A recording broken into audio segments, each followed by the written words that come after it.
Hey everyone, it's Alan Schimmel and you're watching TechStrong TV. Today's Tuesday, November 10th. Welcome. Thanks for joining us. We hope everything's good in your end of the world. I hope you're safe and well, productive. We've got a great TechStrong TV today for you. We've got a whole bunch, We've got a whole bunch of interesting content for you. Let me tell you a little bit about it right away. First of all, in the first of what will be a series of interviews we're going to be posting between now and November 12th in celebration of All Day DevOps, we have Brian Reed, who's the CMO over at Now Secure. And Brian is interviewed here talking about a DDO and why he's excited about that. Then we also have an interview with Sasha Labouré. Sasha, of course, is the CloudBeast CEO, another sponsor of All Day DevOps, and Sasha's going to talk a little bit about that. After that, I'm going to be joined by my friend Rajat Bhargava. Raj and I have worked together 20-something years through several different companies. Raj is the founder, CEO of JumpCloud, and they just announced this morning what I believe is a new $75 million round, bringing the total money raised in JumpCloud to about $165 million. It's pretty phenomenal. And Raj is going to talk to us about that, about what they're doing. And we're going to talk a little bit more about the democratization of IT and domainless enterprise and stuff like that. So Raj joins me for that. After that, we're going to come back. We've got a great new episode of our CISO Talk series today.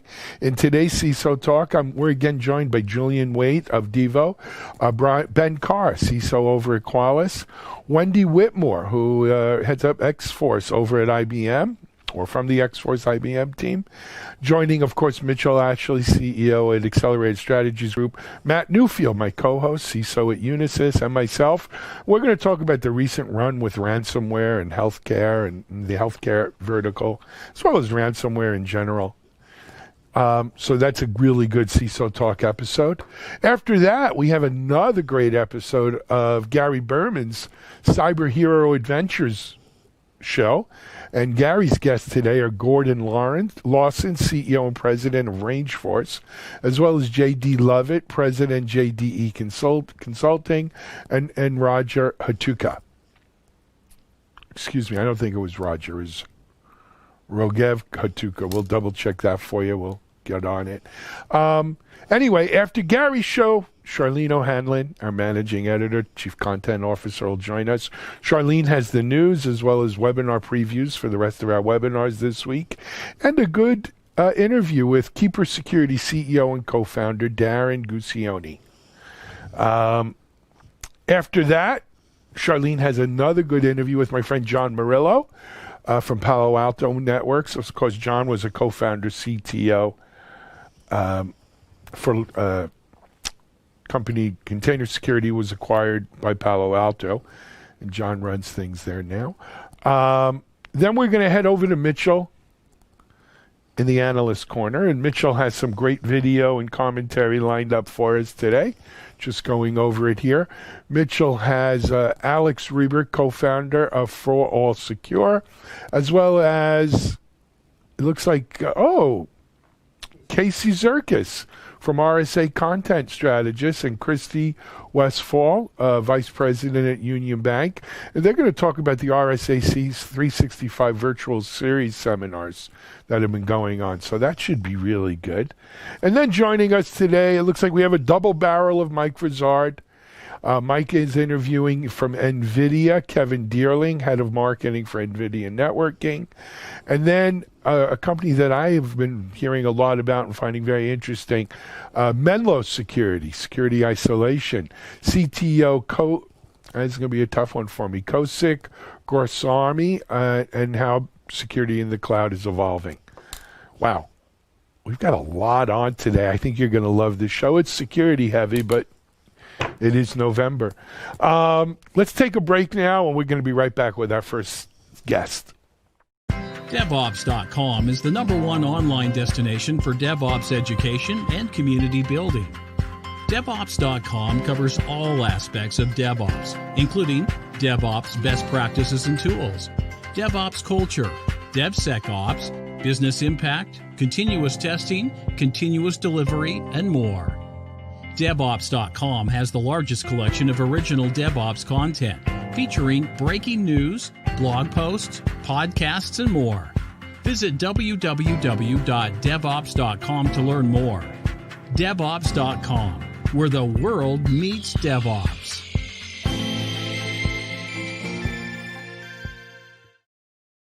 First up today, we have two interviews from our All Day DevOps series. All Day DevOps is, of course, I think it's Wednesday this week. You don't want to miss it. All Day DevOps. These two interviews feature, well, they're both friends of mine. One is Brian Reed, CMO over at Now Secure. And Brian's been at Now Secure a long time. He knows the market really well. And then, of course, our friend Sasha Labarre, Sasha, CEO at CloudBeast. So here's Brian Reed of Now Secure, and then Sasha Labarre of CloudBeast. Hi, Mark Miller, co-founder of All Day DevOps inside the All Day DevOps broadcast studio. Brian, you haven't seen my broadcast studio before, have you? Loving the studio, man. I was watching how they did the Emmys from some guy's living room, so that's really cool. Yeah, me and Jimmy Kimmel are tight. You know how that works.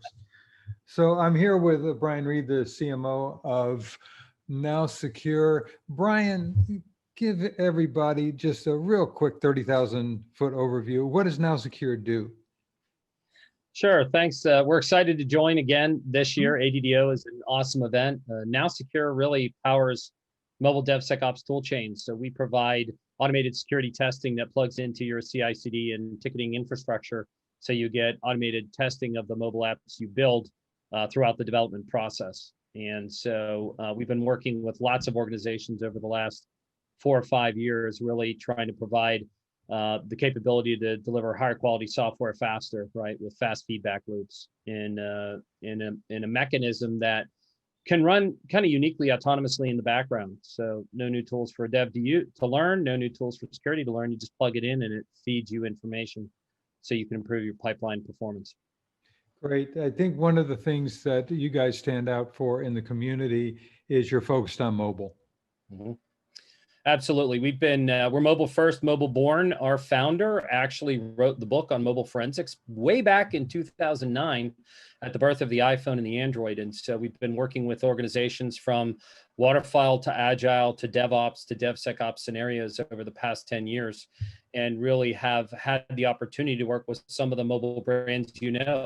If you take an Uber, if you check into Marriott, if you fly on a lot of the apps you use, are built in a DevSecOps scenario, and these mobile apps that you depend on, we're pleased to be able to work with those organizations that build them to make sure they meet your security and privacy needs. Wonderful. You know, you guys over the last 2 years have really stepped up in the DevOps community. Why are you working so hard with DevOps? That's a good question. So, our customers pulled us into DevOps before we went into DevOps headlong. A number of interesting organizations that were really trying to accelerate their mobile pipelines because mobile innovation really is what drives a lot of businesses today. If you think about digital transformation for a traditional business, retail, insurance, consumer, mobile becomes a primary point, especially in this remote world of interaction. And while they may have invested some hubs, right, all of these organizations are really turned to mobile because their customers turn to mobile. Right. So we want to help make sure that their customers are safe. I think a lot of people know that mobile is huge, but they don't realize the amount of activity that goes on in mobile. I would assume you guys have some statistics on that. We certainly do. It's pretty stunning. So ComScore, whom you may know for measuring like television viewers, ComScore has sensors on the internet that measures traffic coming from laptops, laptop apps, laptop browsers, mobile devices, mobile apps. ComScore data shows that 70% of all digital time spent and approximately 70% of all internet traffic associated with desktops or mobile is actually occurring on mobile apps. Wow. The mobile apps are actually the dominant driver of internet traffic, which if you have teens and 20s, they live on it. right? For those of us who are a little older, I mean, I date back to BlackBerry in my history. We use it a lot. My daughter did her taxes and TurboTax on her phone, right? And so, mobile becomes the dominant user experience for so many people. And, that's driving traffic, which is driving the focus of businesses investing further in mobile, which creates that nice virtuous cycle in the industry. That's great. That's great.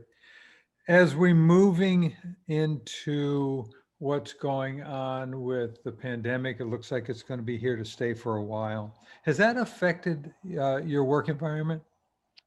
Certainly affected our work environment. We had a strong virtual ability to execute, although a number of us worked in offices. We're about 2/3 office-based, 1/3 home-based.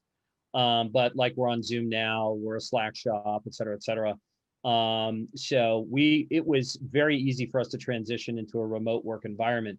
For some of our customers, it was a real challenge, right? Imagine being a bank who's got traders or high net worth executives who are working with clients, and you're used to locking down the perimeter and you have a very controlled office desk workspace. How do they suddenly deal with their bankers and brokers have to work from home? We saw that massive explosion this spring with Zoom, for example. And Zoom bumped into a security issue or two, as most of us know. We were pleased and proud to help Zoom make sure the mobile experience was hyper secure. And we've had an explosion of business in remote oriented businesses, whether it's food delivery or retail or B2B type applications that we all depend on. We work with a lot of Silicon Valley companies, or the ones that might be running your business, in B2B software in the background that has had to become mobilized. Yeah, yeah. Along those lines, then, are you guys hiring, since it's a remote environment? You're not locked down to your local environment anymore for hiring people. Well, we are hiring. We do tend to try to cluster near an office, so that if there's an opportunity or a need potentially in the future, to participate in something, we'll do that. But we're hiring a lot of areas. We're hiring mobile security researchers. We're hiring in our engineering development team. We're hiring in our DevOps team. We're hiring in our solutions engineering and customer services team. And we're looking for a DevSecOps evangelist who can work as a consultant with our partners on their pipelines. So if someone is watching this and has been doing DevOps and DevSecOps for a while and wants to shift maybe from practitioner into counselor, we'd love to talk to you. That's great. That's great. When we're looking now at all day DevOps, what are you looking for personally? When you came to us and said, I mean, this is like your second or third year in a row. Why do you use all day DevOps like that? Why do you sponsor us? Yeah, well, I think from a personal point of view, I find all day DevOps a lot of fun. I don't quite make all 24 hours, but there's a lot of great content and really good speakers. I think the ability to access the content and cross connect with the who's who of the industry is great. And you've done a great job with your team in finding great speakers with great stories, right? So it's a great collaborative learning environment. And I've made friends through ADDO. Active Slack channels, you can take it offline. There's always somebody who's got help. And so, we like being part of community. We helped form the OWASP Mobile Top 10 and have funded and actively participated in evolving OWASP standards. There isn't an OWASP for DevSecOps. There's basically ADDO and some of the communities around DevSecOps that are really driving community growth. And so as a sponsor, it's great for us to be able to get our message out, but also to participate and help. We'll have some of our DevSecOps team members will be participating in the Slack channels, going to sessions, chatting in conversations, sharing stories and things like that. And so we find this one of the pillar events for the year, and it's a great way to seal November as we finish out the year. I think that you brought up something that most people don't realize that haven't been to All Day DevOps before. The Slack channel is the center of the community. We had over 100,000 exchanges in that 24-hour period last year, and you were a major part of that.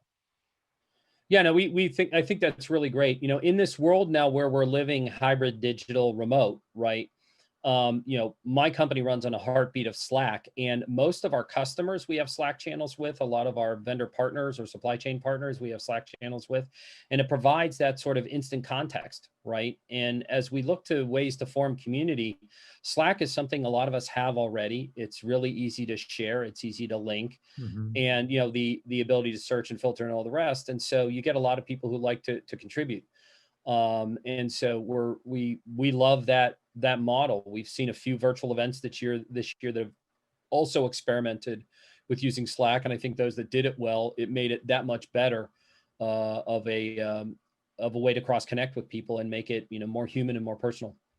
I think that one of the things that we're most proud of, Derek and I, as we talk in the background about all day DevOps, is noticing that a lot of the major conferences have been watching what we've been doing for the last 5 years, and they're taking the good parts like the Slack. It's wonderful to see people actually utilizing that kind of concept around it. It's wonderful to see the people are creating massive events. It keeps us on our toes. We're going to have to see, well, okay, what's the next generation is going to be about? What's the next? Yeah, we got to figure out how to make the next wave of virtual hybrid work in some way, right? The giving away stickers, like how do we give away digital stickers so people can share them and all the rest. There's been a lot of really neat innovations that you guys have and the ADDO community has been able to bring. I mean, viewing parties was not something I'd ever even thought of. And you've got I think you've got one group that's got 1,000 people now this year. Yeah. Last year, there were a couple groups that had hundreds. I mean, that's a really interesting sort of magnification inside a company. And, if you think about some of the other physical oriented DevOps and DevSecOps events that we might all be going to, from big vendors, there's, CloudBees and Does and all those types of events.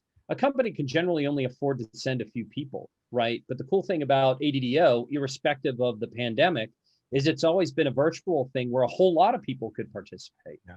And that's kind of a real unique, one of the unique signatures, I think, of ADDO is that massive participation. We probably will have 30 or 40 of our employees on and off during the day from across the different departments. We've got a couple hundred employees. That's a pretty good number. We know a number of our customers are planning virtual viewing parties or virtual participation because they may not be able to sit in a conference room together and watch it like they did last year, but They can all sit at home in their jammies with coffee or a beer and watch it. So it'll be kind of fun this year to see how the viewing parties evolve when the viewing parties themselves are virtual in a virtual conference. All right, Brian. It's always good to talk to you. You're one of the fun innovators in the marketing area that you and I trade war stories quite a bit. And I always have a good time talking to you. Absolutely. Appreciate the catch up today. I'm super excited to see people there. I'm glad to moderate. I'm going to do some storytelling on some really cool DevOps pipelines and really looking forward to this year's very crowded and very packed ADDO. There you go. Thank you. I've been talking to Brian Reed, the CMO of Now Secure. And we're going to be here November 12th for 24 hours with 180 sessions. And you'll see Brian's face on a couple of those because he's moderating and doing a session. So get yourself registered, get your team on the Club 20 list. It's time to get All Day DevOps kicked off. See you November 12th.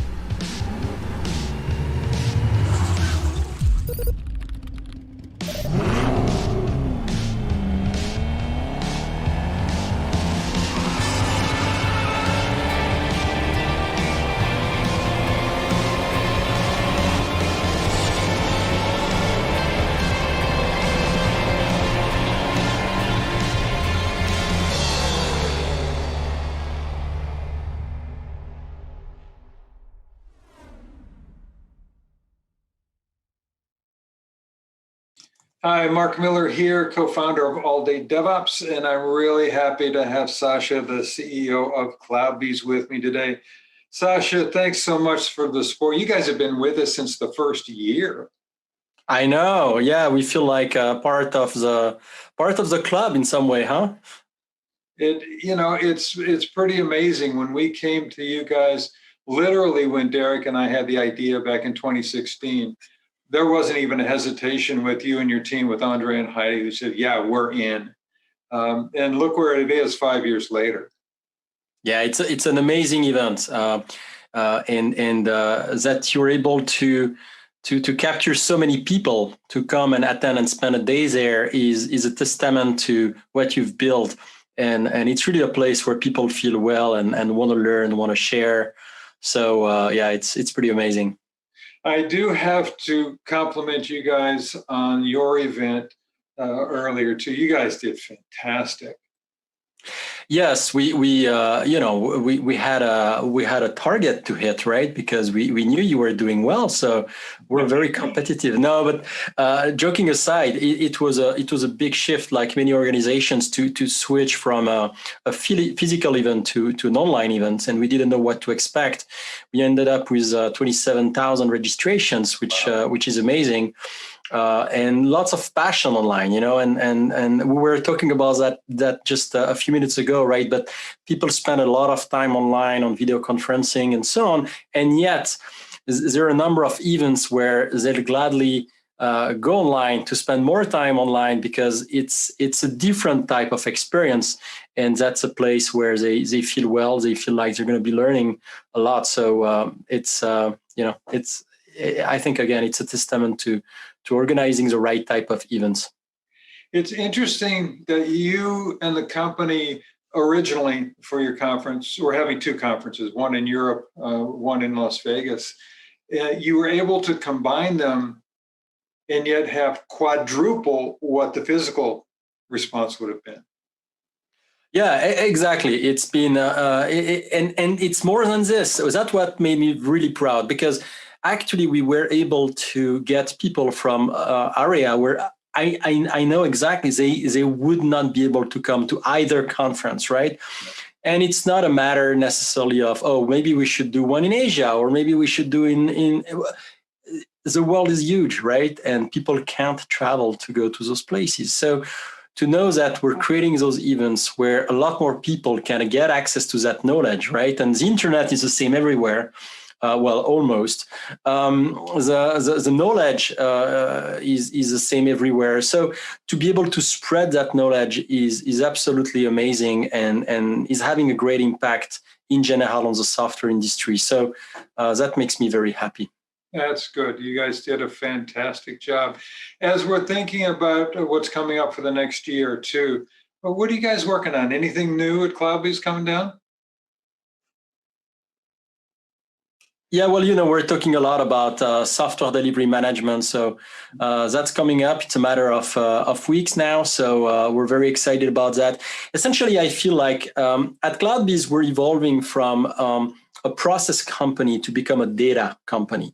What I mean here is that we've been focused for a decade now on being the backbone of organization and acting as their pipeline, their workflow from A to Z and back and forth, right? And to codify those holes on how you go from an ID to production. That's what I call a process.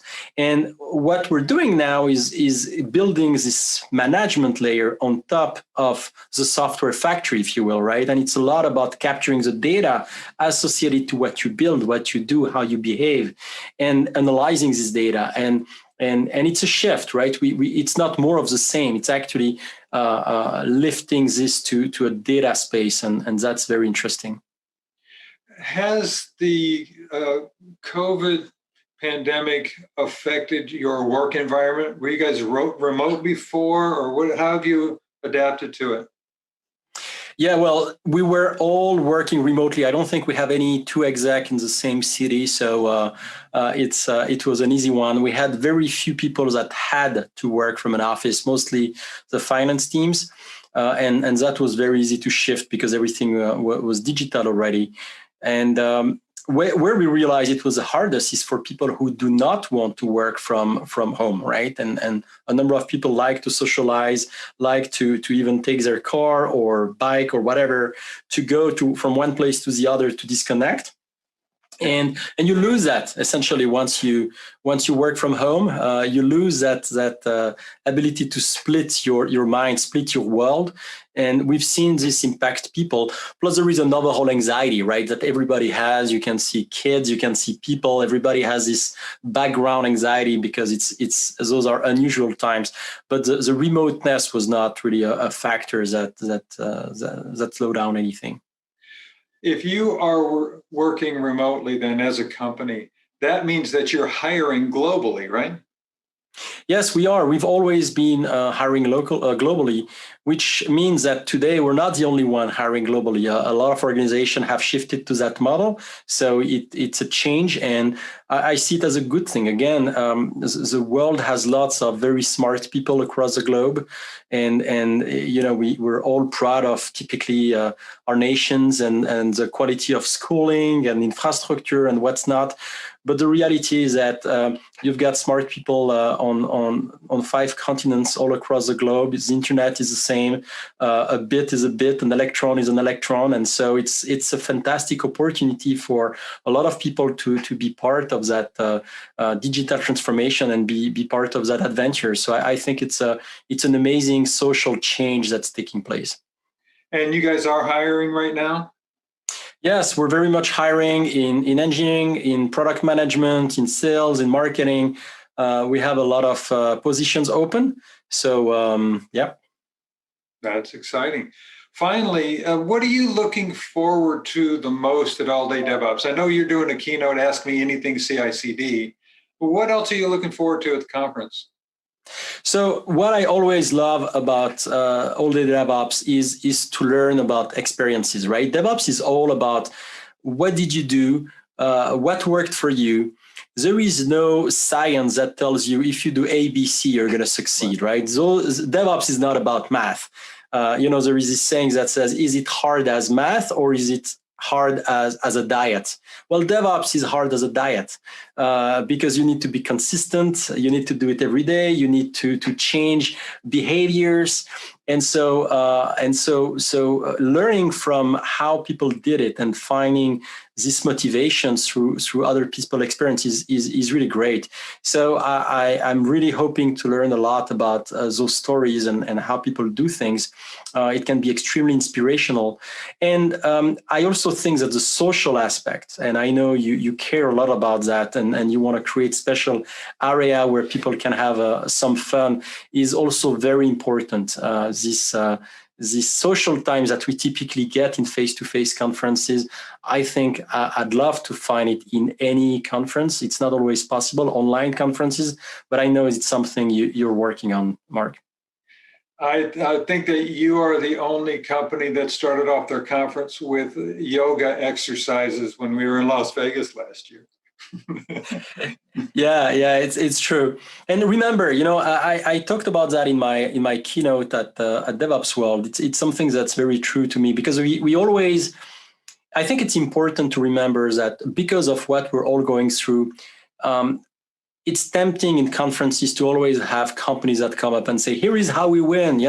Since COVID, we've never won so much.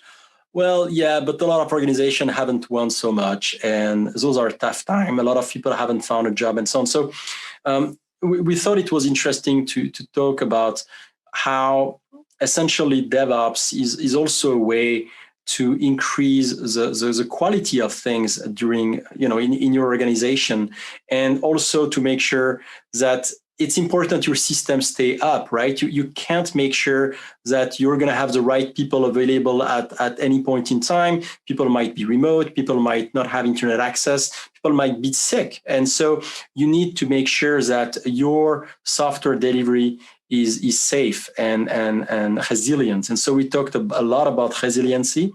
And so DevOps sometimes is perceived as being this rah-rah, let's go faster, let's go crazy and so on. Yeah, it can be that for sure. That's a way to be a winner. But it's not just that. It's also a great way to get to resiliency and to just make a safer software delivery process and to build a better place. And that's very important. So yeah, I think it's an important way to talk about DevOps as well. Right.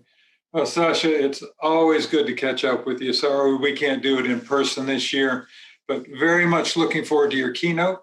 And thank you. With some hard questions. Ask me anything CI/CD, you got it. So I'll have to read about this CI/CD thing in the meantime to be ready.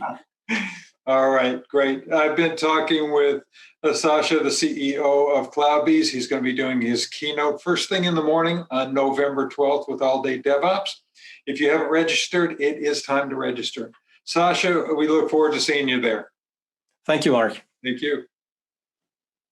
ContainerJournal.com is the leading online destination for centralized computing-related content. ContainerJournal.com covers all aspects of software containers, from container management, data management for containers, container security, networking for containers, to the entire container ecosystem, Kubernetes, microservices, serverless, and more. ContainerJournal.com has the largest selection of container-related news, featuring breaking news, blog posts, podcasts, and more. Visit www.containerjournal.com to learn more.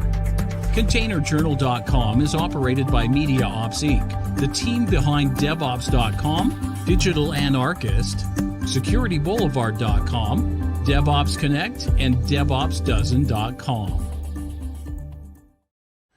All right. Up next, my friend Rajat, or Raj, as I call him, Raj Bhargava. Raj is CEO, founder, JumpCloud. They just announced this morning a $75 million round, bringing their total raise to date, I think, to about $165 million. More importantly, JumpCloud has over 100,000 organizations using their identity access management services. It's the domainless enterprise. It really started as a domain as a service, but it's really, Raj has done amazing things with JumpCloud. I think you're going to be really excited to hear more. But let's now go to my interview with Raj Bhargava of JumpCloud.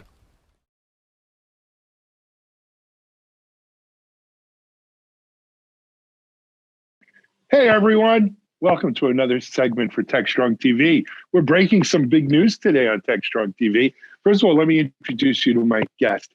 It's my friend. We've worked together for 20-something years, believe it or not.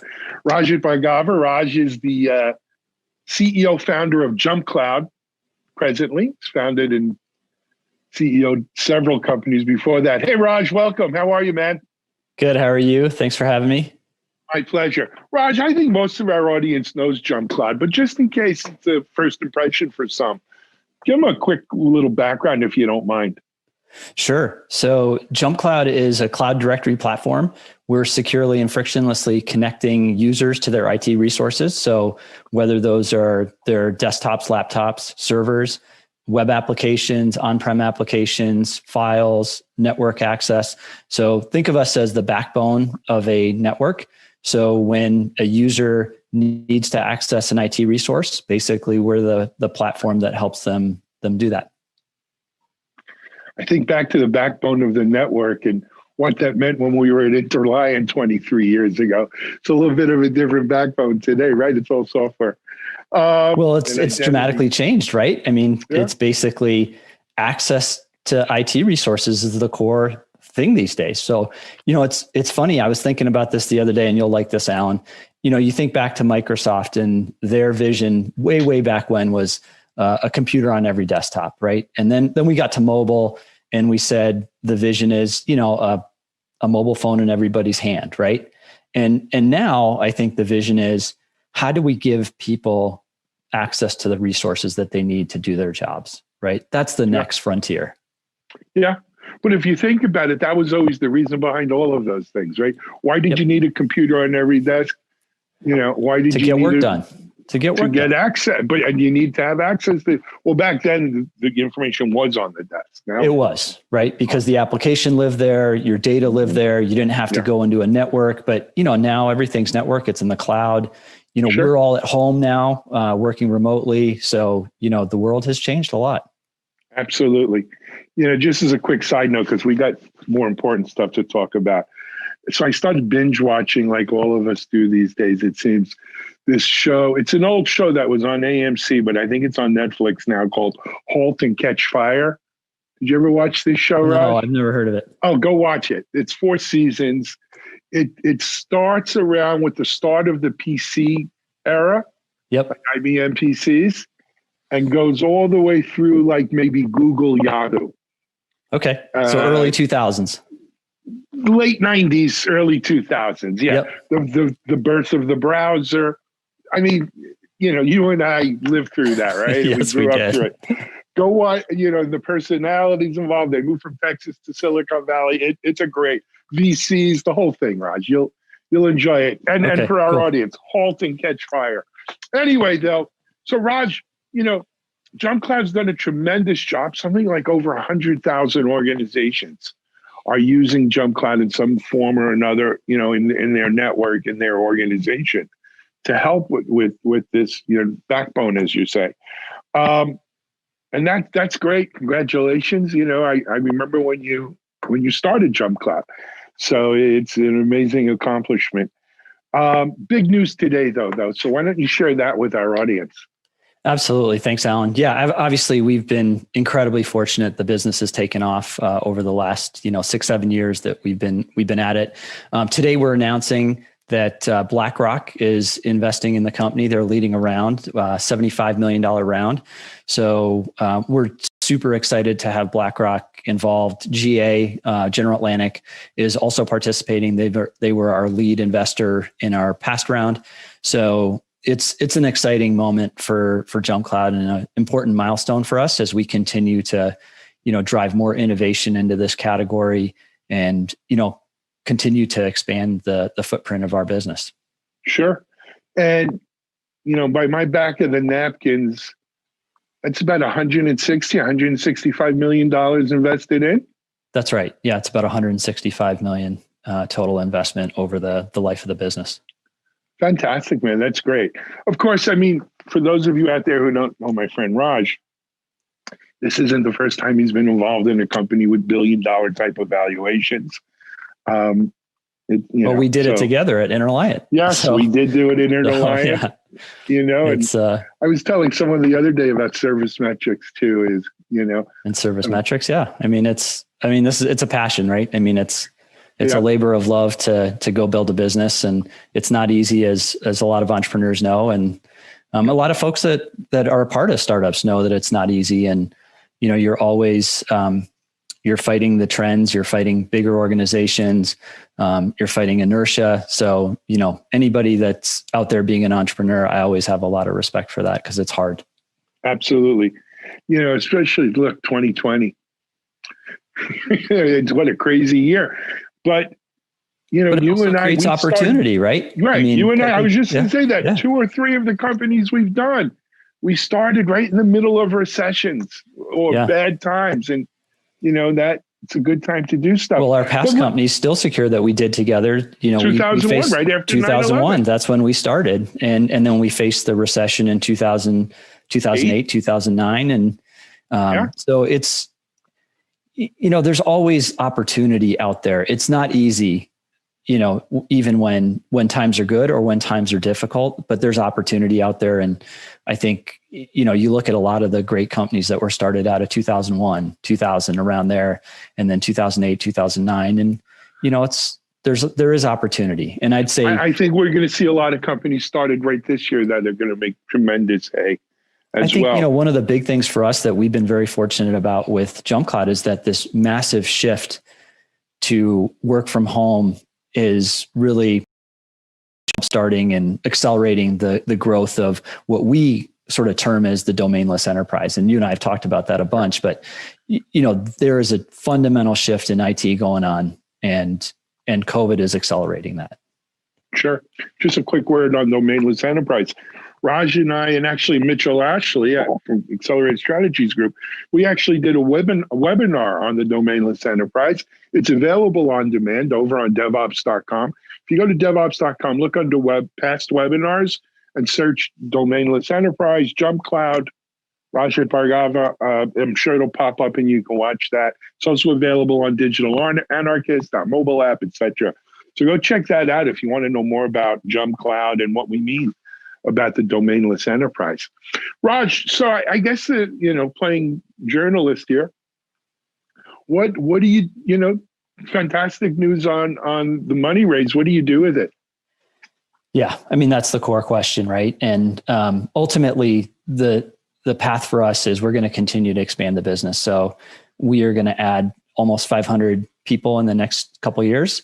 So that's a pretty significant investment that we're making. Probably half of those folks will be in engineering and product and user experience. So we'll continue to innovate aggressively on the product. So that's one of the things that we've been incredibly fortunate with our customer base. They are requesting a whole bunch of different features and capabilities to better manage their infrastructure, better connect their users to their IT resources, shift to zero trust networks. That's a core thing that we're going to work on and provide to organizations, is the ability to build zero trust networks. So there's a tremendous amount of work for us to do on the product side. And then of course, we're going to use a significant portion of that money to continue to expand our business from the sales and marketing perspective. So continuing to, go global. Already 50% of our revenue is overseas, outside the US. So that's an important trend for us to continue to accelerate. We're working very closely with partners. So a number of MSPs, managed service providers, those folks really do the heavy lifting with a lot of small to medium enterprises out there. Yeah, so sure do. Further expanding that channel to market is important for us, and continuing to accelerate our customer success investments. So there's a number of places that we're planning to deploy the capital. Absolutely. A word about, sales and marketing. I mean, Jump Cloud, as we mentioned before, over 100,000 organizations. It's been achieved, it's a SaaS-based business, and it's a SaaS-y world we live in. No pun intended. But, one of the caveats to that is you don't build, that enterprise sales team that you and I, had so much fun building it, like Still Secure and Interliant and so forth with enterprise salespeople and those sales cycles. It's a different kind of marketing sales build today.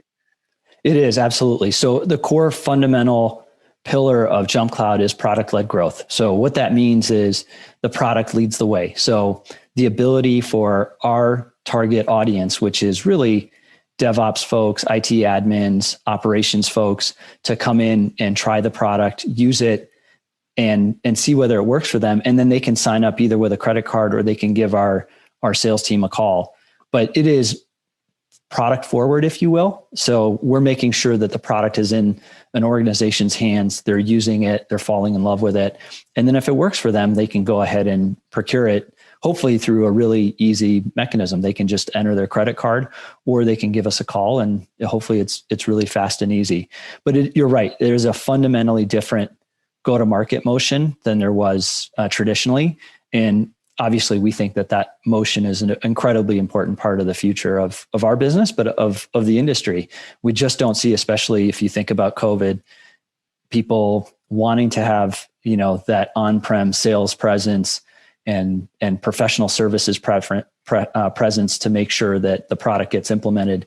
It puts a lot of pressure on making the product great. And so being able to use the platform without having professional services, integration work, implementation costs, all those things are really important. And that's where we've deployed a lot of our past investments, is making the product super easy to implement.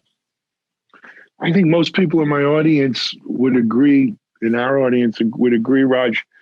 We'd rather see the resources than making the product great than making your sales great. So absolutely. That's a great thing. Let's innovate on the product. Let's add more capabilities. Let's solve more problems for you, the user, and for your customers, right? Your end users. So the more we can deploy capital towards that, we think that that's better for everybody. Well, it goes to this whole democratization of IT, that we've spoken about, that I've spoken about here on TechStrong TV, which is decisions today. Really, it's about getting your product into the hands of the technical champions at these organizations who then kind of go upstream. We do this DevOps Unbound video series every other week. We had one we recorded, I don't even know if it played yet, on DevOps at the C-level, right? We had several C-level and then several kind of C-level for hire consultants, whatever you want to call them, join into the panel. And it was very interesting to hear, what's their tool selection criteria. It's not going to the Gartner, conferences or Forrester and hearing what's hot there. It is talking to my peers about what they're using. But even more than that, it's about talking to my team about what they say to use. And I think that's the fundamental shift right behind democratization of IT. That's a game changer here. And it's enabled SaaS, it's enabled Jump Cloud, it's enabled all of these kinds of tools. I think you're totally right, Alan. I think ultimately a C-level person, their job is to allocate resources, capital, prioritize focus areas, but leave the decisions on what are the right tools, technology to their team. And you're seeing that. I mean, basically that's one of the reasons that we've been incredibly successful is that, these individual contributors who are managing these networks, they're trying our platform. They're finding whether it is useful to them, whether they can accomplish their goals and solve their challenges with our platform. And then they're deciding that this is the recommendation and going to their senior officers and saying, this is what I'd like to do. So I think that's the way the world is moving. And I think that's the way management is moving too, in general, as you think about how organizations are managed these days. I think it's different than it was 10, 15 years ago. So no doubt. There's just a fundamental change in how we all manage, and we trust our teams immensely. And, people are incredibly great at their jobs. So what we need to do as senior executives is say, hey, where do we want to take the business? What are the priorities? And then from there, the team's going to do the rest. Got it. Raj, the stock answer when you ask a CEO after just raising money, well, is this going to be it? Are you going to raise any more money? As we anticipate this seeing us through to fully funded profitability. So I'm not going to bother asking you that. But, do you see at this point, as you sit here today, potentially any other fundraising, further rounds in the future?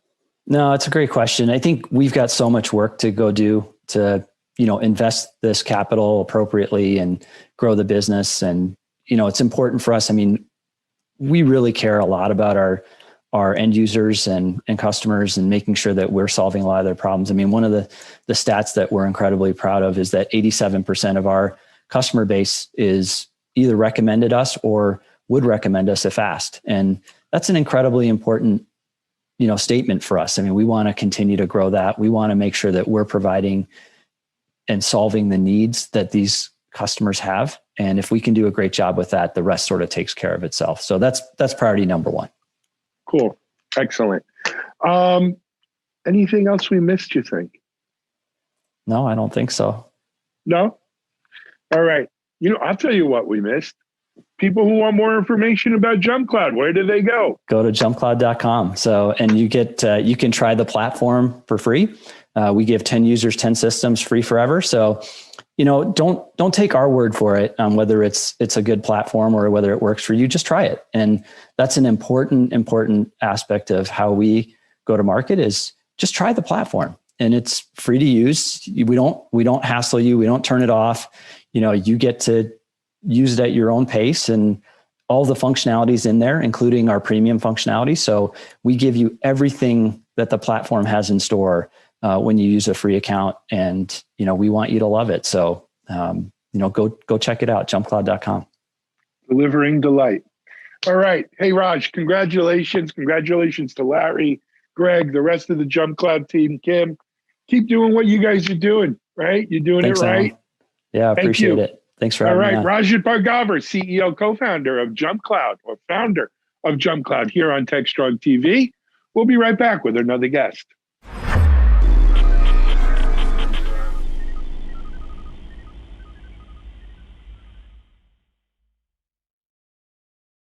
CISO Talk, to hear how real-world CISOs are dealing with today's real-world issues. From enabling secure remote workers to accelerating secure cloud adoption, defending against a pandemic of security attacks and beyond, CISO Talk covers the cyber topics you want to learn about. With your hosts, Unisys CISO Matt Newfield and MediaOps CEO Alan Schimmel, featuring a revolving panel of CISO cyber experts. This is where CISOs talk. Join us on digitalanarchist.com and techstrong.tv. All right. Good interview there from Raj. You know, I was there when they started Jump Cloud, and it's good to see the growth there. Next up, we have an episode of CISO Talk. It's a good one, featuring my friend Julian Wade of Devo, Ben Carr, CISO at Qualys, Wendy Wetmore of IBM X-Force, joining Matt Newfield, my co-host and CISO at Unisys, and of course Mitchell Ashley of Accelerated Strategies Group. We're going to talk about the recent run on ransomware, React, and stuff in healthcare, as well as just ransomware and healthcare threats and cyber threats in general. So here is CISO Talk.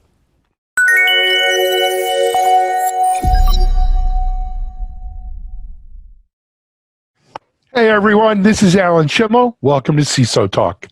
In this episode, we're going to take a deeper dive into the healthcare vertical, but with the lens of ransomware, or through the lens of ransomware. For those who don't know, or maybe even those who do, of course, last week, we saw a new threat coming out specifically aimed at hospitals and so forth in the U.S. around ransomware. You know, some have said it's state-sponsored, others said no, not really the issue. We'll talk about it, but certainly during these COVID months, as I call them, COVID times, we have seen some uptick in ransomware, or maybe we haven't, and it's just I'm more sensitive to it. We have a great panel to talk about it today. We invited back some of the folks from our last panel on healthcare cyber, and we have a new addition. I'm going to introduce her first, and that is Wendy Wetmore from the IBM X-Force team. Wendy, welcome. Yeah, thanks, Alan. Hi, happy to be here today. Great. Wendy, you want to just give people a little background? Yeah, absolutely. So hi, everyone. I lead the IBM X-Force team, which specializes in incident response and threat intelligence, as well as training our clients in how to immersively respond to breaches. My background is with the U.S. Air Force and with Mandiant with CrowdStrike. So I've been doing response for a long time and excited to talk about ransomware and threat intel today for sure. Great. Next up, we have the CEO and founder of Accelerated Strategies Group, Mitchell Ashley. Mitchell, if you want to say hello. You bet. Good to be here with you. And running Accelerated Strategies Group, we focus on cybersecurity as well as digital transformation and DevOps and some other areas. So Alan and I go way back working in the security industry in the early 2000s with a different attack prevention software. Several different ones. Several, as it turns out. That was part of the problem. But anyway, next up is our friend Julian Waits from Devo. Julian, do you want to introduce yourself? Sure, Alan. First of all, happy to be here and participating in this discussion. I think it's very salient to where we are in the market today, especially in light of COVID-19. I am the general manager and public sector vice president for Devo. Devo is a log and security analytics product. Our goal is to help you catch the adversary before they get you. Bottom line. Absolutely, and worthy. Next up, we have Ben Carr. Ben, CISO at Qualys. Ben? Yeah, thanks, Alan. Hey, Ben Carr, CISO for Qualys. I've been here about 6 months. I think everyone should be pretty familiar with Qualys and what we do in the industry, but fairly a good security vendor in the market, been around for quite a while. Great. And then anchoring us is my co-host here on CISO Talk, Matt Newfield. Matt is the CISO at Unisys. Matt, hello, welcome. Always a pleasure, Alan. Thank you, and thank you to the panelists for joining us today. Thanks. All right, so guys and gals, let's start the conversation. Am I crazy, or have we seen a huge uptick in ransomware since March and COVID and the lockdown and working remotely? Wendy, I would imagine you would have some stats on that from X-Force. I've got a point of view on it, Alan, for sure. So happy to kick us off. The answer, is I think yes and yes, right? We've seen a lot of increased activity across the board. But as so in that ranges right from nation state activity into research into the supply chain related to COVID testing, vaccines, the logistical supply distribution of that. But as it relates to ransomware, I guess the way to start it is what I think we're seeing a lot of is not necessarily like an advance in the malware specifically or the ways that attackers are doing it, but we're seeing them become very advanced in how they're conducting business processes around these attacks. So what I mean by that is that it used to be these ransomware actors, which are largely cyber criminal groups, right? Largely not nation state actors. It used to be that one attack group would go after a full life cycle of an attack. So if you're, corporation A, for example, and that's your target, they would, bring in the malware, they would do the command and control infrastructure, they would then wage the attack themselves. Now they've gotten really smart at saying, well, hey, I'm going to actually outsource the experts. So I'm going to let someone else develop the code for the ransomware. I don't need to deal with that at this point. I can either rent it or buy it from them.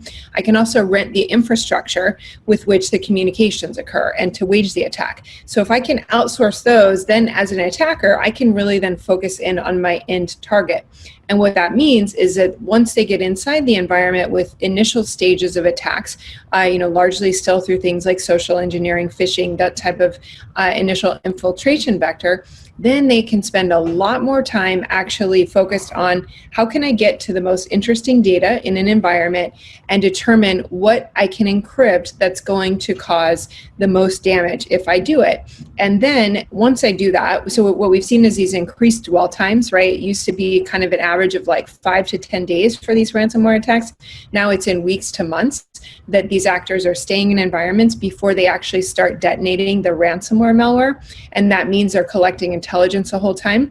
And they've also then changed the payment streams to where it's not just, I'm going to steal your data, encrypt it, and then ask you to pay me money to get it back. Now I'm going to do that, but I'm also going to then publicly extort you and say, I'm going to publicly name and shame you. And so you can pay me not to do that as well. And then most recently, we've seen also denial of service attacks related to it. So here's a third payment stream of, hey, by the way, I know I already got you on these two areas, but I'm also going to conduct a denial of service attack on your environment as well and take you offline. So we're really seeing kind of the multiple ways that organizations now are having to deal with these actors. Agreed. The rest of my panel, do you want to comment on anything Wendy said, or should we jump from there? I think I would concur with that. I mean, I've seen numbers as high as, in the third quarter, as high as a 50% increase over the first 2 quarters of the year. So it's been really a significant jump in ransomware. I think, the targeting the healthcare industry right now is particularly questionable, given everything that's going on, right? But there does seem to be a market increase in those areas. So, I'm sorry. Go ahead. No, Julian, you go. Well, I was just going to say, I was going to agree with everything that's been said. And I know the focus today is healthcare, but I would tell you there's been this a dramatic increase in financial services environments as well. Really? Yeah, absolutely. Matt, I'm wondering what you guys are seeing over at Unisys. I'd love to be able to add on and throw something that others haven't said, but we're all saying the same thing, and I think we'll switch the topic here, but it's very interesting to watch these increase in attacks against really susceptible organizations such as healthcare that are trying to do good for the country and the world. But it opens up a lot of questions on that I think you're going to jump into, like with some of the laws that are changing.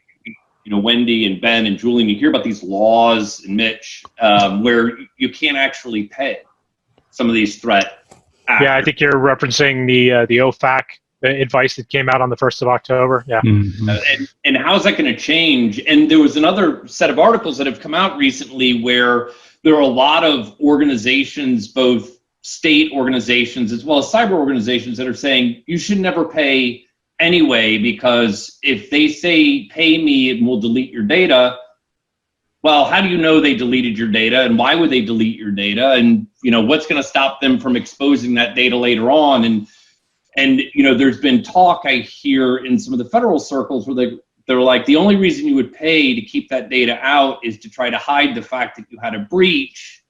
So how does that tie into a lot of what we're seeing? I think could be a good conversation, Alan.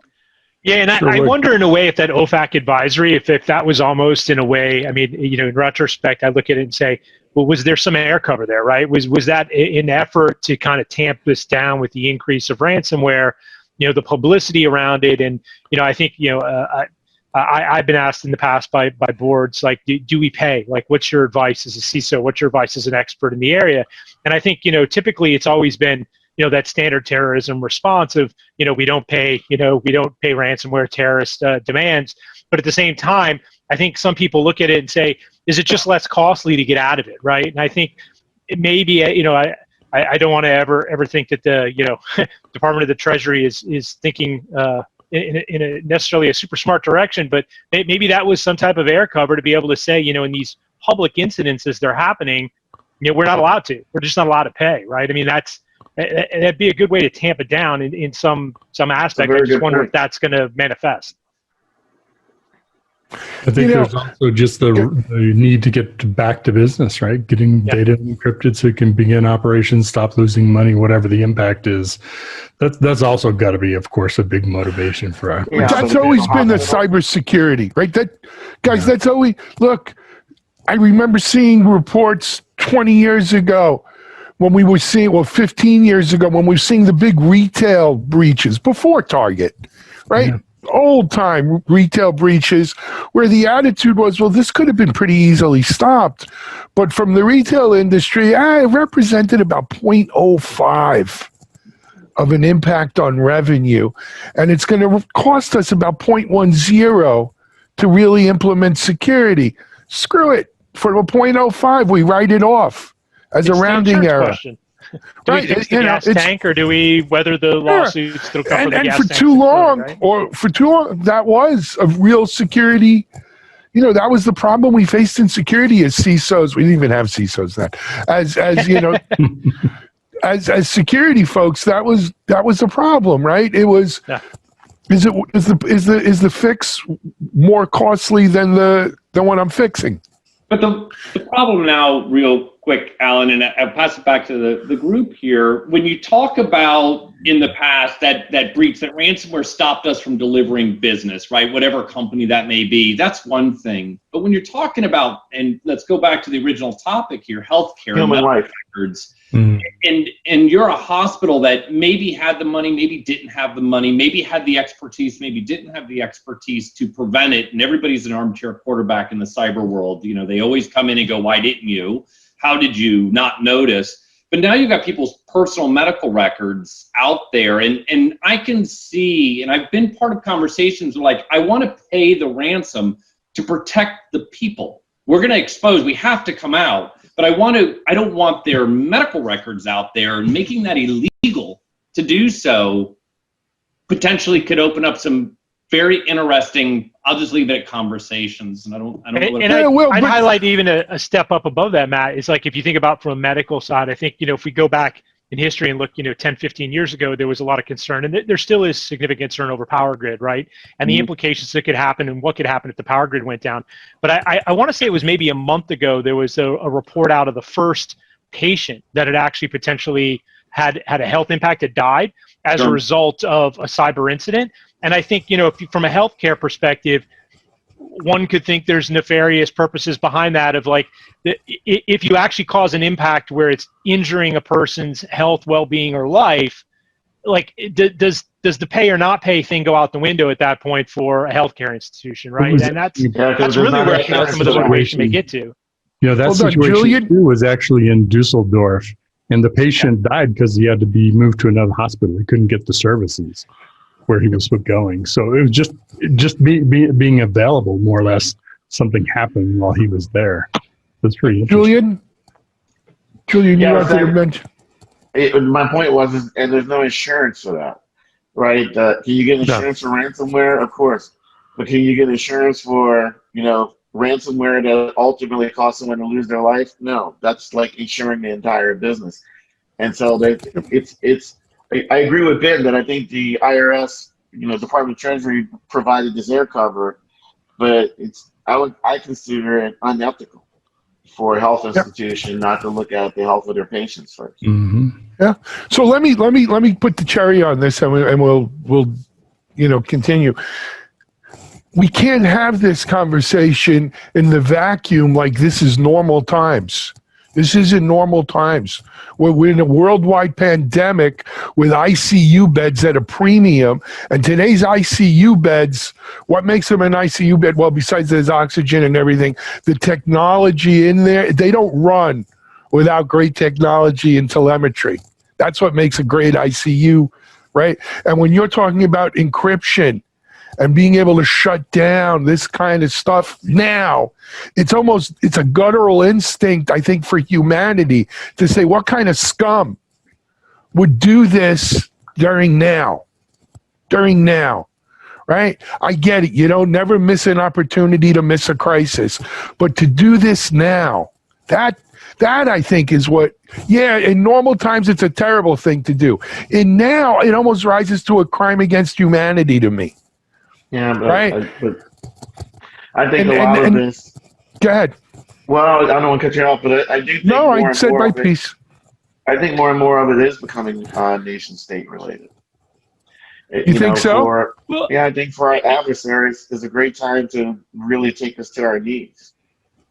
Well, I think there's 2 points to that, Julian. It's like, I think from a nation state, and I'd be interested in Wendy's perspective on this, is that, there's twofold to that. There's one is the political and the nation state against nation state kind of, issues. But then there's also, I think, nation states looking at a way to monetize, right? Looking at non-traditional ways to monetize stuff. And those both raise the impact for this and raise the likelihood of this happening. And I think when you look at healthcare specifically, I don't think it's a secret to anybody, hopefully not here, but probably anybody listening, is that healthcare's typically been underinvested, right?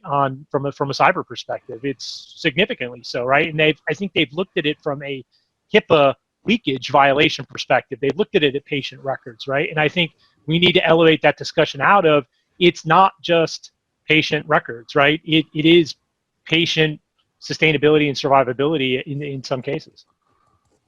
Yeah, I think following on to what Ben said, so a couple of things with healthcare and why it's being targeted in particular, right? I mean, again, I think most of these attacks, a majority of them, the intent is to make money, right? So and people are more desperate than they have been before in today's economy, right? With the workforce having shifted due to the pandemic to be able to generate income. So healthcare providers are a really susceptible target for ransomware attacks, because of the fact that they're much more likely to pay a ransom to get their systems back up and running, right? Their systems are also more vulnerable, or their networks are more vulnerable because of the fact that they have a lot of older unsupported medical devices running. And then as they have shifted towards, the need for electronic communications and hosting of all that data, you can kind of see these worlds coinciding, right? As like a train wreck is coming, and how are we going to get out of this, right? So I think for those reasons, healthcare is a target for these attackers. It becomes really effective. I certainly don't disagree that this is, this is incredibly dishonorable and certainly criminal in cases. Absolutely, in the case of the German individual who lost their life due to these attacks. I think the unfortunate reality, though, is that we're going to continue to see these types of attacks be monetized. And, today I talked about kind of 3 different ways they're monetized. We could probably talk 2 months from now, and there's a few more that are going to be uncovered before we really have an effective way to stop them at scale. And what makes all this worse, if you really wrap everything that I've heard, you also put in, if you think of a normal corporation, there's programs where you can train, because you hear companies like Unisys, we do security in everything we do, and you can make it that foundational. But as we've discussed, Alan, the last time we had a healthcare conversation, if you look at a majority of the people that work there, their number one focus is making sure their patients are okay, right? It's the delivery of healthcare. Anything you put in their way, security, anything that slows down the ability to get the scalpel, to get them on an operating table, to provide that necessary care, to get them to a hospital, legacy was considered a detractor, right? It went against that Hippocratic oath. And Ben, you said this a little bit, and Wendy, you were just touching on it, but changing that mentality in these organizations to make security and the security of our patients, the security of those medical records, to be part of that foundational mindset, I think is very critical, but very hard to do. And Well, add to that the fact that most hospitals aren't highly profitable. So to your point, they're thinking about the next heart rate measuring machine or some device to do surgeries more efficiently rather than thinking about security. And so it's also an issue of access to funding for many health institutions. And it's kind of circular, Julian. So that's exactly what I was going to touch on is if you think about from a funding perspective, like a lot of the devices, it's kind of this circular problem where a lot of the devices they have are really old, like we would consider really old, right?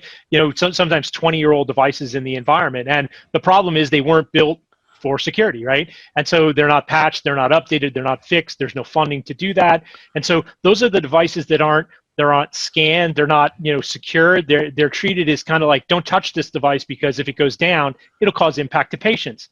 Yet at the same time, that makes them naturally the most fragile devices, that they're the most sensitive to having impact to patients when somebody attacks it from a cyber perspective. And so getting out of that cycle, that logic, we have to change that paradigm.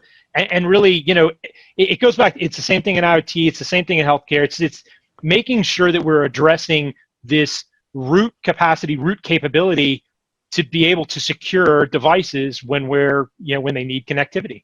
I was just wondering in the short term or the next couple of years it's a target-rich environment, right? Yeah. Capacity of ICU beds is going down, more people are getting sick. Guess what? Probably the ransom amounts are going to go up too as well. So it seems like in the next, I don't know, at least for the foreseeable future, there's going to be a lot of hurt as we see more increases of this kind of an attack. Well, and we can't just focus on tomorrow. It goes to conversations we've had in the past. You know, Ben, you bring up a good point, and Julian, you were touching on this as well. So who ultimately is responsible? The hospitals aren't making a lot of money. They're buying the equipment.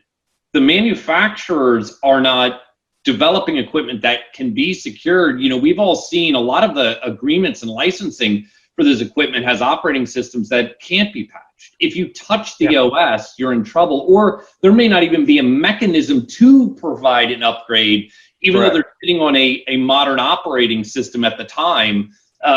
You know, without causing problems or, you know, a lot of money. You know, we deal with people who bought these large devices and, you know, if you patch it, you void the warranty.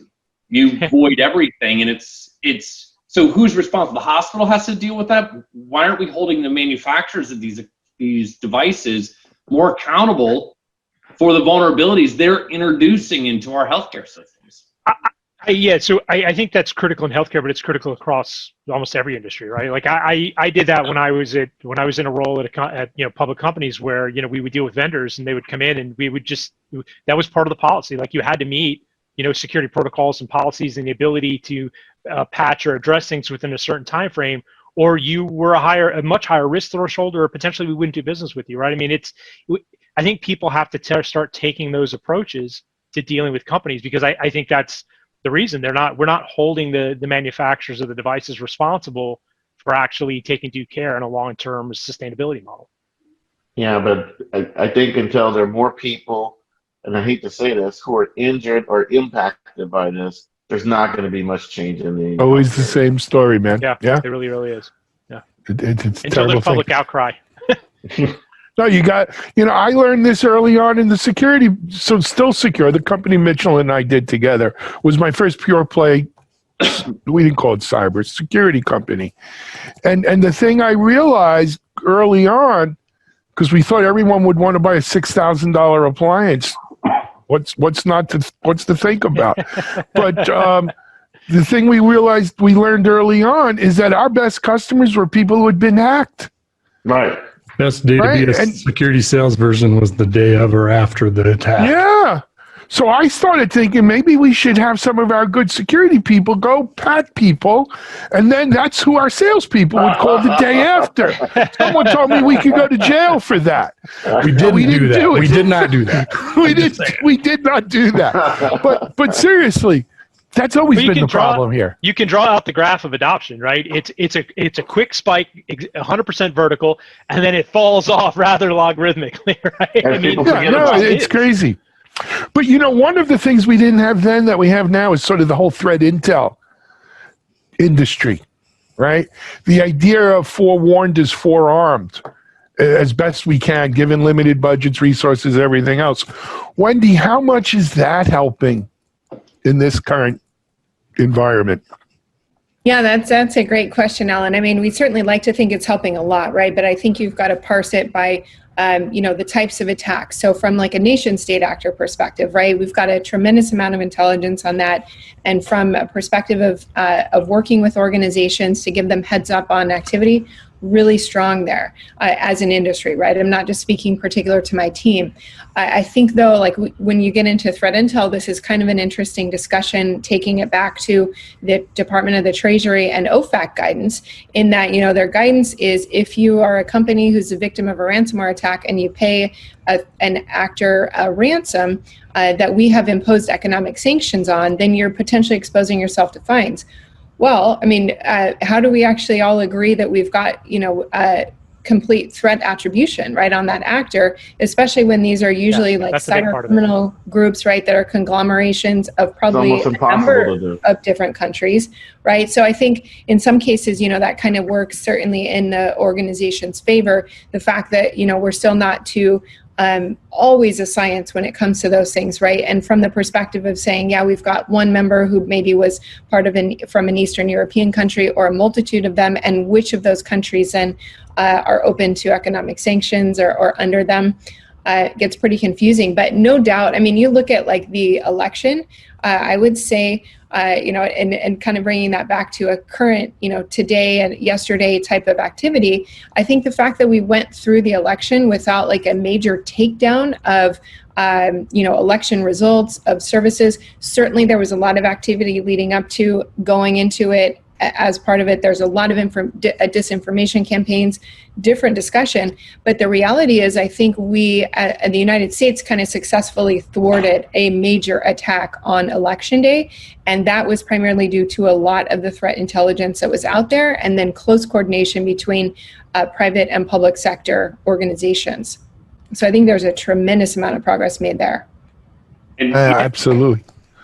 Sorry, Matt? I was going to say, and Wendy really hit on a big point for me. What I've seen when you hear people like Wendy talk and Ben and team, it's the ability to do that collaboration. I think in the past, and again, this all ties to a lot of the conversations Alan, you and I've had, where people used to look, and Ben may look at Wendy as a competitor, so we're not going to share intelligence, and you can't share intelligence with a federal agency because that could be looked poorly upon. And we're starting to see in a pretty big way the understanding in industry that we're on the same side. We should be sharing much more, because your success is actually my success, especially when it comes to cybersecurity, threat intelligence. It always amazes me, Matt, how many people don't take advantage of resources that are out there. So, InfraGard's obviously one, right? That's kind of that private federal. But then the ISICs, like I know it always amazes me how many people aren't even aware that they exist, right? So the retail ISIC, the financial services ISIC, the IT ISIC, like if you're not participating in those organizations and doing that intelligence sharing and getting into that closed door session where you can open the kimono, you can have the discussions with honesty, even with competitors, to protect the industry, and then outside of that, carry on your normal business. I think you're just missing out on one of the really successful ways that you can kind of combat some of that and get information where it's not available elsewhere. You're missing the fundamentals. It's not that you're missing out. You're not doing the basics. It's like driving without a driver's license and absolutely no education, and doing this and not paying attention to the road signs. I mean, these are basic things that we should be doing, and you're right. I talk about it. But it's the same thing. This happens across the industry, right? How many organizations still don't have a CISO or a person responsible for security in the organization? How many organizations don't have great asset management, know where their assets are? How many organizations aren't doing cyber hygiene and patching and vulnerability management just because it's not the sexy stuff? Like they're continually worried about how much budget they're spending, when I think again, the ISIC is not that much of an investment a company to participate in. And the return on investment is huge. So I think really it's doubling down, like you said, on those fundamental capabilities that a lot of organizations aren't taking advantage of. Yeah, and I would tell you that especially so in healthcare. Especially like Wendy, how many, I can see major hospital systems doing it, but how many hospitals really have a threat intelligence service that they've employed in the business that they do every day? I mean, for most, cyber hygiene in some form is there, but a coordinated, risk management program that then drives into my operational security program, it's rare I've seen that in healthcare institutions. Yeah, I'd agree. A lot more growth, I think, needs to be done in that industry. Just in particular, Julian, as you mentioned, kind of the small regional facilities, right, which deliver a lot of business, take care of a lot of patients, but just have nowhere near the budgets to be meeting basic requirements, and then integrating threat intelligence into that. I think in many cases goes above and beyond. Right. Oh, but quite frankly, right, this again is not a Johnny-come-lately problem. This is a problem we've seen. A couple of things. First of all, it always seems though the security industry always talked about healthcare as a number 2 or 3 vertical after finance and or government, right? They've never really. There's been few organizations that are really kind of just focused on that healthcare vertical from a cyber point of view. My friend Mike Murray used to be at GE Healthcare. He's just spinning one up now that's going to be involved in it. But it's absolutely true. We've done that. The other thing is, and I realized this at the end of my still secure tenure, security's hard. Cybersecurity is hard. And when you, Wendy, say, yeah, I want those smaller mid-regional healthcare providers to take security more seriously, it's too hard for them. I think that at some point you got to say, do I outsource it? Is that the only way? Is that my best way to be reasonable about cybersecurity or not? Both of those points you brought up, Alan, come back to money. It's a money thing, right? Like GE Healthcare vendors, the industry that doesn't focus on healthcare, because like if you go to it and you try to focus on that vertical, it's really hard to get a dollar out of that, right? That's exactly right. I'm not saying that's a good thing. I'm just saying that's no, it's true. I saw it firsthand. Yeah. Julian, you wanted to say something? No, I was agreeing with Ben. It's a really tough sale. You'll go through if it's enterprise software, a 6-9 month sales cycle, and the next thing you find out is that the budget went away because there was another priority, which was around buying some kind of medical device or something. Yeah, like CAT scanner or something. Yeah. I mean, we had it worse. Mitchell and I would go to hospitals trying to sell them NAC, and the CIO or the chief security person they didn't have a chief security person, but the guy who was in charge of security would love it. And then someone would say, wait a second, are you going to tell Dr. So-and-so that he can't get on with back then it was beepers, he can't get on with his beeper or phone because he didn't pass a NAC test? Forget, what happens if he doesn't want to treat patients here? We're done. That's exactly right. So one of the things we haven't talked about in this, we talk about the devices, we talk about, adversaries getting in because they're not patched, but, I'd be interested in the intel everybody's seeing on, we call it insider accidents, right? Try not to call it insider threat, but, the accidents that people who are not focused on cyber do. The joke we always get is everybody likes to click links for some reason. I've never quite gotten it. I try to equate it to they're in Las Vegas and they like to pull the lever. But people love clicky, clicky, clicky. In healthcare, how do you train someone that may not want to be trained, that doesn't care, right? They don't, again, speed. It's all about speed. If they're going to see something on their phone, they're going to click it. If they're moving too fast, how do you educate? How do you train these people? When you talk about intel, but how do I give intelligence, cyber intelligence to a hospital administrator that's more worried about the doctor showing up to do the surgeries they need than putting barriers in?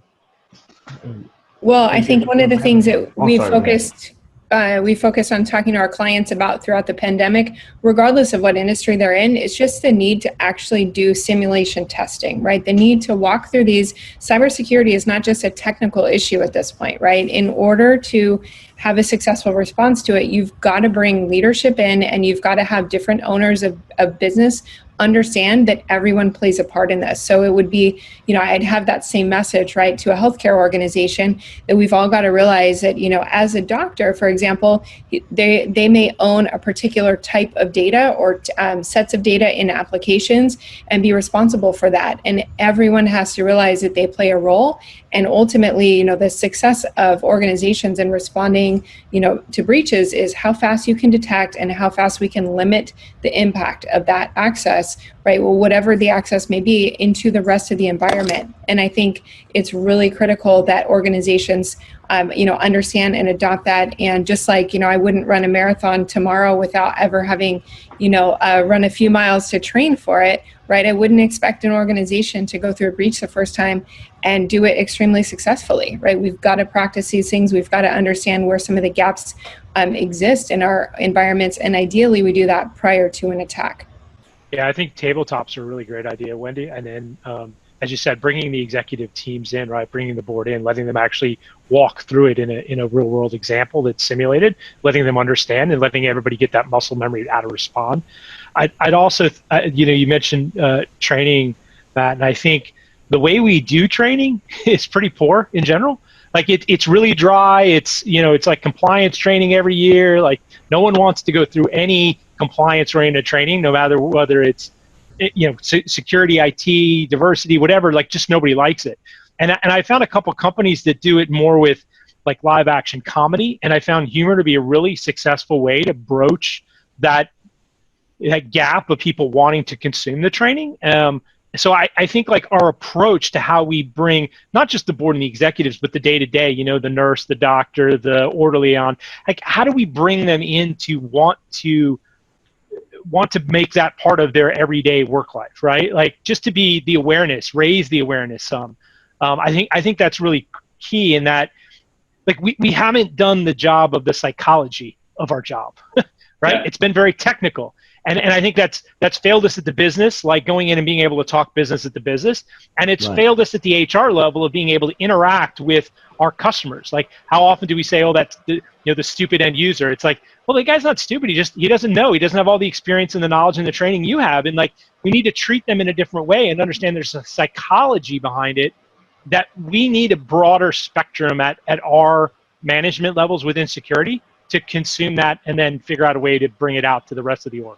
I think it was Julian who brought it up a little while ago. It's people don't until there's a failure, until there's that thing, another thing. Julian, you and I were talking about this in one of our conversations. Until it becomes personal, and I think you're correct. Our training is very dry, generally across the board. I'm not insulting Unisys or Qualys or IBM or anybody's corporate training, but in general, it can be very dry, and it's also, I think, wrong from the start. We seem to want to have training that always ends with a pass because it makes people feel good when they pass, and you don't learn that way. And that, Julian, I don't know if you wanted to expand on that, but that need to pass, that inability to accept failure, especially in healthcare, seems to be a big deal.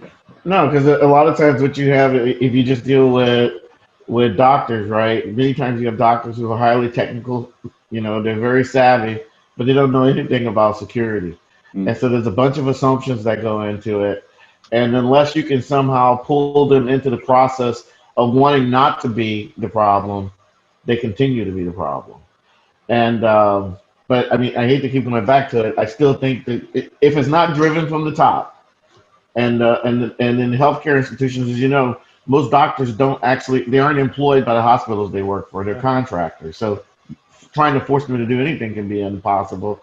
But usually the upper management is afraid to do stuff like this because they're afraid of having the especially the better caregivers go to other places where they consider there to be less hurdles for getting their work done.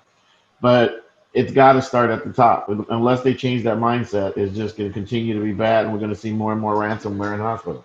No, not to make this about the election, but there's an interesting maybe lesson to learn, sort of a gamification approach we could take to training.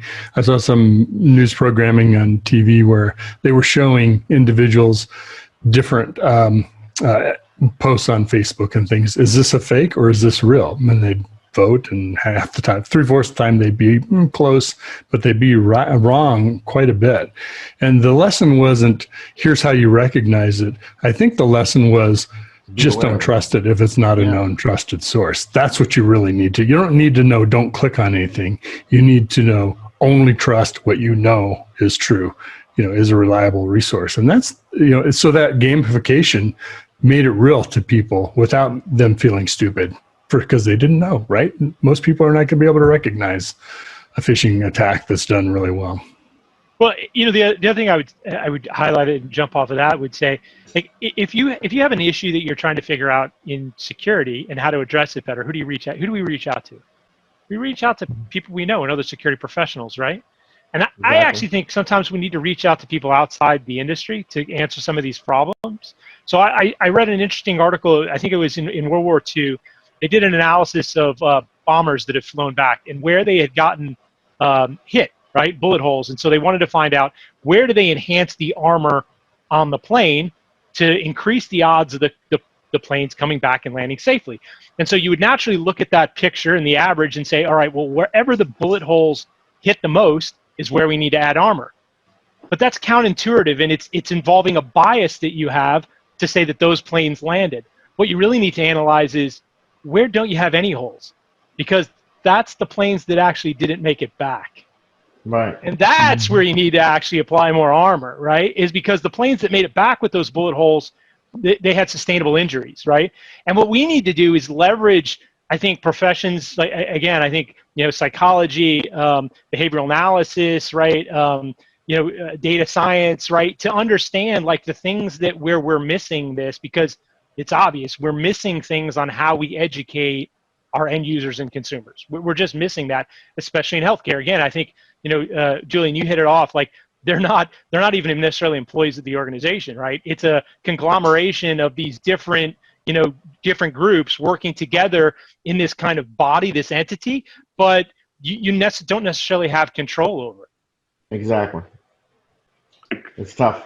I couldn't agree more. So, we're coming up to our time. Unfortunately, it looks like Alan dropped off, so we'll go close out here. I really appreciate it, and I'd love to close this conversation with some final words from everybody. I think one of the things that we're trying to do with this program is impart some wisdom and some advice and maybe some tactical things that people can do as next steps within healthcare, within their own organizations, to try to not prevent ransomware from impacting your company, but things that we can be doing as an industry to really try to help others in this field. So, Mitch, I'll start with you. What I take away from the panel is, it's about people, it's about business, it's about process. Technology is in there, but that's not the thing. That's where rubber really meets the road, is with us and treating people, dealing with the psychology, all of those things. So that was super, super helpful. I appreciate everybody sharing that. And by the way, it makes me very happy because my degree is in psychology. So yay, my degree. I did not know that ahead of time. But I didn't know that either. I would love to say I did that on purpose, but I always tell people I wanted to be a psychologist until I realized I don't like listening to people. Ben, next. Yeah, so my takeaway is, or advice that I would give is plan ahead, right? I think a lot of people get into these situations where they're dealing with, should I pay the ransomware? Shouldn't I pay the ransomware, right? Like, what do we do in this situation? How do we recover quickly? And so I think, Wendy had brought up the tabletops. I think finding a way to plan through it, ask these questions ahead of an incident happening, and understand, like, now things are going to change. You're going to have to call audibles, right, to make sure you can react. But at the same time, it's going to be a lot more calm disposition, and that's what, as a CISO, I think you want to bring, is calmness of disposition to that discussion, to be able to respond intellectually as opposed to emotionally. Julian? So my advice would be, like anything with security, what's the purpose of security? It's to provide protection and, a better usage of the resources that a corporation or entities have. In the case of hospitals, better security equals better healthcare. And so if the services that you need, the technologies that you need aren't available to you, you're not going to provide the same level of healthcare that you would if it was there. So it has to be an integral component to you doing the job that you do, which is helping people. I love it. Love that. Wendy? I think all of the things that have been highlighted so far are all great, right? And certainly Ben would have kind of stolen from me the training, which I could not agree more with. No, all good. I love the, we're hitting it kind of multiple times, but I will say I certainly agree with Mitch in terms of that people are the heart of what we need to solve here, but taking it to a technical thing or technical tips, if you will, just a couple things that we see over and over again. Lack of multi-factor authentication on remotely accessible devices. That's something that every organization, I think, can focus on identifying and saying, all right, let's prioritize these, and then let's figure out how quickly we can get multi-factor authentication on. There's a lot of great solutions out there. And then second is just backups. Having backups of your most critical data and having it available offline. Again, we say that different towards every industry, right? There's not one solution that's going to fit for everybody. You've got to prioritize in terms of what is your most critical data. Some of the solutions are costly, but if we can do that and have backups that aren't on the network, that don't also get encrypted when a ransomware attack occurs, the better off we're going to be in terms of not even having to have these type of discussions. Wendy, you took mine, so I'll throw in my piece of advice, and I think we touched on a lot here. It's make friends and communicate, talk to people, join these groups, get the information, the intelligence, and get support. A lot of times within an organization, it may be hard if you're employed there to convince doctors, administrators to do something, but bringing in friends, trusted advisors, it doesn't always have to be an expensive contract. I've brought in different organizations, industry experts to have breakfast or lunch or dinner with certain leaders in an organization just to help bring that external perspective. Can go a long way in helping to change people's minds on the importance of cybersecurity. And Alan, I see you're back, so I'll hand it back to you for final words. Thanks, guys. My machine rebooted there. I apologize. Yeah, but you know what? First of all, my final words, what a panel. What a panel. I mean, what a great discussion. I probably could have done this for half a day and we still would have more to talk about. But so thanks to each and every one of you. Julian, Ben, you came back. We did a redo here, a part 2 anyway. I appreciate it. Wendy, you really, put the cherry on top of this Sunday. It was thank you so much. Matt, Mitchell, my cohorts here, thank you. We'll be back with another CISO week in about 2 weeks, another CISO talk in about 2 weeks. But for now, this is Alan Schimmel for CISO Talk. Hey, stay careful, stay secure out there.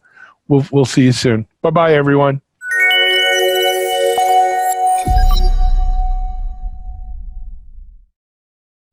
Next up, we have another series episode for you. This one is the Cyber Hero Adventures, produced and starring our friend Gary Berman.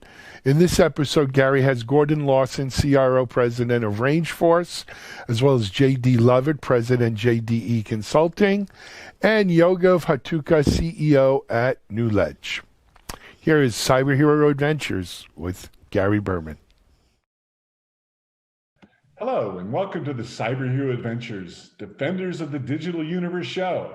Today's show focuses on answering the question, what are the best practices regarding next-gen cyber training? Stay tuned to find out more.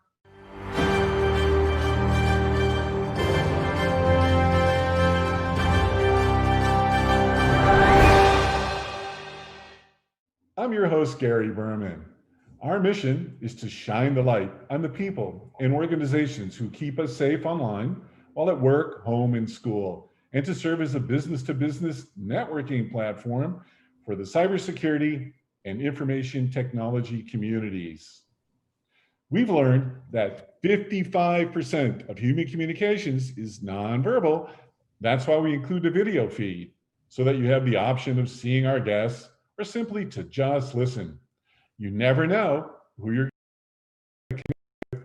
and how you'll be able to maximize opportunities resulting from hearing from our guests. Gordon Lawson is the CRO and president of Rangeforce. He has 18 years of experience in the security sector with a focus on SaaS optimization and global enterprise business development from global companies such as Reversing Labs, Cofense, which was formerly FishMe, and Pictometry.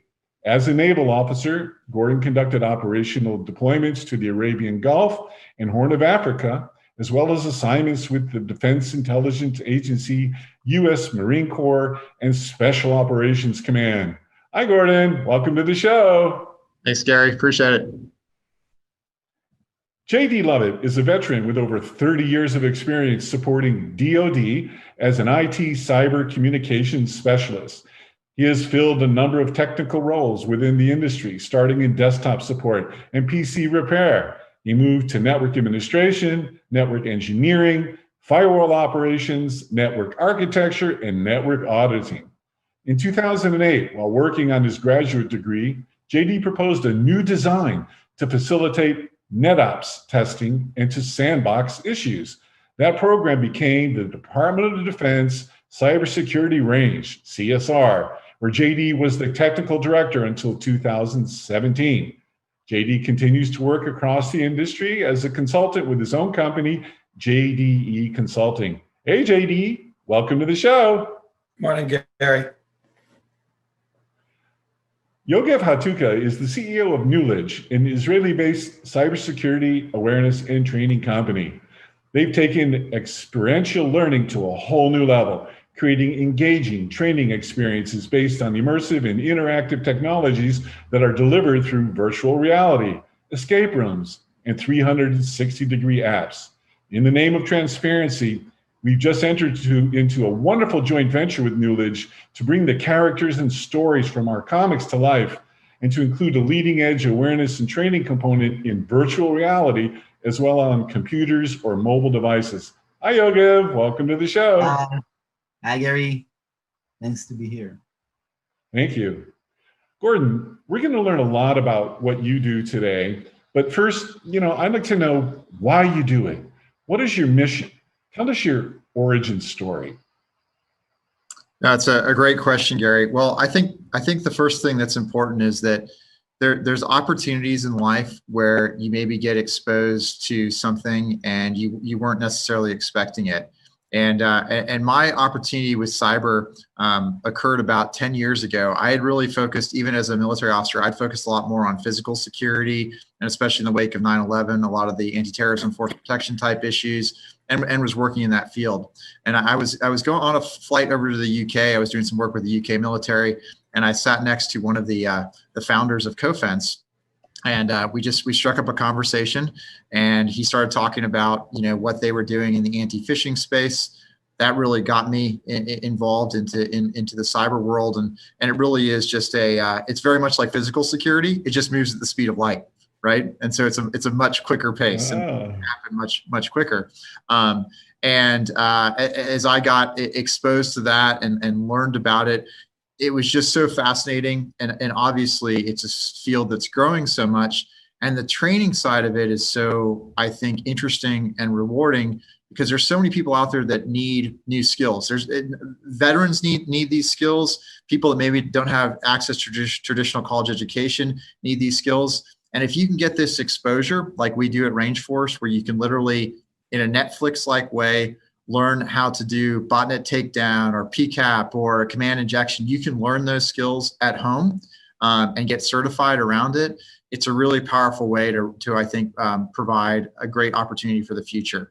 And so that's why I'm passionate about it is, someone gave me a chance to get involved, and I want to be able to give millions of people a chance to get into this arena and really make a difference in protecting enterprises around the world. That is an incredibly interesting analogy. I've had the pleasure of listening and learning now to over 60 thought leaders across the spectrum of the cybersecurity and IT ecosystem, and you're the first person that's referenced Netflix.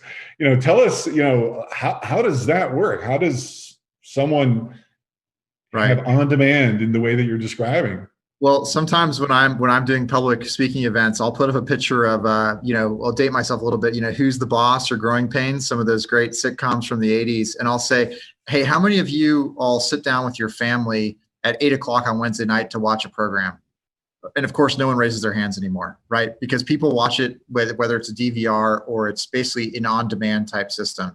And so I think that unfortunately in cybersecurity, and I think in a lot of probably technical training type environments, we have not adapted to the way people like to learn. People like to learn asynchronously. Netflix is a great example of how we watch. Shows are recommended to you. You can watch all of them at once if you want. You can watch one every couple nights. But that whole idea of learning asynchronously, of being able to log in and get the content that you want when you want it, and to learn at your own pace, I think that's really a difference. That's what we believe in at Rangeforce, and that's the way that the future is going to continue to really ingest great content and continue to up their skills. And it must be especially, relevant now, a leading edge even, given the convergence of the world, work, home, and school, into one place. So this on-demand Netflix, kind of model is, only going to accelerate. Is that a valid assumption? Absolutely. And people physically can't go to in-person training courses anymore. And, I think that even in instructor, we all know the challenges of Zoom. You get much more than 4 people onto a call like this, and it gets really difficult to manage. And so instructor-led in-person courses that have 40, 50 people done virtually, I just think that you're losing a lot of the message there. So absolutely in this current environment, and I think for the foreseeable future, that on-demand aspect, virtual aspect, is going to be super important to continue. I can testify firsthand, about the Zoomification of everything. And, one of the interesting things we're doing with our show is to make it visually interesting and to answer the question, do people have torsos? And the answer is a resounding yes, and so in our show, as our viewers will see, like you've already said some super cool things, and instead of me just, screaming out loud, which I feel like doing, you're going to see, over my shoulder something like, wow, or yes, or, incredible, like the old Batman sorts of things. And we're going to include, video, so we don't have to just look at one another the whole time. And if we're talking about cool training, we'll show the audience cool training, video and stuff like that. So a lot more to come from you, Gordon. So stand by. JD, tell us your origin story. Why do you do this? What is your mission? And I can't wait to hear about the Department of Defense. Well, the Department of Defense is always different. And that's where I got my start. I was a young Marine, turned into an older Marine and was old enough to retire, but, did a lot of different cool jobs within the computer community after I went deaf and was not allowed to stay in the artillery community where I computed artillery fires. So, it was an interesting road to travel for me. But because the Marine Corps has a lot of different needs everywhere you go within the Marine Corps, I got to do a lot of different jobs. I started, doing desktop support and computer repair, which I loved. I was helping people every day, and feeling like you're helping people is a wonderful feeling. But, I moved to a new station, and they didn't need computer repair or desktop support. So I got into network administration, then network engineering. Before you know it, I was working in a shop that needed people to do regional network, architecture. So, every different phase of my career, as I moved from one command to the next, and you do a lot of that over a 20-year career.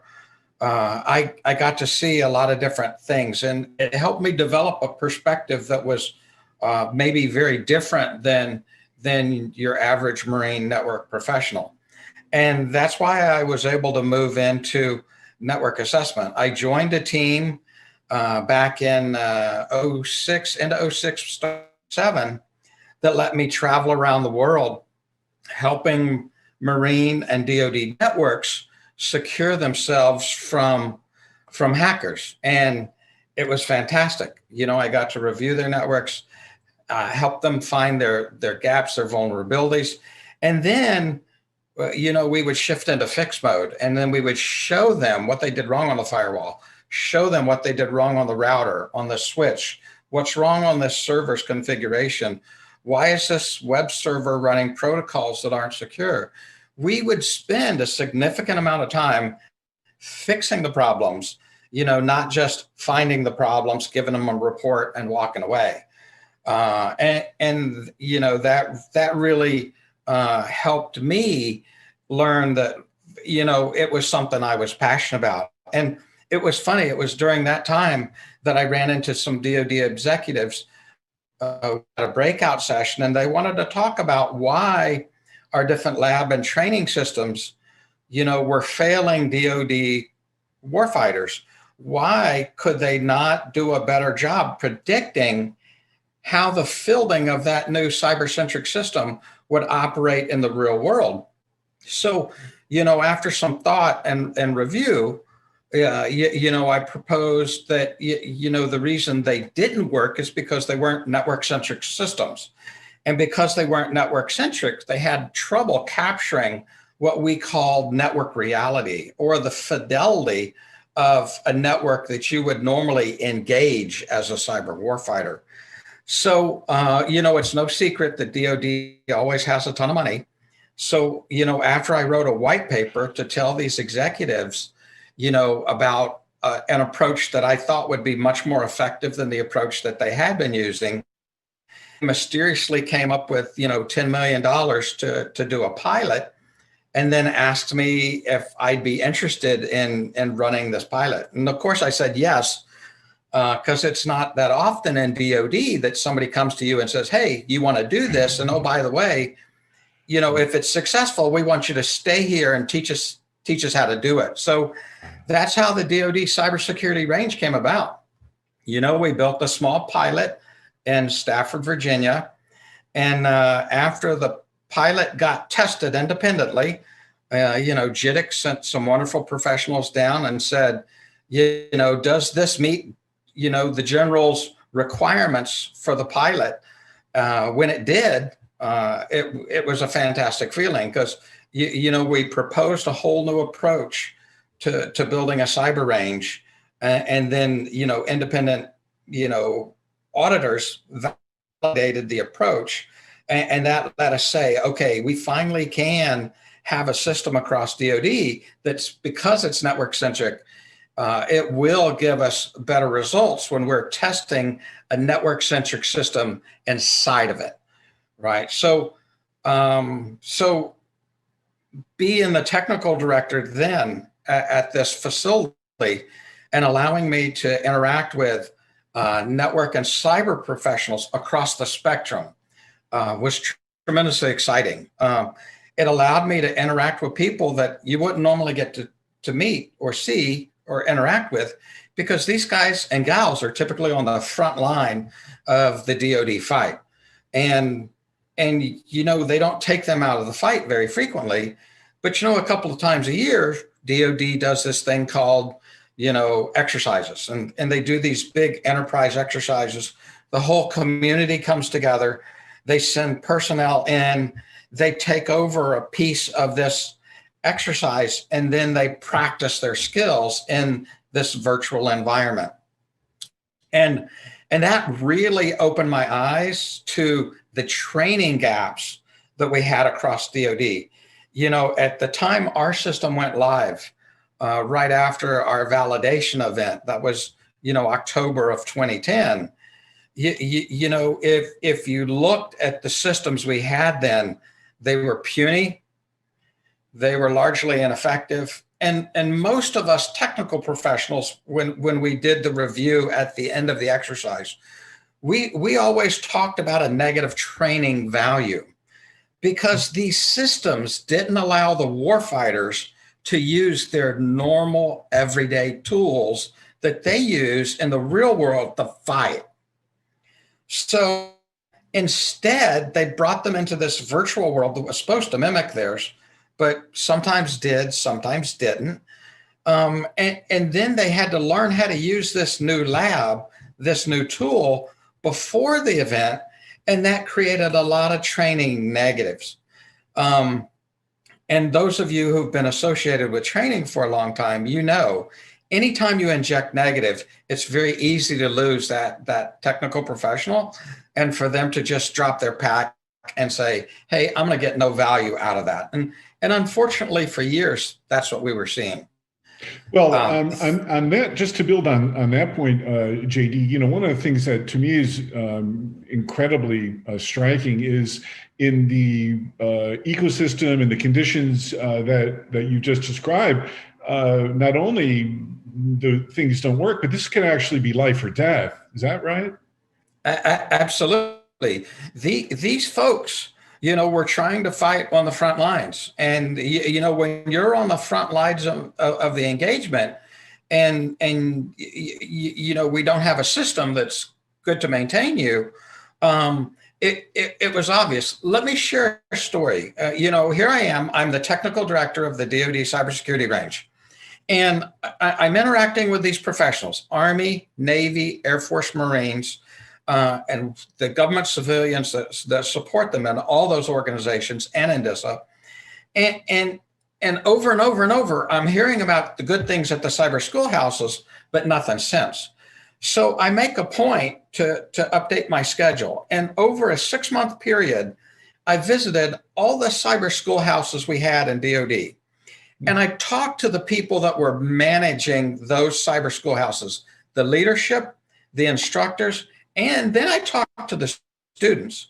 And, you know, a story that I heard over and over through this 6 months time period is on a scale of 1 to 10, when those students left the schoolhouse, they were strong. They were an 8. And some people said maybe more than that. So they took these guys and gals who were coming into training and they turned them into very effective cyber warriors, an 8.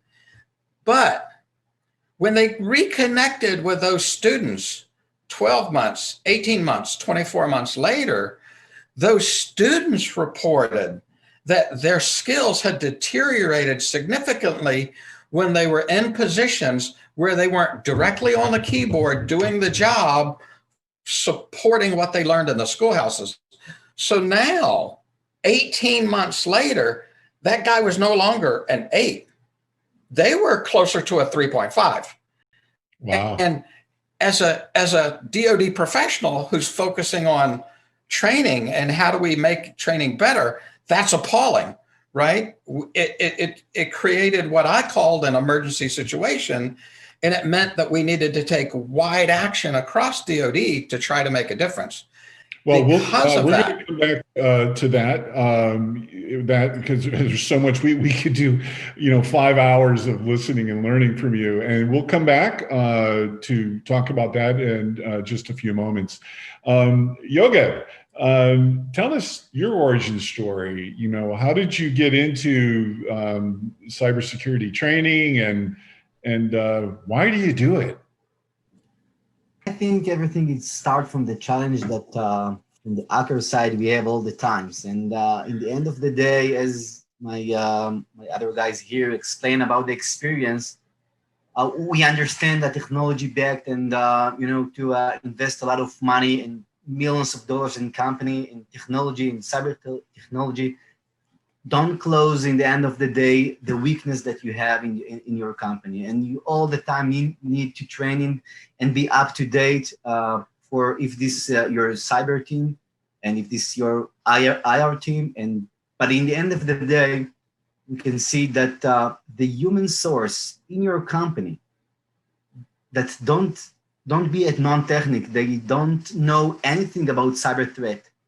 And this is the backdoor that you have in your company. And we understand that if we're not going to train them and educate them what is cyber threat and what is cybersecurity, you don't have any chance to close the doors in your company. And the human error is responsibility for more than 90% of all the successful attacks in the company. And we understand that we need a way that we want to educate employees. And we start, all the training that you have, it's dealing with PPT, with lectures, and you send them the emails and you try to explain to them what you do and what can be a weakness for the organization. But what we try to find in ULED, it's what is the best way that we can deliver training and we can educate and explain about cyber threat in the companies. And in ULED, we believe that the only way to learn is experience, as JD said before me, a few minutes before me. In the end of the day, it's experience. You need to give the users, the employees, to feel, to understand, to experience what is means cyber threat. And we found that, and we started actually in ULED to developing escape rooms. It's just we all the time think about what is the best way to deliver knowledge and anything. It could be cyber and it could be other threat. And we developed escape rooms, and these escape rooms we put challenge that the users that come inside this escape room, it's a real escape room, it's a physical escape room that we build in a big company. And the users come inside and it's a real world that you come inside, see an office, and this office, we told him that the office is attacked. And now these guys that come inside need to solve the problem and fix the office and the threat that some hackers attack the office. And he come inside and don't have anything and see computers and see a code run. And after we understand what this situation and try to fix this is and solve the problem, we understand that we need to find a new way to deliver content.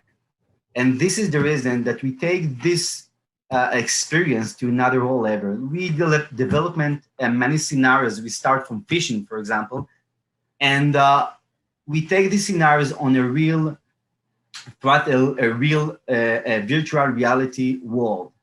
And we build scenarios that give experience, engagement, and gamification for the users to understand more about what is phishing email, what you need to do, what is mean, and he come inside these real life scenarios, and it's a real world, and he understand what he need to do. And this is the reason that we understand that if we success to find the way that we can change the way that we can deliver courses and training and give knowledge to the employees in order to give them the right tools to protect the company for cyber threat.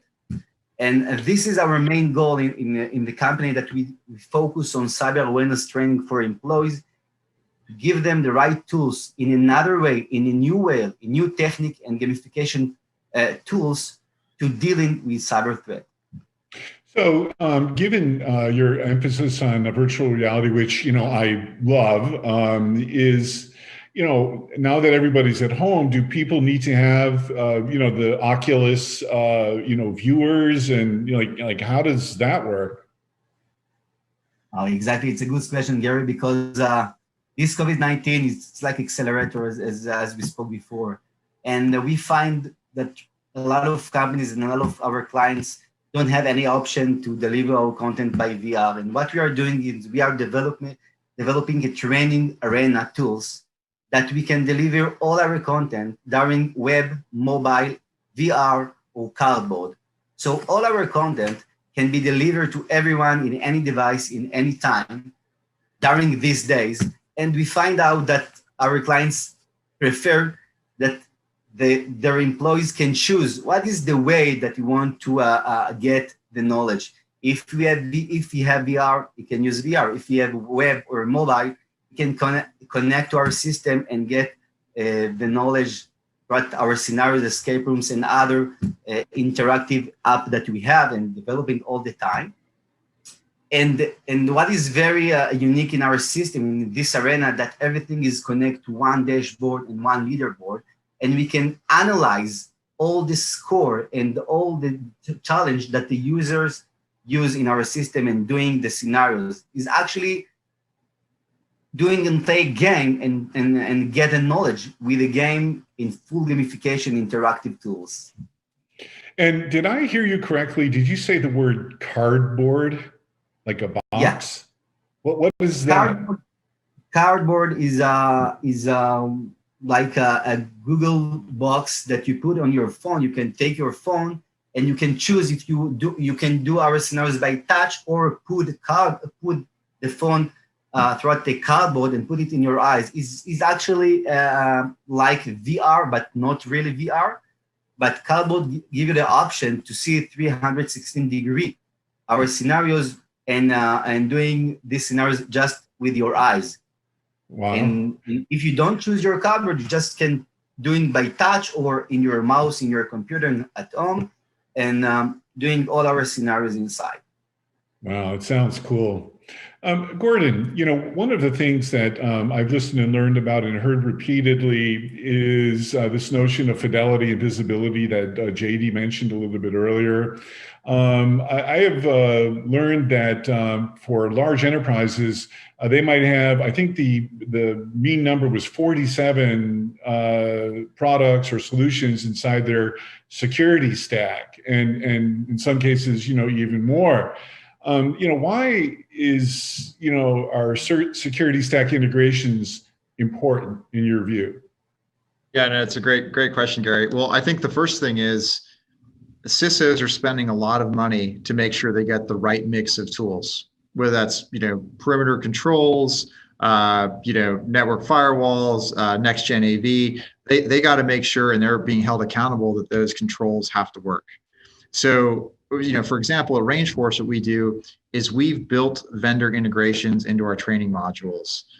For example, we have ones around Cisco, we have ones around Palo Alto, Recorded Future, VirusTotal, Splunk, some of the more ubiquitous technologies out there, because we want to give our practitioners and our students a chance to get exposure to those technologies in a benign cloud-based environment before they have to play around with it on network. And so I think it's very important that people get that exposure and have a chance to understand what some of those tools do. And then it also makes them more effective and makes the return on investment for that CISO more effective when he knows or she knows that their people are using it are using it effectively.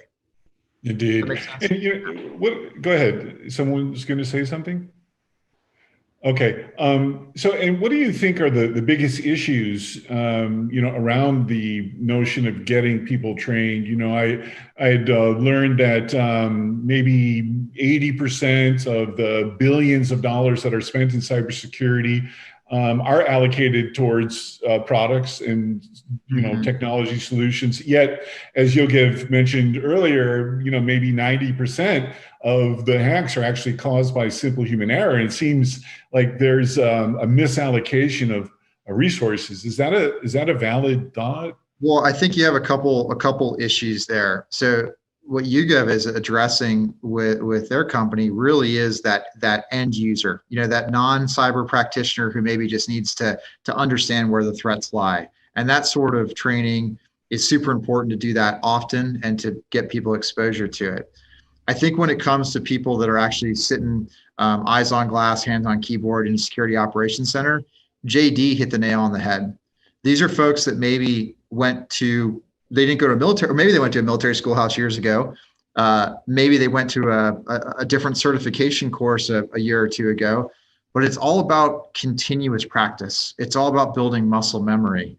And that's why, from our perspective, you need something like Rangeforce where you can have that on-demand content. You can practice continuously. There's some operational and reporting rigor around the modules and courses you complete.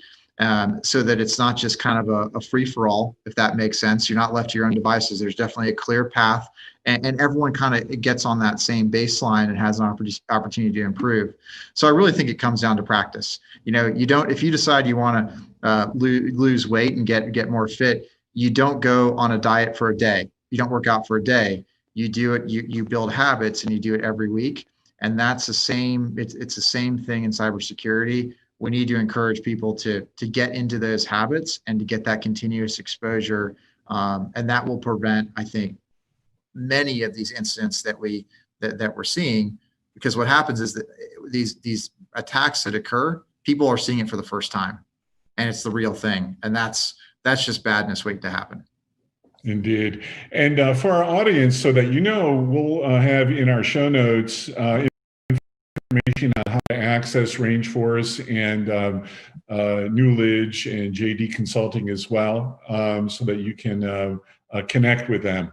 JD, so where we left off, during our great discussion today. By the way, thank you all so much. You all are terrific. Take us to the current state of things. We now in the world, is it valid that cybersecurity is another domain for battles? There's no doubt. U.S. Cyber Command has taken on the role as a COCOM because the warfare space has been recognized as one of those key warfare spaces that have to be managed. So cybersecurity is going to be huge moving forward. And a lot of people tend to think that, there's a small group of cyber warriors that are in it. But if you look at the big picture view of cybersecurity, it covers IT, it covers NetOps, it covers the cybersecurity teams. So that's a much bigger view of the community. And because of that, we need to take a big picture view of how do we make it better. The two companies that you're seeing today, they're showing you great examples of how at this perspective, we need to get better. At this perspective, every perspective you look across that wider cyber community, we've got to get better, because even though we've identified technologies and techniques and tools that are helping us improve, we have to continue to improve across the spectrum, and we have to do it all together.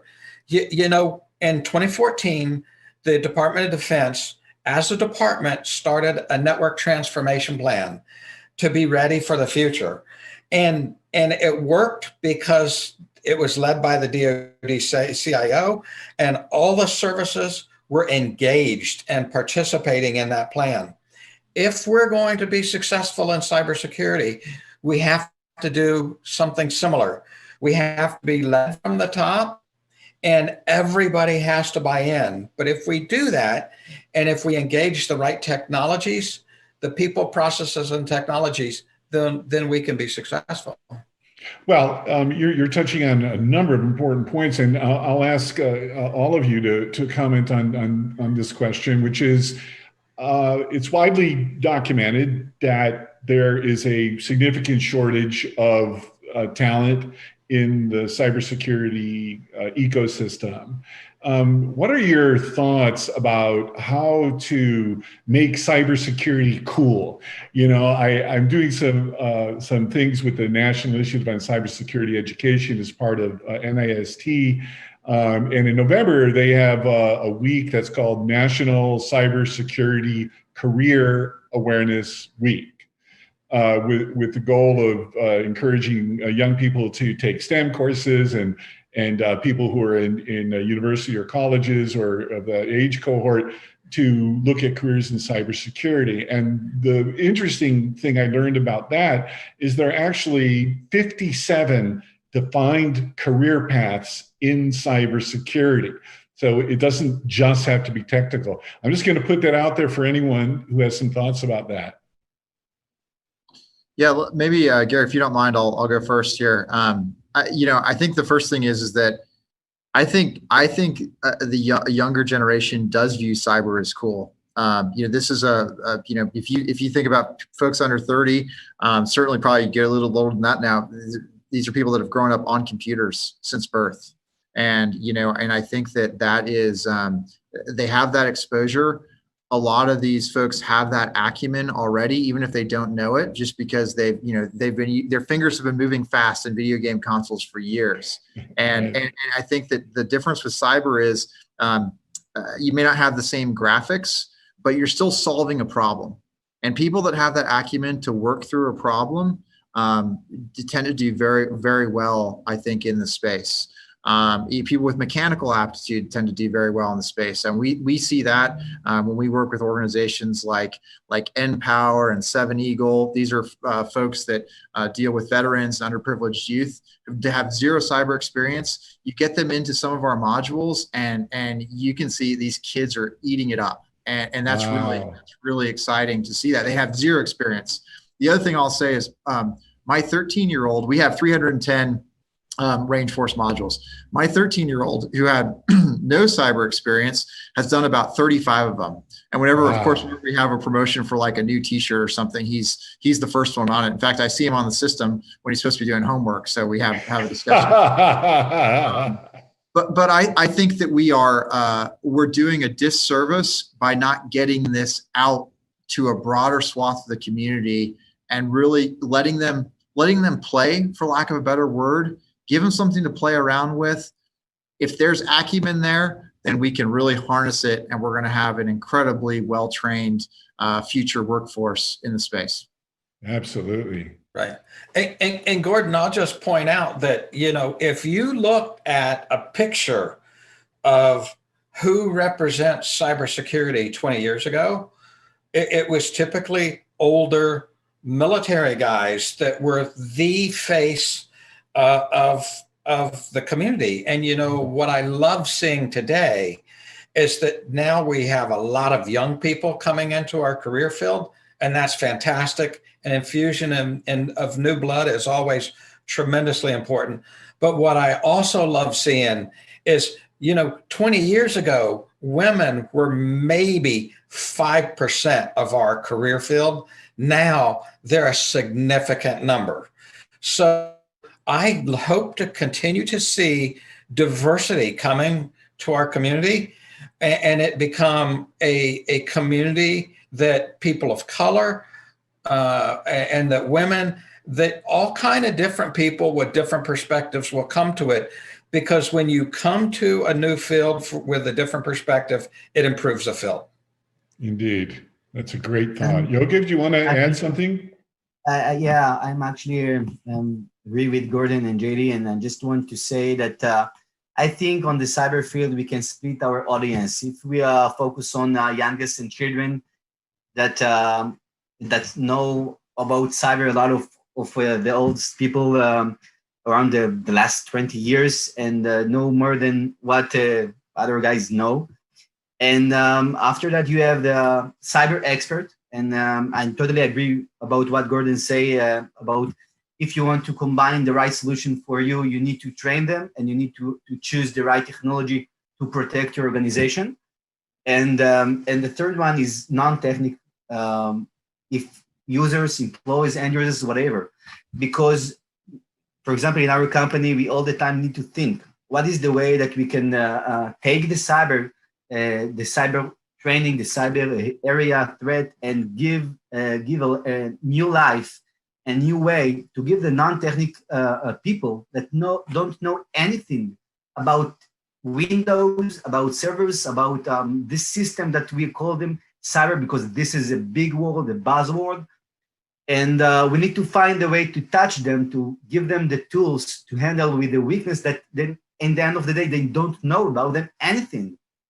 And what I want to add about what Gordon said before is I have a big client on the last year and that come to me and say, look, in this year, I put $5 million on technology to replace all my servers, put firewalls and etc., and put cyber technology, the best cyber technology that I know, and put $5 million.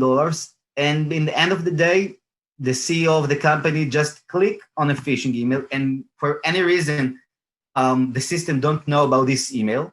And this company attack, and what he said to me, come to me and say, I put a big budget on these tools. And in the end of the day, my cyber team need to train about the system. They need to know how to configure all the setting inside and to put inside. And I need to do two things. One, I need to train them. And the second, I need to explain more for my CEO how to use how to use in the email. So in the end of the day, I agree with JD. This is something that training technology, we need to combine this and to choose the right training for the right audience to give them the tools to handle with cyber threat. Wow, unbelievable. This is so interesting. And so as we're wrapping up here, Gordon, is there anything else you'd like to add to amplify your mission? I think the most important thing is, for anyone in industry that's out there listening is, if you haven't implemented what I would say is that on-demand tactile program for your technical staff, whether it's range force or something else. Of course, I'm biased and think we're the best, but you really need to look at doing that for your technical teams. You've got to provide them access to great content and great training, but you also, for yourself and for the CISO and at the board level, you have to have reporting about where people are. And I think that if you don't have that, then you're leaving yourselves open to vulnerabilities. The other thing I was just going to mention is, I think the other piece, and if you don't mind me just mentioning quickly about something, an initiative that we have as well, Gary, is we just released this product called Battle Fortress, and this is something JD has spent years in this space where working on cyber ranges. Traditionally, cyber ranges have been very expensive on-prem endeavors. We have one that's in the cloud. It allows you to emulate your tools, have full-on red and blue team attacks. When you couple that kind of capability with the on-demand training, it's a very powerful combination.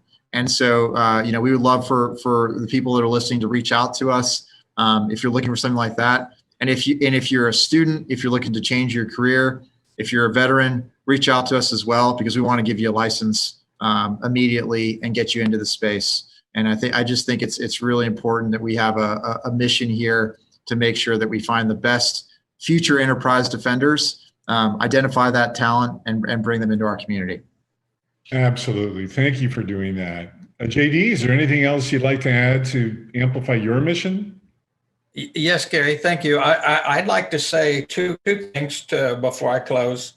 Number one, thanks. What you're doing is a wonderful thing. Reaching out in a new, completely different way to find that next generation of cyber warfighters. That's tremendously important.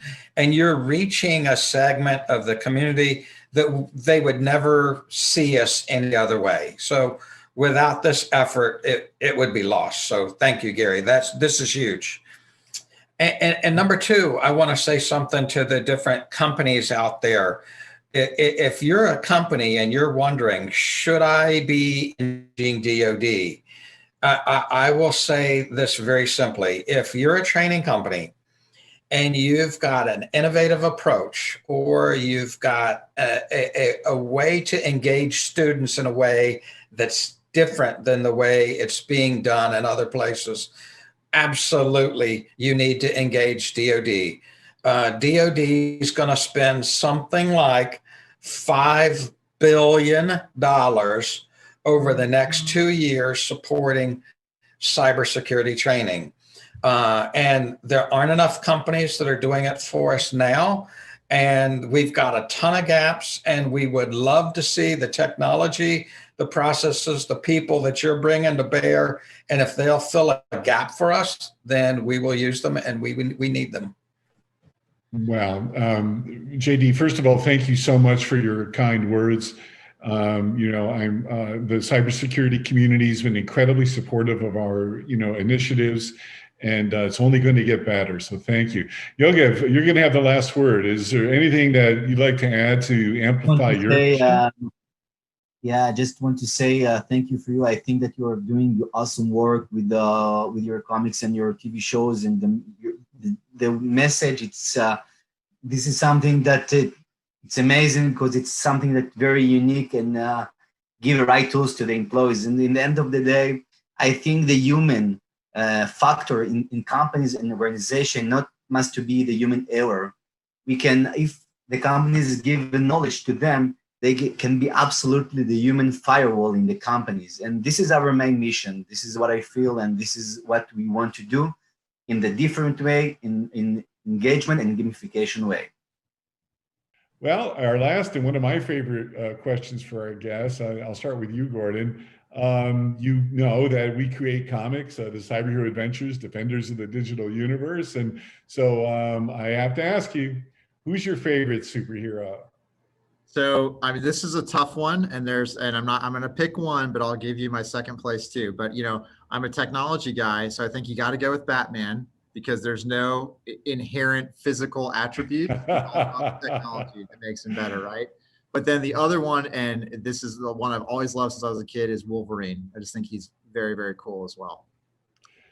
Well, you like his hand or something? Just the hand. You know, I have Wolverine #1 as a comic book, and I just think it was, you know, always just loved the concept of how the art, especially the artwork around those early ones, were very cool. All right, thanks for that. And JD, who's your favorite superhero? Oh, that's great. And you know, I've been a comic book fan for a long time, but I'll give you a visual cue. You know, as a little kid, you know, I would go out with the neighbors. I would grab my trash can lid, and there I was, little Captain America, playing with all the other neighborhood kids. Was it a metal trash can or one of those plastic ones? Yeah, it was. Well, all the trash cans back then were metal. You know, there weren't many. The only plastic things were those little tubes people put newspapers in. You know, so things have changed in a lot of good ways, huh? Yeah, absolutely. Well, that's cool. So maybe if we do a character based on you, we're going to call you Trash Talker. Yoga, what about you? You know, you live in Israel, and I'm sure superheroes are, you know, global and everything with Marvel Comics and all that.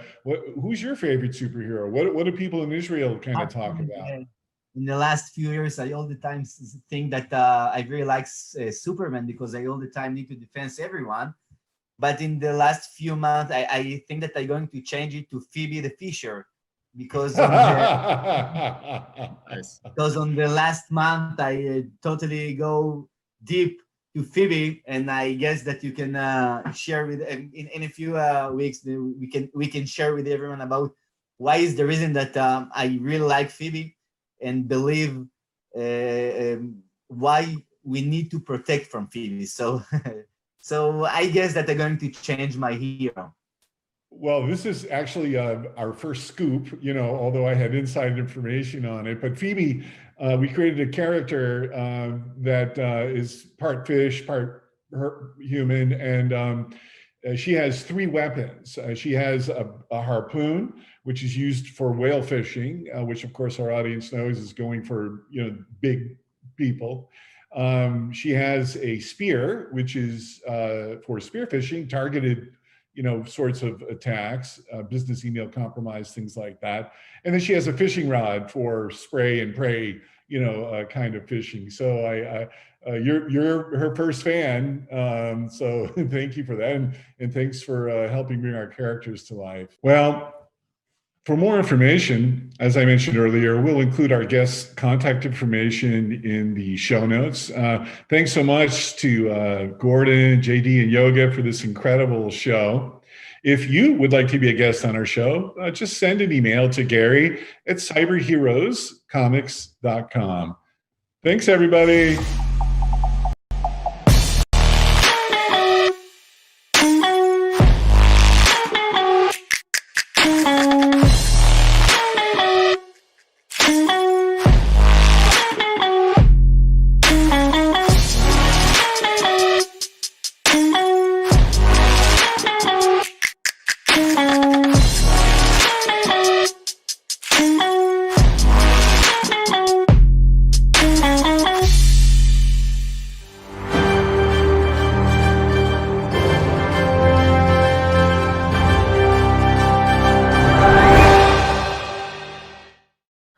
Alrighty, up next, we're going to turn things over to Charlene O'Hanlon, our Managing Editor, Chief Content Officer. Charlene has today's news and headlines around the media ops sites, as well as a preview of the rest of this week's webinars and 2 great interviews. one with Keeper Security CEO and co-founder Darren Guccione, and one with my friend John Morello of Palo Alto Networks. Charlene, take it away. Hey everybody, happy Tuesday. This is Charlene O'Hanlon, and I am here now with the Tuesday edition of the headlines. First up, on DevOps.com, we have an article about the importance of testing in production and the role that feature flags play in helping make that happen. Developers want to know that their code works before they release it to their users. It's a pretty obvious thing. That's pretty much the idea, but for years the process has been to deploy code to staging, have the QA team test in staging, and then deploy to production after testing. But when things don't work in production the way they do in staging, what do? Feature flags let you avoid those issues by testing in production and confirming the feature will successfully function in the environment that it will ultimately live in. This article also offers up a 30, 60, and 90-day roadmap to help developers shift their testing to production and eliminate the "it worked fine in staging but broke in production" conversation. And speaking of testing, we have an article about the role that automation can play in testing environments to eliminate the time and effort-intensive processes that are so prevalent in so many organizations still. Automation can be used in many areas of testing, from test planning to defect analysis, repair, and feedback loop, and can completely transform the testing process. This article takes a look at where automation can be of most help in testing and offers some guidelines on how to increase automation without disrupting the test environment altogether. In news, we take a look at a recent survey by Contrast Security that shows DevSecOps progress is slow going in a significant number of organizations. According to the survey results, 85% of developers said their applications on average have 10 or more vulnerabilities, and nearly half said they have on average more than 20 per application. 88% of respondents need to stop development work to remediate vulnerabilities at least once a week, with nearly 80% spending too much time triaging and diagnosing application security alerts. Now, given the fact that DevSecOps is a very hot topic these days, these survey results they show organizations aren't moving very quickly to shift security left in their software delivery lifecycle. As the world moves to cloud-native and application-based infrastructures, albeit slowly, the need for secure apps is increasing every day. Clearly, there is more work to be done to get organizations to adopt a DevSecOps workflow. All right, over on Container Journal, we have another article in the series that looks at Kubernetes and edge computing. You may remember in yesterday's broadcast, I told you about an article that looked at whether Kubernetes was ready for edge computing prime time. Today's article looks at some of the reasons why, despite its complexity, Kubernetes is still worth considering for edge computing applications. There are plenty of benefits in using Kubernetes for edge computing, according to the article, the most notable being the ability to unify policies across edge devices and cloud environments while centralizing management and standardizing policies. So is Kubernetes truly beneficial for edge computing? I guess it's up to you to decide. Over on Security Boulevard, we have an interesting article about a recent survey of 350 security professionals around the world. It suggests that younger cybersecurity professionals tend to be more conflicted about advances in artificial intelligence than their older colleagues. In fact, more than half of the respondents under age 45 agree or strongly agree that AI and machine learning are a threat to their job security. In contrast, just 25% of the respondents who are aged 45 and older feel the same. These results reflect the fact that many manual security tasks, which tend to be performed by less experienced members of a cybersecurity team, are ripe for automation. 83% of survey respondents have less than 10 years of experience, and a third have less than 5. So given the dearth of cybersecurity professionals to fill so many vacant positions, I think they'd actually embrace automation as a way to move beyond the button pushing into tasks that add more value by embracing higher level challenges.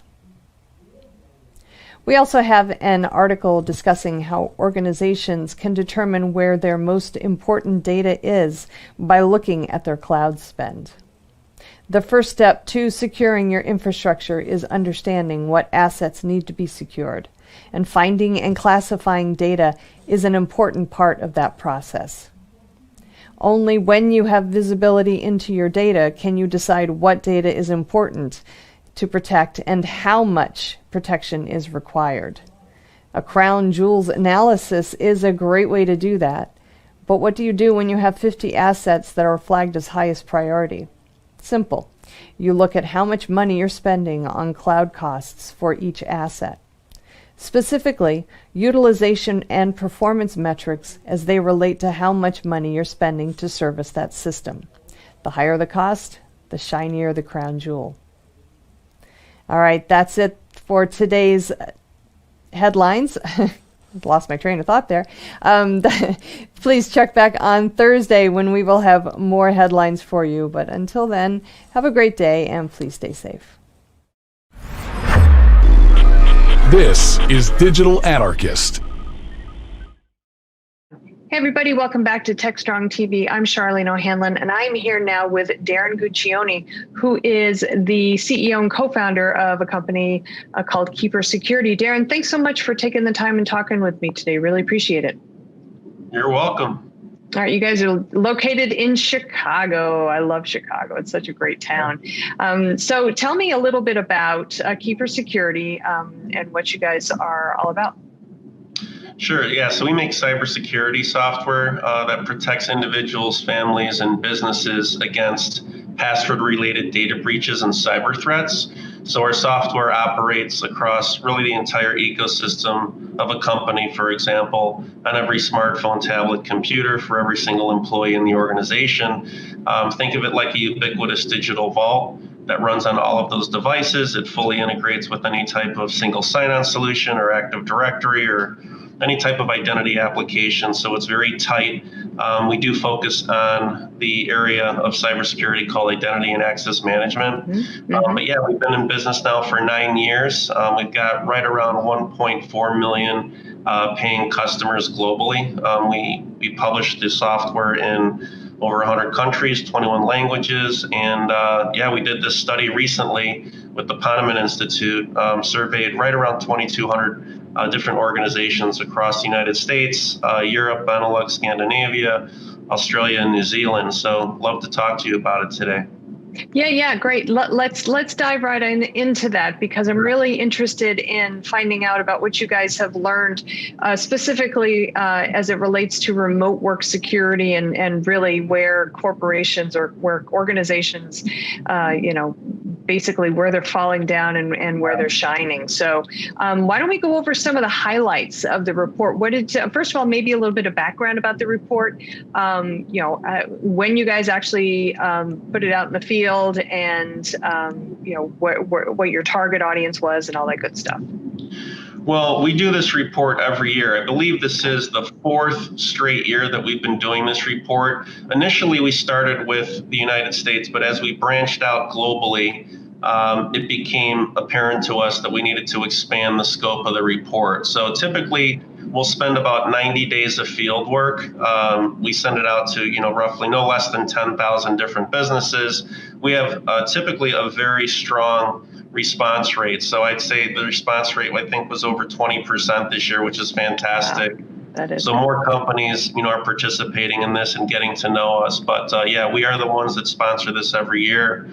And what we found, traditionally was that over the course of time, there's different events, right, that take place globally. This pandemic was a pervasive and catastrophic one, and really had a severe impact on cybersecurity, posture, and the results in terms of, the data breaches that were occurring as a result of that. I imagine, you some of the results pointed to the fact that companies just are not prepared to the level that they should be when it comes to remote work security. But I guess the report says you've got almost half of organizations said that they didn't have the right budgets to adequately support a remote work environment securely. That seems pretty high. It is. And look, I think what this came down to is that we realized, based on the research and the data, it was very clear, because numbers always tell a story.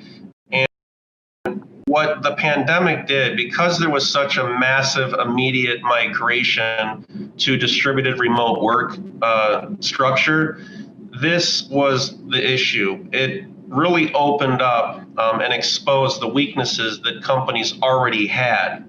Right. And it literally exposed it and catalyzed it. So when we asked the first question, like what percentage of your remote workers are making their organizations vulnerable to a data breach, the answer was 71%. Wow. So you can imagine when you go remote on all of these devices, not all the devices, by the way, are mandated or owned by the organization, right? There's a BYOD where you bring your own device. It could be a smartphone, could be a tablet, or a computer at your house using a home network. Now you have to orchestrate security protections across the entire ecosystem. So, companies that were traditionally used to being on-prem and having strict control over their organization's devices were now forced to, go remote and answer the question, well, how do we get everybody a computer? How do we lock those computers down? What type of software should they be running? What type of security protocols do we have to have in place? How do we continue running our operation efficiently? Companies were forced to do that overnight, and this was the biggest issue. So when it comes to security budgets, do you think that part of the issue with not being able to adequately secure their remote workforce, obviously it's impossible to have predicted something like this happening. So I can see why organizations were not adequately prepared in that respect. But do you think that that's going to have a major impact on budgeting moving forward? I do. I think the biggest issue with budgeting that we see it time and time again, because we, at this company, we view ourselves as advisors, instead of selling you stuff, and we're here to provide you with a comprehensive solution. The biggest problem with budgets is that cybersecurity needs to be implemented and installed at every facet of an IT budget. Everything that you purchase with respect to IT must consider cybersecurity. So cybersecurity isn't necessarily just one line item on a budget. It's actually an allocable item that gets distributed across every aspect of your security. So for example, if you have a line item in your budget for notebook computers, right, or MacBooks, well, you have to also build in a line item for each one of those computers for software, right? They're going to need endpoint protection. They're going to need malware protection. They're going to need an EPM platform. They're probably going to need an identity platform, right, to provision and deprovision those devices within a network. They're going to need VPN software. So what I'm saying is that it's not just a silver bullet anymore, right? There's no silver bullet in cybersecurity. It's actually a mindset and a plan. And that plan is more pervasive than most companies tend to realize, right? They list it out and say, okay, we need cybersecurity, then we need computers, then we need cables, then we need this, then we need that. It's actually much more integrated than that, right? So different mindset.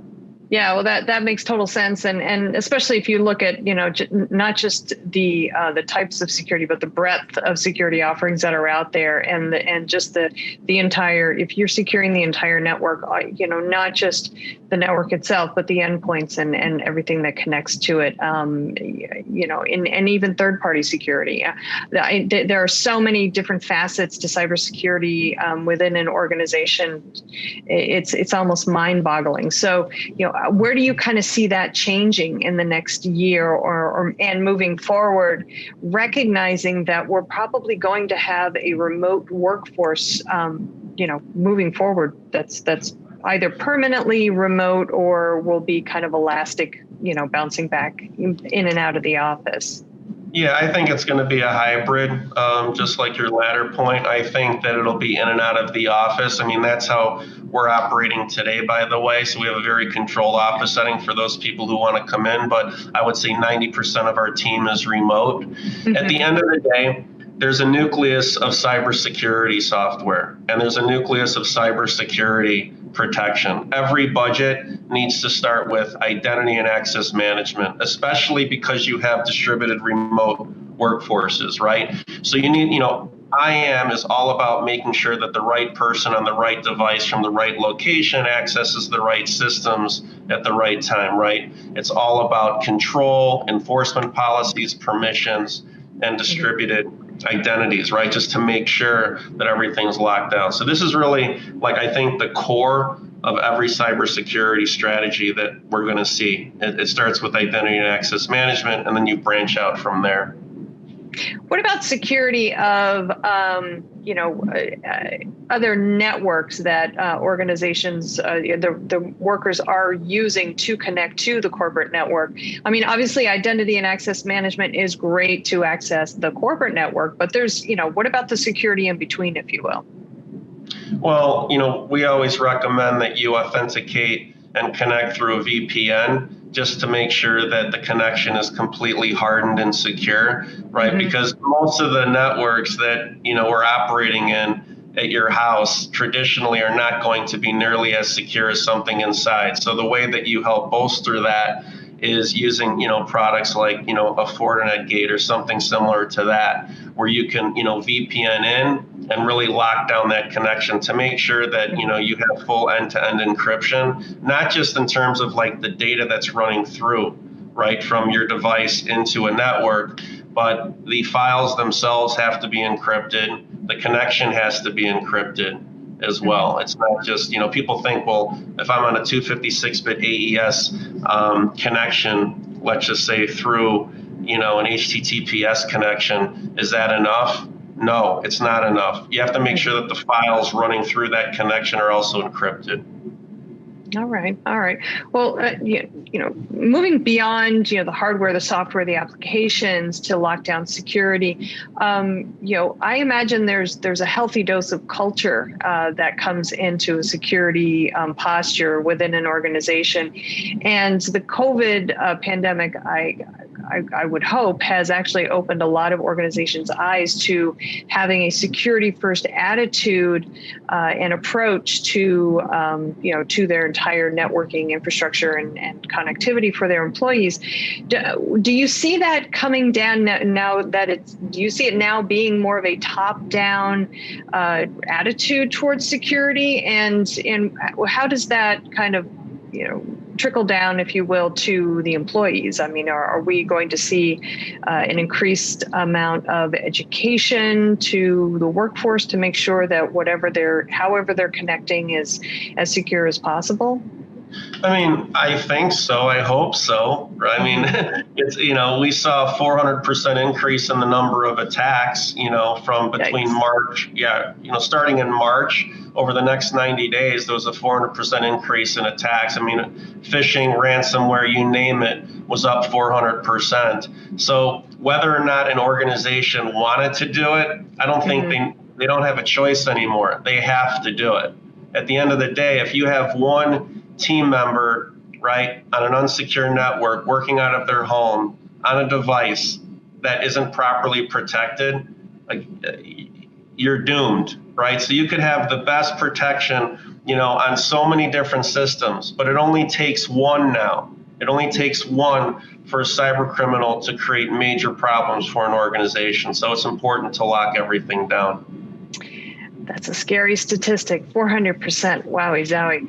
Well, I'll be really, I hate to say it. It sounds very kind of I don't know, somber, but I think next year is going to be a pivotal point for security within a lot of organizations. And I really do believe that we're going to see some serious repercussions from the security practices of pre-COVID compared to the security practices that we've learned since the pandemic. So hopefully it'll all be good, but I expect there's going to be plenty of bad news along the way as well. So, but Darren, thanks so much for having the conversation with me about remote workforce security. Maybe this time, 6 months from now or 9 months from now, we can regroup and have the conversation again and see maybe what's changed. Sure. Happy to do it. All right, great. Well, thanks again for taking the time. You're welcome. Thank you. All right, everybody, please stick around. We've got lots more TechStrong TV coming up, so stay tuned.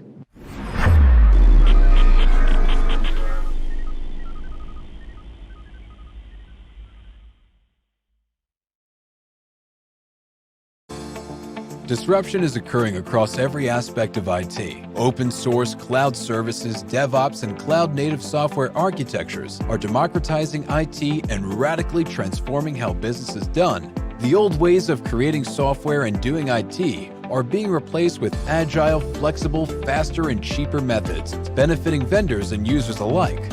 Accelerated Strategies Group is out to democratize access of industry expertise and knowledge. We use our expertise and experience to offer insightful, intelligent, useful information in a variety of formats relevant to the IT community, digital events, videos, reports, assessments, workshops, and implementation projects with tech vendors, IT organizations, and business leaders. We widely and openly share our work products, often for free. Analyst reports these days aren't worth more than a graph or chart that tells a story or illustrates a market trend. We work with developers, DevOps teams, cloud architects, security engineers, and transformation leaders most every day, creating and implementing transformational strategies and technologies. We're not just thinkers, we're also doers. Hey everybody, happy Tuesday. This is Charlene O'Hanlon, and I'm here now with the Tuesday edition of the Webinars Preview. As always, we have a ton of great webinars on DevOps.com, Security Boulevard, and Container Journal, but I wanted to let you know about 3 that are coming up so that hopefully we can get you guys involved. First one is called Threats at the Kitchen Table, Balancing Security and Usability in Remote Workforces. This one is happening Wednesday, November 11th at 11 a.m. Eastern on Security Boulevard, and it's sponsored by Immersive Labs. This is another in the series of Immersive Labs interactive crisis simulation webinars. I really, really love these because these are the most interactive things and they are awesome. In this one, attendees, your organization faces an imminent switch to 100% remote working because, of course, that has never happened before, and it's up to you to make it happen. So as the head of IT for a wealth management firm, attendees have to balance the cybersecurity needs of the business with operations and efficiency while preparing the workforce that has never worked remotely to make a switch. So as the scenario unfolds, you as the attendee, you will get your say on how the team should prepare. You'll see the impact of the decisions on factors such as operational effectiveness, security, and communication quality. So hopefully the end result is you get an understanding of the challenges facing business and security teams, the risks in getting a balance wrong, and the importance of communication. If you do nothing else this week, I totally encourage you to attend this webinar. It's lots of fun, and you really do come away with a great understanding. The next webinar I want to let you know about is also happening Wednesday, November 11th at 1 p.m. Eastern on DevOps.com. It's sponsored by Shift Left. This webinar will actually offer up some examples of how vulnerabilities can occur in the Scala web applications. And attendees will walk away with an understanding of how common vulnerability patterns in Scala web applications can impact performance, see how data flows from attacker-controlled source methods to vulnerable sync methods, and use static analysis tools to discover these vulnerabilities. If if you are working with Scala applications, this is definitely one you want to take a look at. Again, this one is happening Wednesday, November 11th at 1 p.m. Eastern on DevOps.com. The third webinar I want to let you know about today is also happening Wednesday, November 11th. This one is at 3 p.m. Eastern on DevOps.com. It's called Running Stateful Applications on OpenShift Need a Cloud Native Storage Stack. This is sponsored by Red Hat Marketplace. And as the adoption of Kubernetes distributions such as OpenShift grows, developers and DevOps teams are expanding the use cases beyond stateless applications to stateful applications. But provisioning storage for stateful applications that span multiple pods and services is not so easy. So this webinar will look at the Robin Cloud Native Storage and Data Management platform and dive into issues such as why there is a need for a simple storage and data management solution for OpenShift, how developer-friendly storage can easily be incorporated into CI/CD pipelines, and how Robin can help you make the leap to leveraging Kubernetes for your complex stateful applications. Lots and lots of good stuff there. All right, everybody, that is it for today's webinar's preview. Please check back on Thursday when I'll have a fresh new batch for you. Until then, have a great day and stay safe. This is Digital Anarchist. Hey, welcome back to TechStrong TV, everybody. This is Charlene O'Hanlon, and I am here now with John Morello, who's the Vice President of Product Management, Prisma Cloud Compute at Palo Alto Networks, and the former CEO of Twistlock. Am I correct about that? CTO of Twistlock. CTO of Twistlock. Oh, 2/3 right. See, I inadvertently gave you a promotion there. So, but welcome, John. Thank you so much for joining me today. I appreciate it. It's the first time you and I have had the pleasure of having a conversation together. So I'm excited about this. Yeah, thanks for having me. All right, great. So I want to talk to you a little bit about the State of Cloud Native Security report that Palo Alto Networks just did, because, I mean, obviously it touches so many different areas of our audience on DevOps.com and Container Journal as well as Security Boulevard. So I'm particularly interested in the results because I know that there are going to be a lot of takeaways for our audience. So let's talk about the report itself. Can you kind of just maybe kind of frame it for me a little bit? Tell me what you guys were set out to do with it, and who your audience was and things of that nature. Yeah, I mean, the overall goal was to understand how organizations see security within the context of cloud native applications and infrastructure, what they consider to be top concerns, what are the things that they feel like they've got good tools and good controls around, what do they feel are the things that are, again, not really well addressed today, and how does security impact their overall plans and architecture for deployments today and what they plan to do in the future. So I keep having conversations around security, especially in light of the pandemic. And I know so many attitudes toward security have changed just as recently as the 6 months that we've been in lockdown, and so many organizations have had to send their workforces home to work remotely.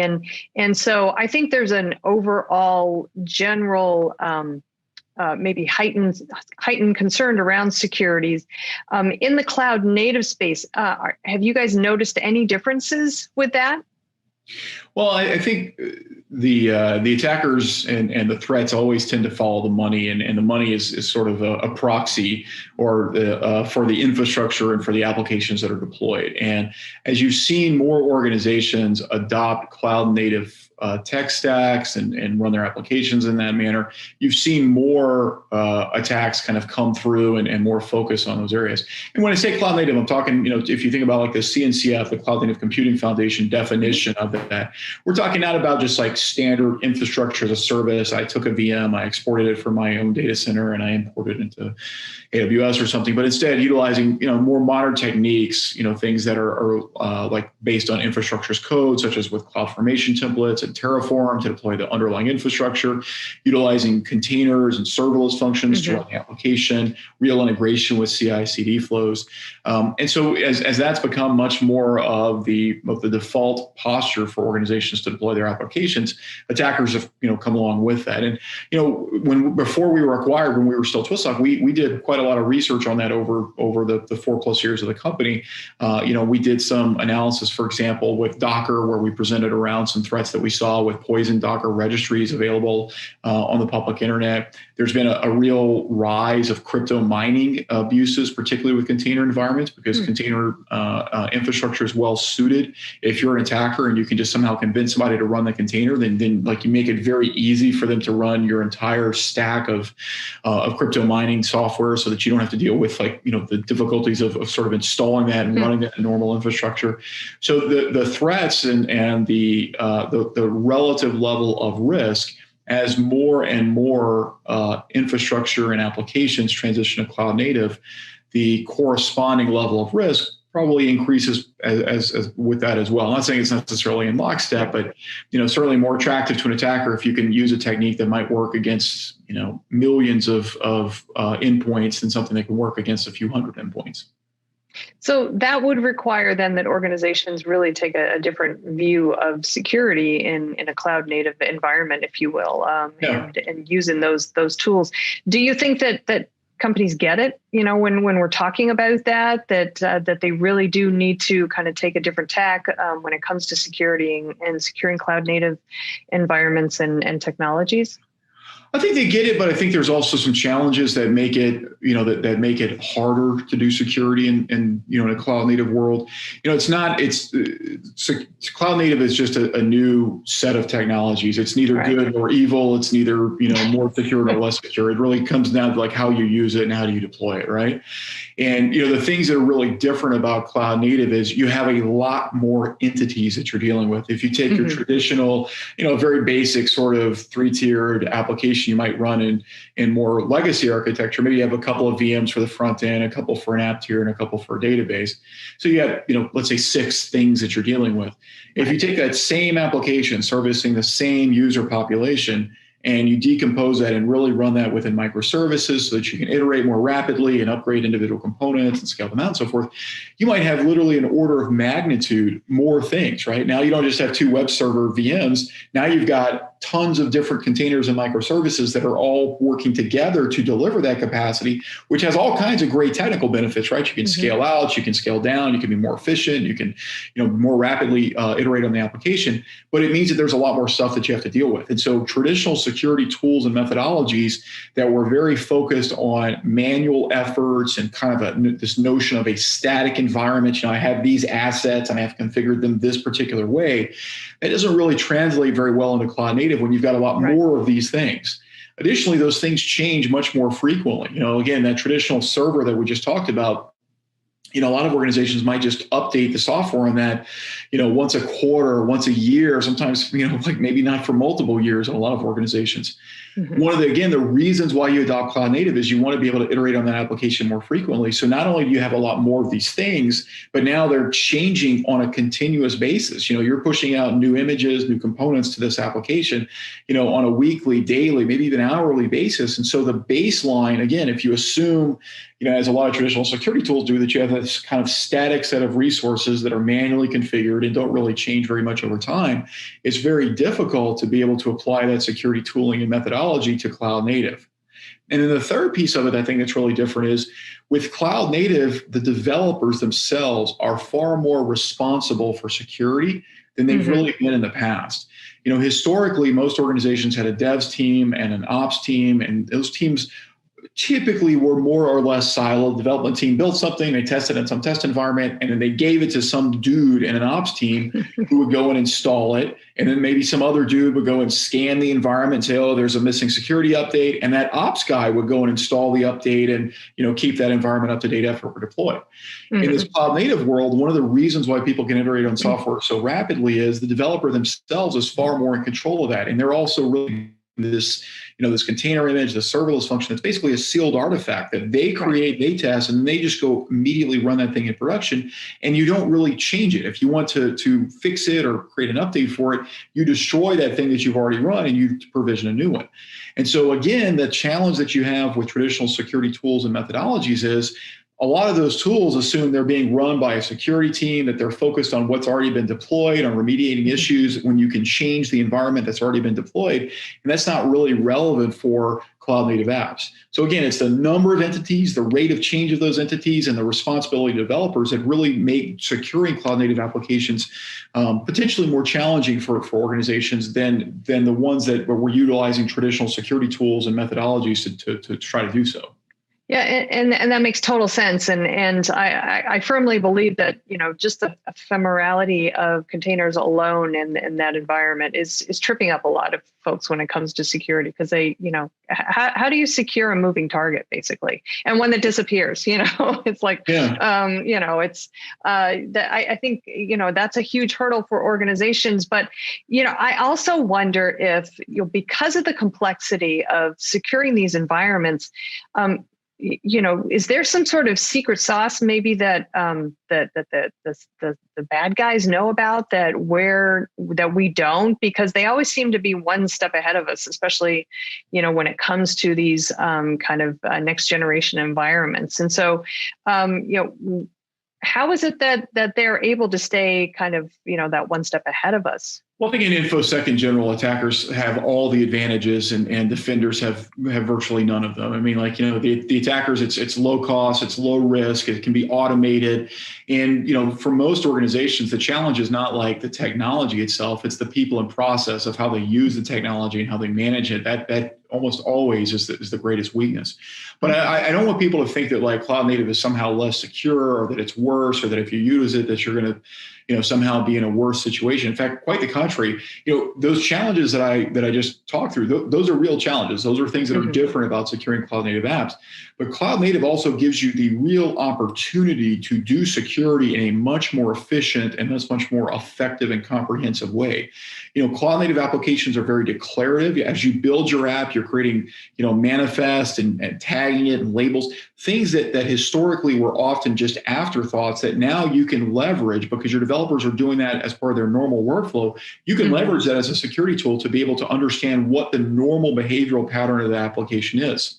Cloud native apps are also more minimalistic. So instead of it being like a full-blown VM with, tens of gigs of data and application and OS and data, and not really being able to know really what's the narrowest scope, what's kind of like the least privileged footprint for this thing.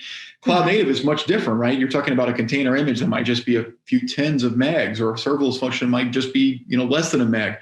So the amount of stuff that you have to be able to understand what it does is just much more practically addressed through software than like these much larger applications. And finally, the whole notion with cloud native is about predictability. You deploy that application, and because you're using automation to deploy it, the way that it runs and the behavior that it has is going to be consistent from when it starts until when you destroy it and reprovision whatever its successor happens to be. And those three aspects allow you to build security tooling that can really take a lot of human involvement out of the loop. So instead of it being something where, again, in the old world, a dude would go in there and say, okay, this app listens on this port and it only runs this process, and I go to one tool and configure this firewall, and I go to a different tool and I configure an IDS and blah, blah, blah. And that stuff really never works after day one, right? That works the very first day the app is there. And then, the next day somebody goes in there and reconfigures something or installs an update, and suddenly it breaks, and everybody gets frustrated and throws up their hands and says, well, the hell with it. We'll just have a firewall and allow everybody to do whatever they want. And that's really where a lot of problems come from. Cloud native, though, because of that fact that you can be much closer to the development lifecycle, you can literally start scanning for problems and finding issues and learning the normal behaviors of that app as part of every build of the application. And that knowledge can then be used to inform how you protect it in production. You have the opportunity now to be able to scale security along with that rate of change for the application. Now, you have to have modern tools, like the ones that we built and that others have built. But if you adopt that methodology and you have the right tools that can capitalize on it, the end state can be actually a much stronger security posture because you've got security that's much more aligned with the application, much more minimalistic in what it does, and it doesn't involve a human being having to go and maintain those policies as the application naturally evolves. Well, I think there's an, just inherently people consider cloud native environments to be more complex. And when you talk about things like Kubernetes, which, has a reputation of being an extremely complex technology, I think that scares a lot of people off. But I do see that there is there's definitely an increase in adoption of cloud native technologies. And I think along with that, we're going to see a greater emphasis on, securities that are security technologies that really do focus on cloud native. And, I'm looking forward to seeing how the market landscape kind of settles out over the next 12 months or so and see what, what we can expect to see in the space. So hopefully Palo Alto Networks will keep up this cloud native report and, maybe next year, this time we'll have another conversation about this. Definitely. I'd be happy to join you. Thanks. Awesome. Well, thanks, John. Appreciate your time. Appreciate your expertise. All right, everybody, please stick around. We've got lots more TechStrong TV coming up, so stay tuned.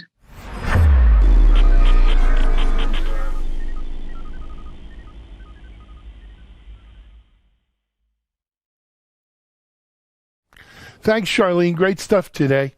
All right, it's time now for the Analyst Corner with Mitch. It's Mitchell Ashley, CEO, founder of Accelerated Strategies Group. And for this show today, Mitchell has two interviews. One is with Alex Christie Westfall, Vice President at Union Bank. And they're going to talk about a topic for an RSAC 365 Virtual Series seminar. I don't think you want to miss it. It's a good one. So here now is Mitchell Ashley. Hiring great DevOps and cyber talent is a huge challenge for technical teams. Cloud transformation is driving demand higher. You've tried doing it yourself. Job boards, LinkedIn, didn't work. Recruiters are an option, but who do you trust and not waste your time and money? RecruitOps is the new way to source engineering talent. From MediaOps, the people behind DevOps.com, Security Boulevard, Container Journal, and more. We sit right in the middle of the hottest positions in Dev, Sec, and Ops, and the brightest minds in the field. If you're looking for a great position or the talent to fill it, we can help you. Trust us, risk-free.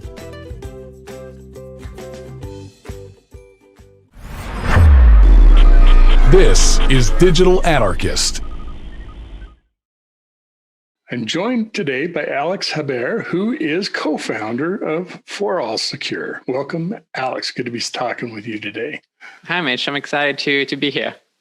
Great to have you. We're going to be talking about a really interesting topic around fuzzing and security testing. And before we get into all of that, you're one of the co-founders of For All Secure. I'm really interested in having you tell us a little bit about your background and maybe what you're up to now, and then tell us a little bit about For All Secure. Yeah, I'd be happy to. So I'm one of the co-founders of For All Secure, as you mentioned, and really our mission, which is quite ambitious, is to make the world's software safe. So to give you a little bit of background, before doing For All Secure, I was a PhD student at Carnegie Mellon University, working on bug finding, automated test case generation, binary analysis, and we developed this project called Mayhem, with another PhD student and my PhD advisor, and we fuzzed all of Debian. So any kind of Linux software we could get our hands on, we would feed it to our projects and kind of test it, and we found tons of bugs. And at this point, people started asking, if we were selling it. And so we thought about it, and in 2012 we founded For All Secure, kind of with the idea of bringing that technology and to the market.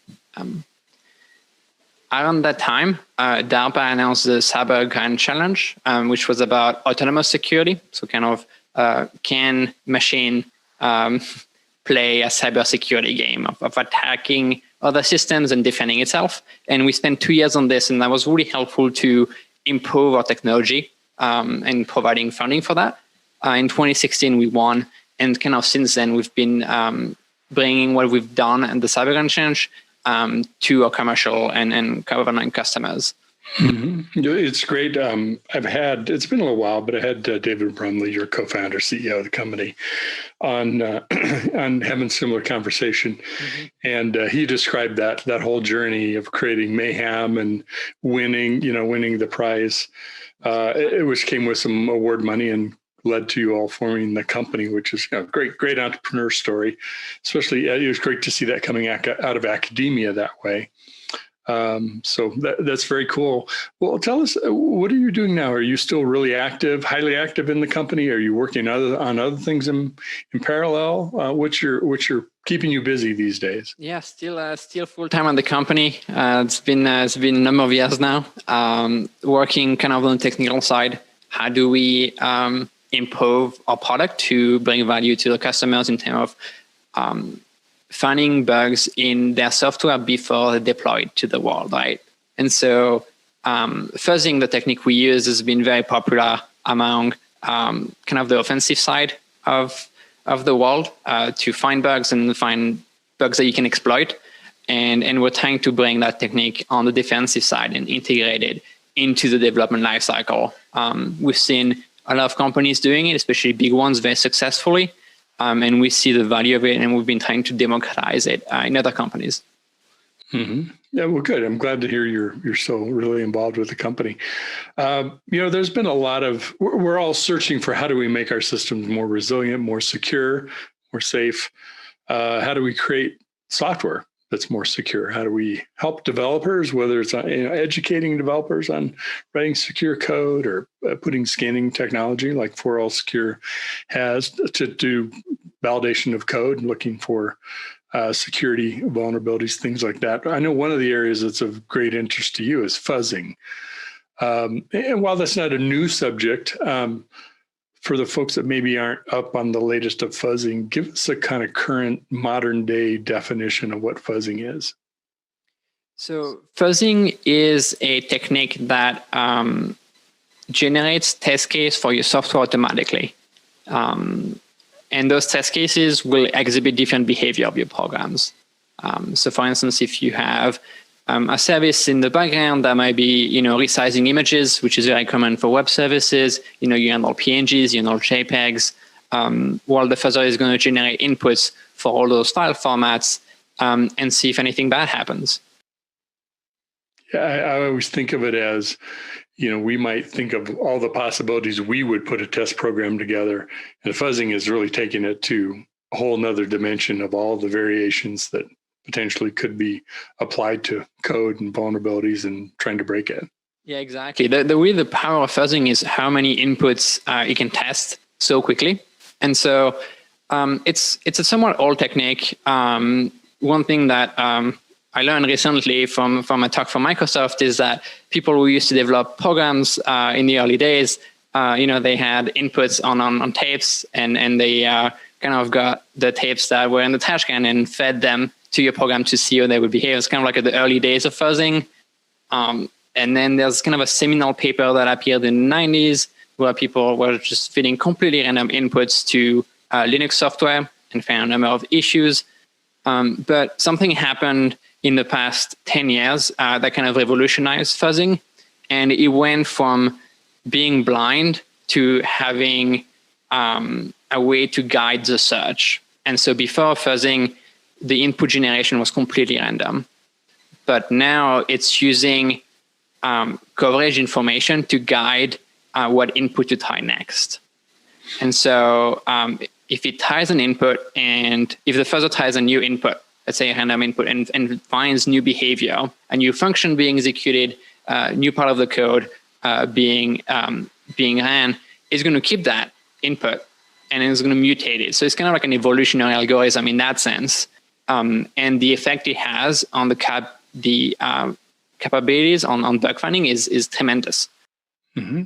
Yeah, interesting. Where did this kind of innovation around the providing guidance to fuzzing, where did it come from? Did it come from a research paper or someone in academia? Was it something created in an entrepreneurial world? How did that come about? So I'm sure it was around before, but there was kind of like a big event that brought it to the forefront of fuzzing, and that was it was like called Shell Shock, where you could exploit I think it was CGI binaries through environment variables, and this person from Google was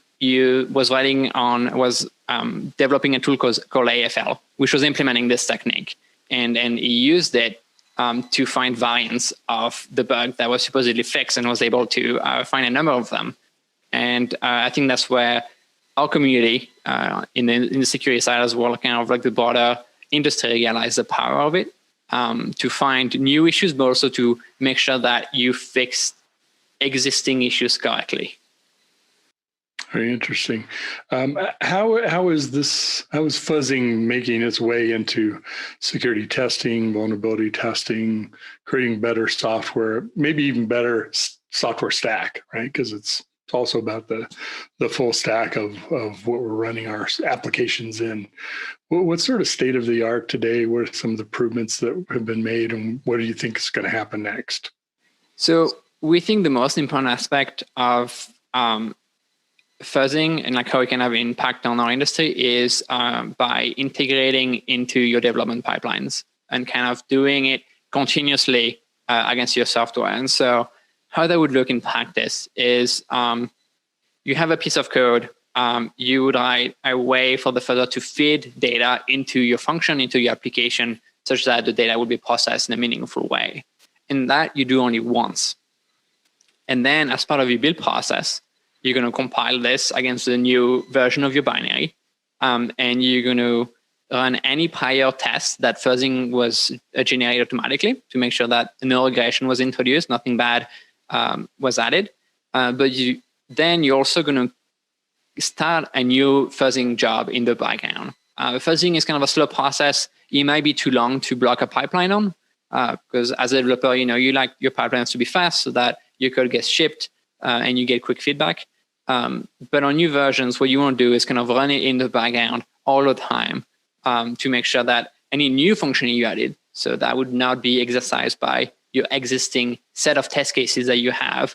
And this is where like the fuzzing is going to focus its search on the new version. Okay, interesting. So doing fuzzing against the binary once it's been through the CI process, would that involve then just including libraries in during check-in and integration, or are there something special developers would need to do to add that to their application code? So what we recommend is kind of creating that new entry point that is made for fuzzing. So for instance, if you have like a web server that you're developing, maybe don't add all of decryption necessarily, or like the key verification. I mean, there's value maybe in testing that, but maybe that's something that's just going to trip the fuzzer and prevent it from actually exercising what you care about. But once you have that, you're going to compile it in with some compiler flags that add a lot of built-in information for the fuzzer to use. And that's a lot of it is about that coverage instrumentation, so that the fuzzer can see what kind of code is being ran per test case, and is going to use that for the feedback mechanism. Mm-hmm. And that's all built in. If you use Clang, that's all in there. If you use Go or Rust, you have tools that do all of that for you. So it's fully plug and play. Interesting. How much do you think developers use fuzzing, testing with fuzzing today? Is that common practice? So I think it's still somewhat niche. I think it's changing. It's definitely been driven by the large companies at the moment. So, be it Google, Microsoft, they have huge fuzzing clusters running all of the time. And that's, if you think about it, it's a pretty high cost, high to run all that compute for fuzzing, but they realize the value it can provide. One thing that piece of data they released recently was that I think it was 70 to 80% of the CVE that are assigned to Microsoft is due to a bug that was found by fuzzing. And so that means the vast majority of bugs found is by fuzzing. And so even if they have to invest compute in this, the return on investment in terms of not having this safety issues that could affect customers, bad PR, and then if you can find it before it's even shipped, right, you don't have to release an update. You don't have to deal with all of that, and you save a lot of money. Mm-hmm. Yeah. I saw a stat, something similar like that. I think it's Google. Over the past 3 years, they found something in the order of 20,000 bugs, and about 80% of those were found with fuzzing. So there are organizations that are relying on it heavily for security testing. Yeah, Google specifically started this initiative called OSS Fuzz, and the creation of it was from realizing that they had this web browser Chrome, but they also had all of those open source dependencies that they were pulling in, to do image parsing, for instance. And they saw that some of those had vulnerabilities, and they figured out that for the product to be safe, not only their code has to be safe, but all of the open source product that they use and the library has to be safe too. And so they invested heavily in an infrastructure to pull in changes from from open source libraries as they're being developed, fuzz them, and then have kind of a pipeline to responsibly disclose anything they find without overwhelming the developers of those open source libraries. I think they also announced a fuzzing research grant of some type. Yeah, that's from Fuzzily, which is specifically for JavaScript. And they're kind of inviting researchers to improve the fuzzing of JavaScript engines. And if you write a proposal and they think there's potential there, they're going to give you compute for free so you can test out your ideas. And imagine how much we could improve security just by fuzzing, testing all the JavaScript in the world. I can't imagine how many lines of code there are of JavaScript, but it's a lot, clearly. Yeah, and the JavaScript engine specifically they've been really tricky to secure because they rely on jitting. So that means, you're going to take arbitrary code from any websites that you visit, and you're going to compile it down to assembly, right? And running that in a safe way without any issue with types. And making sure, you don't, it's just really tricky. Well, it'd be great to hear your thoughts too on maybe folks that aren't doing as much fuzzing testing today. What's a great way to get started or bring you to the level of fuzzing that you're doing up? So that's a good question. There's a few resources I could recommend, and they're fuzzing language specific. So if you do anything that is using LLVM and Clang, I would recommend looking into something called libfuzzer. And that is probably the best way to fuzz machine code these days.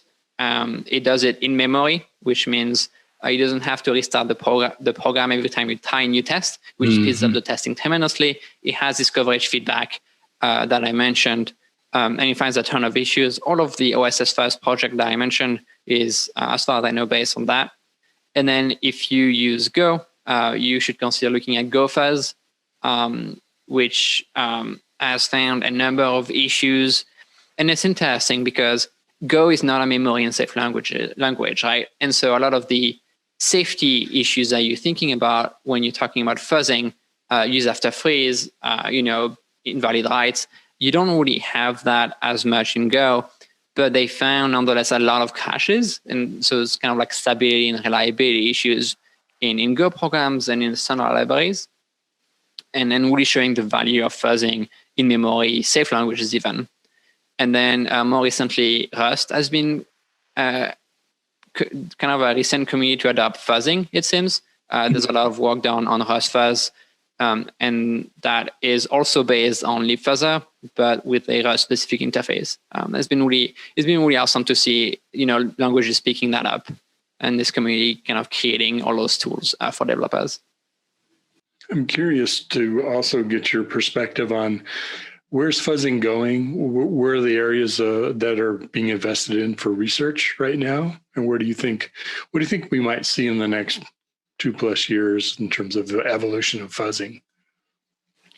So I think a lot of it is being invested in on a few things, right? I mean, obviously improving the efficacy of fuzzing is a big part of it. How you can, fuzz for a short amount of times and get the same results, or fuzz for longer and get better results.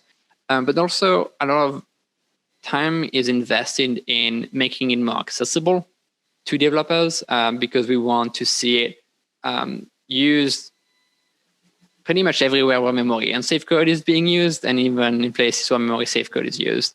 And so one of the efforts that we've seen recently is Microsoft open source something called OneFuzz. And this is kind of infrastructure that is ready to use by anyone to have this in-house continuous fuzzing. And they manage VMs for you. They manage cache post-processing. So when you find an issue, you don't want to just send a test case to the developers. You kind of want to analyze it and say like, hey, this is why it cached. This is why it cached. You want to do cache duplication so that you don't send thousands of the same cache to the developers, and all of this automation to make it usable and kind of like just a nice thing to use for developers is something that we're spending a lot of time on. Mm-hmm. Great to have some open source tools.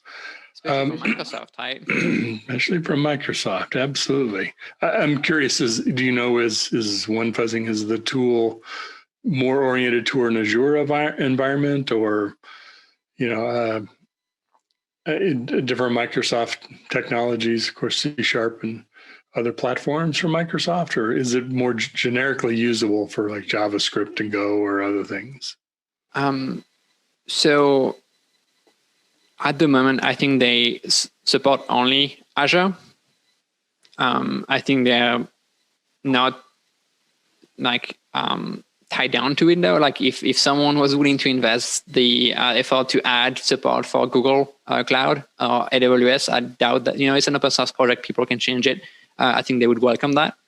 In terms of what they support, I do think they support libfuzzer and other languages that are relying on that. So I think they would support Go and Rust as well. And they're working to add managed languages, if I remember correctly. So C#, which probably would make the integration for Java, which is also managed easier. And they also give the ability to bring your own fuzzer if you're more on the technical side, on the fuzzing side. So, it's just really open. Oh, very good. Well, it's been fun talking with you about this. I haven't had a fuzzing conversation in a while. Speaking of security and fuzzing, anything else you wanted to share with us today before we kind of wrap up? Like if you have any questions about fuzzing, reach out to me. I see a lot of value in using it in terms of the security and reliability you get, and I would be happy to talk about how you could start using it. Great, and I will include a link to your LinkedIn profile or email address so that folks can easily get access to you. So, Alex, has been great talking with you. Wish you and the folks at For All Secure all the best, and hope things are going well. Thanks, it's been fun. See you, Mitch. Thanks for joining me.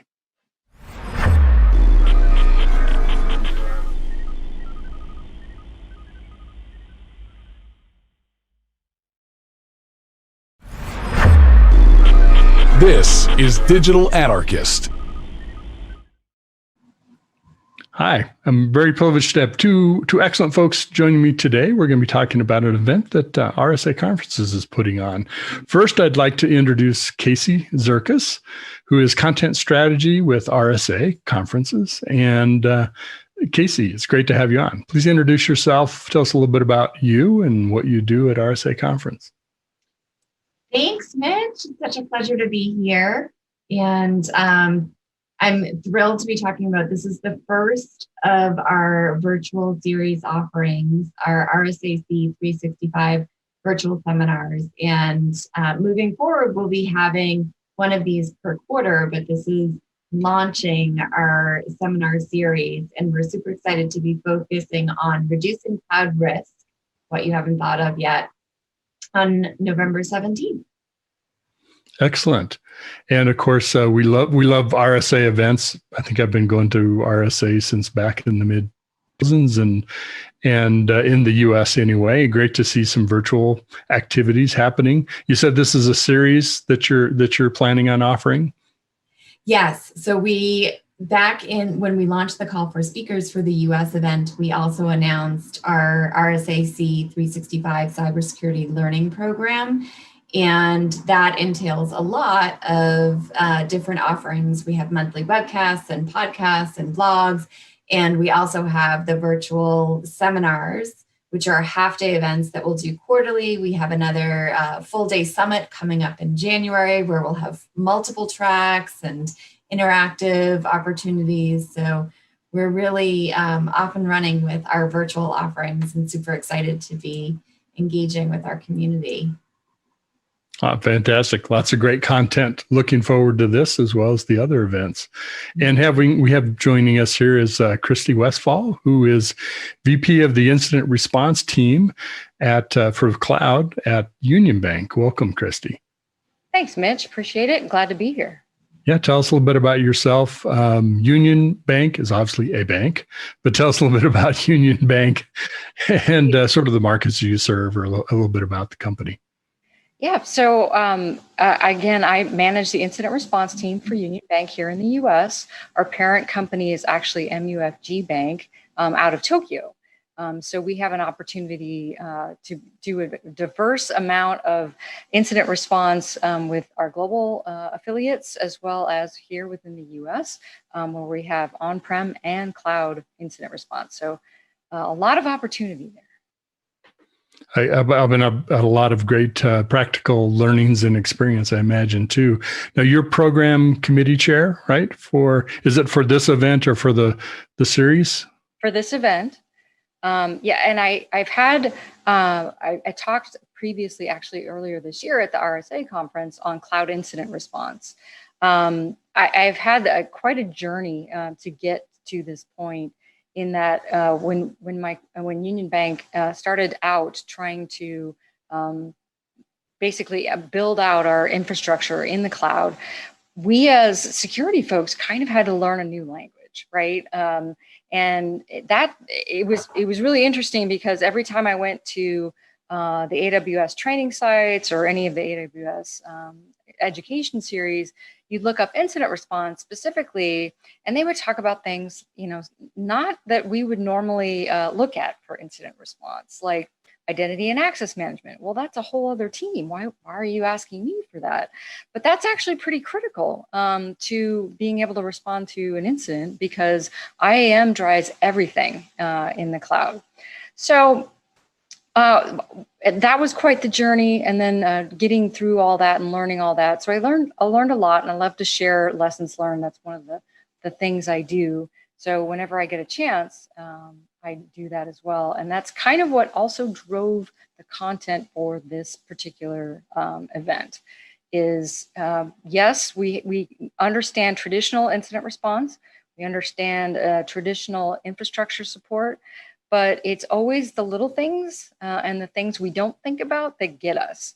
So that's how we pick the various sessions that we're going to be hosting that day. So for example, we're trying to also make this very interactive, because it will be online, and listening to someone just talk for a long period of time online is not the most exciting thing. So we're trying to make this as interactive as possible. So I'm doing a birds of a feather session on tabletop exercises and how to apply threat modeling and these tabletops to identifying risks. I find as a part of our incident response program, we do just a whole bunch of different exercises all year long. And we uncover risks that, when you get all the right players around a table or a virtual table to talk about, what are we really worried about, and what are our gaps?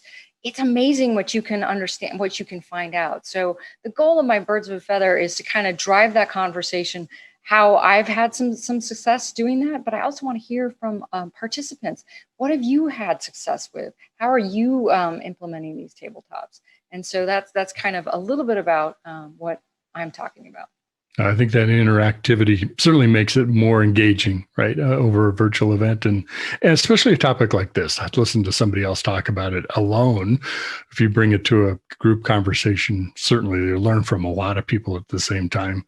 I'm really interested, Casey, in your perspective too, as someone who's, leading sort of the move into the virtual environment for our RSA conference. We all know the physical conferences really well from across the globe.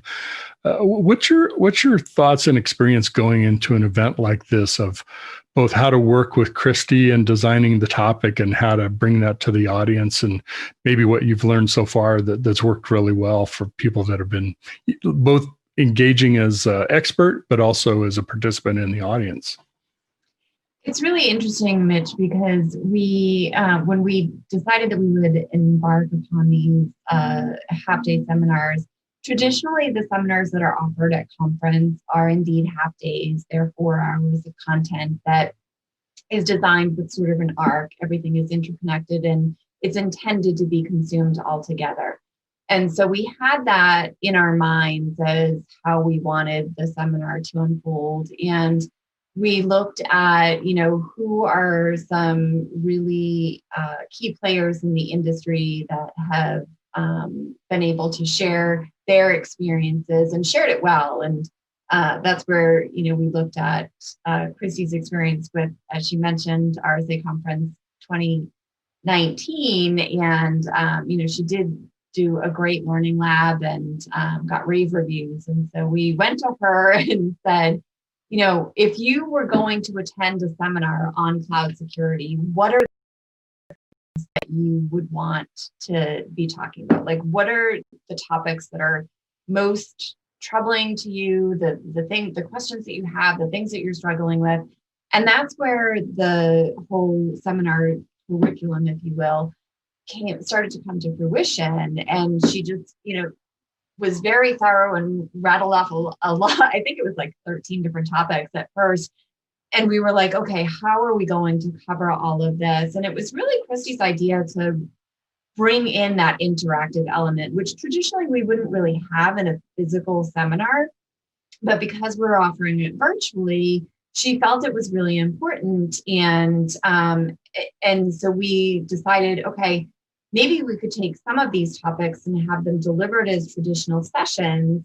And then those other topics where, interactive is maybe, as you pointed out, a little more critical, we can offer them as birds of a feather. And, we sort of had to explore how technology can lend to that opportunity, or certainly we've, had to deal with obstacles of technology as we've, embarked on this. But we're super excited with the way that the seminar has come together, and it's 3.5 hours of great content with 30-minute sessions that are lining up with, we've got the traditional sessions with people from Cisco and IBM and, some big players. And then the birds of a feather, we have Christy and, we've got some really strong players that are going to be interacting with attendees and able to answer questions live. So, and then it will all come together in a culminating panel at the end where the four traditional session speakers will join Christy and me for a panel discussion. So we're really tie it all together. Yeah. We've really, it's been fun to see it all come together. But it's great to hear, Christy, the interaction that you all have had already in designing the topics and coming up with this birds of a feather. What are some of the things that you hope to talk about or cover and interact with the participants on? What are some of the topics? So it's interesting. Again, we're trying to dive into topics you don't normally think about, like identity and access management. People don't consider that. Again, it's identity and access management. That's its own service. We've been doing that a long time, right? That should be right? not necessarily in the cloud, right? But if you do it wrong, you have a larger impact when it gets exploited by the bad guys. And those, we've seen use cases of that again and again. Other aspects, privacy, right? If you decide to put one of your applications outside the US and host it in one of the regions outside the US, what kind of data can you store there? And what kind of implications are around that? So those are just a few of the ones. We're looking at monitoring as well.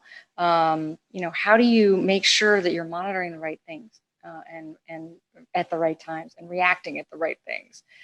Configuration management is also a good one because we're trying to understand how do I again know everything I have in my entire inventory of cloud applications. When you start to dig in and you've got third-party services and microservices and other tools and your homegrown tools and the service provider tools and knowing, are all those up to date? What do they give access to? What don't they give access to? All those types of things. So we're going to have a lot to explore in 3.5 hours, and I'm really excited to do it. Yeah, it sounds like it. Yeah, just even the topic of incident response, which you obviously focus on in your work. I would imagine there's a lot of learnings that you had of just yourself going to the cloud and through Union Bank's evolution. Not to be specific about the details of that, but certainly the learnings that you've had, as well as all the experience that you bring to it. Sometimes you validate these things still hold true, and we bring those with us. But there, as you mentioned, there's some things that are very different about the cloud. And in particular, the impact could be much, much greater if an identity is stolen or abducted in some way. What are some of those other learnings that you're hoping to share? Well, it's a different, one of the things I learned really early on is that you have to understand, so it's a different language, right? So everything we have on premises, firewalls, DNS, all that kind of normal to us IT components, we needed to understand in incident response are named completely different services and a lot of the cloud service provider offerings. So, Route 53 in AWS is DNS, a normal on-prem. So not only do we have to kind of understand the shared responsibility model, who owns what and who can respond to what, and who can help us respond to what when something goes wrong, but how do we know where to go find the data that we need? Just alone trying to, they have for different logging services and different logging formats and different, it's almost like you have to do some sort of Rosetta Stone to be able to translate what you used to know into what is now. And that can really impact an incident responder, because one thing I always say about incident response is know your environment, know where the things can go wrong. And this is why we explore these kinds of things in tabletops all the time. If I know where something, might not be as strong, I'm definitely going to put that in a scenario and talk about that with stakeholders and say, if this thing happens, what are the implications when it's broken? And when you actually have to talk about those things out loud, it gets a little bit scarier and people want to take more action. So I don't try to instill fear in people. That I think that's the wrong approach. But when they realize it themselves, that's when the light bulb goes off, and that's a benefit that we can take forward and offer better protection that way. Sometimes it's just connecting the dots, right? Of as you say, the enormity of it or the impact of it. I'm curious, Casey, and thinking about our current environment, so many organizations have accelerated their move to the cloud. We have some data in our research at my analyst company that validates that. Have accelerated digital transformation projects, all kinds of activities have certainly supported contactless delivery for some types of businesses, certainly remote work from home, that kind of thing. As you've put content together, working with Christy, have you seen a shift to newer topics or greater emphasis on certain topics in just what's happened in the last 6 to 9 months with COVID and all the impact to our organizations? It's interesting because, as we were planning this and putting this event together, we were also reading through the submissions for RSA Conference 2021.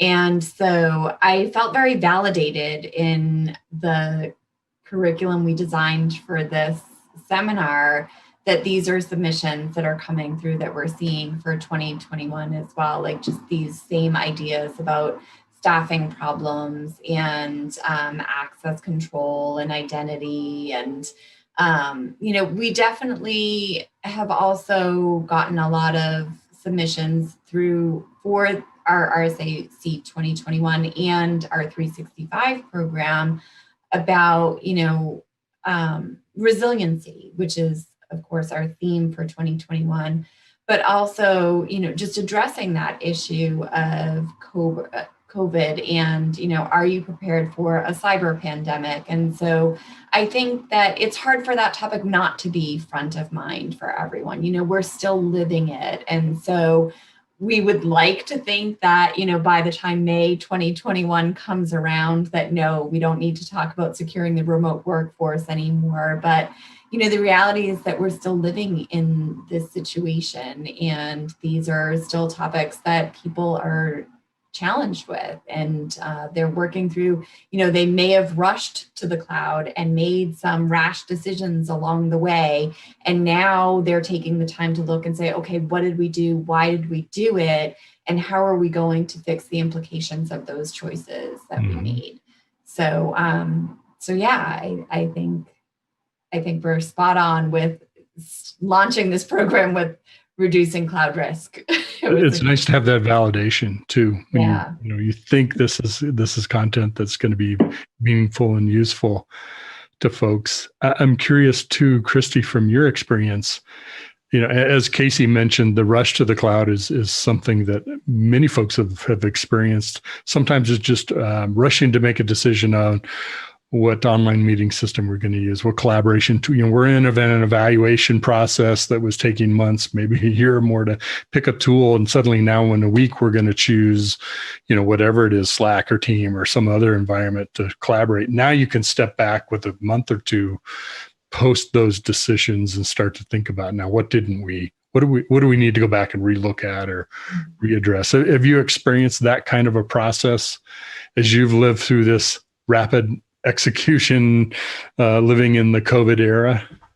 Well, and that's kind of funny. I've experienced that not at where I am now. I have experienced it previously where I've got to have this now to solve this one thing. We're definitely going to do that. And then you pay for it later. One approach that I think has worked really well, even though it has taken probably more time than some folks would like, is that we painstakingly made sure that controls were in place before we went to each kind of what we call milestone in the project. So, certain controls had to be in place for certain levels of risk, and we had a partnership with our audit partners to make sure they were in place, and they, again, we're doing what we say we're doing. So I think that approach, it can be painful, but I think it's also important that you do that up front, because it's going to save us a lot of time going in the back end when we're actually in production, because we already have all these things in place, and hopefully we've thought of a lot of these risks. I think it's kind of an evolution, and it's an ongoing process. So I'm still going to be holding tabletops, and we're still going to be talking about things, and we're going to still be trying to identify where those holes are, and we're going to be trying to fix those holes. And nothing's ever perfect, because there's so many components to it. But that's the key, is ongoing improvement, right? You just don't, it's like anything else. You don't just put the technology in place, set it, forget it, and go, oh, it's just fine, I'm going to ignore it now. You always are having to constantly check to make sure, well, what changed? Did, again, a third-party service change? And I need to make sure that it works just the same as it did before, or maybe slightly different, and it could be exposing us to something we don't want. Mm-hmm. I'm curious too. One of the challenges, and I've been working in security for about 25 years or so. Security is such a broad field in cybersecurity. It's, to put a box around is pretty tough because there's so many different topics. I'm really curious, Casey, as you think about this, you can always go with what's hot. We want to talk about security for AI or security for whatever is on the top 5 list. Not the best approach, right? You want to really speak to what people are wrestling with, information that they can find useful. As you're thinking about your panel at the end, talking with Christy and other presenters, folks that are helping you with the content of this event, how do you bring that together? How do you bring all those disciplines together and ask questions that everybody can add their perspective to? Is that a challenge, or is that just challenge for people like me, but easy for you as a content strategist? Christy certainly made it easy by offering up the suggested topic of business continuity, which I think is a great way to tie it all together. But to your point, when we pose that to the speakers who are talking about configuration and privacy and enhancing visibility, and you're in the cloud, now what? There was a little bit of like, oh, well, what does that have to do with business continuity? Because you're right, we are so siloed in what we do, despite the fact that it's a very vast and broad industry, right? And so we're really looking forward to that conversation and engaging with each of those 4 speakers to talk about the way that your topic is critical to the business and business continuity and resiliency. And so we have a prep call with the speakers to make sure that we're all on the same page. And I think it's going to be a really thorough and fantastic discussion. So sounds like it. I'm planning on tuning in. You told me I'll be there. Where can people find out information to register, find out about this, as well as kind of other upcoming RSA conference events? Yeah, rsaconference.com. And the virtual series is listed under our events tab. And I'll also put in a plug for our RSAC 365 cybersecurity year-round learning program, where we're open ongoing submissions. So anyone who has a topic they'd like to share, we'd love to hear from them. It's a great thing having a series or rolling events, series events is there's always room for another topic that's coming that we can, slot into the programming. Just sort of parting thought, Christy, if you were someone who wasn't not presenting at this event, but maybe listening to this or watching this video, what are some of the questions you might be thinking about that you'd love to have answered by coming to this online virtual event? I truly hope with what we've got packaged up is that we can start making them think. It's in the title. What haven't I thought of yet? Right? I want to answer that question for them and beyond. Right? I don't want them to stop at what we've presented, because I'm sure there's other topics we could have covered that would also be applicable to their individual organization. And I hope they can go back and start having those conversations and looking with get that spyglass out a little closer and start looking for those holes that you might not have been aware of before. Great thought. I don't know, Casey, anything you want to add from your perspective? I'm just excited. The first for anything is always super exciting. And it's been it has seemed so easy to pull this together, and everyone has just been so agreeable to coming together and supporting and sharing their wisdom. And I just love that we're able to provide this ongoing education to our audience. And I'm so grateful to our speakers who are always more than willing to participate. So I'm just excited. Yeah, there's a great agenda, and I hope folks will check it out. Everything from how do you do tabletops? What are sort of ways to staff security for cloud security, cloud platform problems. So, just touching on a few of the things in addition to what Christy's talking. So it's been great talking with you both. It's so cool to talk to both of you who have been designing this and the series and putting this together with both what's going to be talked about, but why you're going to be talking about it and the thinking behind it that's brought you to this place. I think that hopefully will give folks a little even more insight, more incentive to come check it out, be part of it. Thanks for being with us today. Thanks for having us. Great. Be sure and check it out. We hope that you'll participate in this and future events with RSA Conference.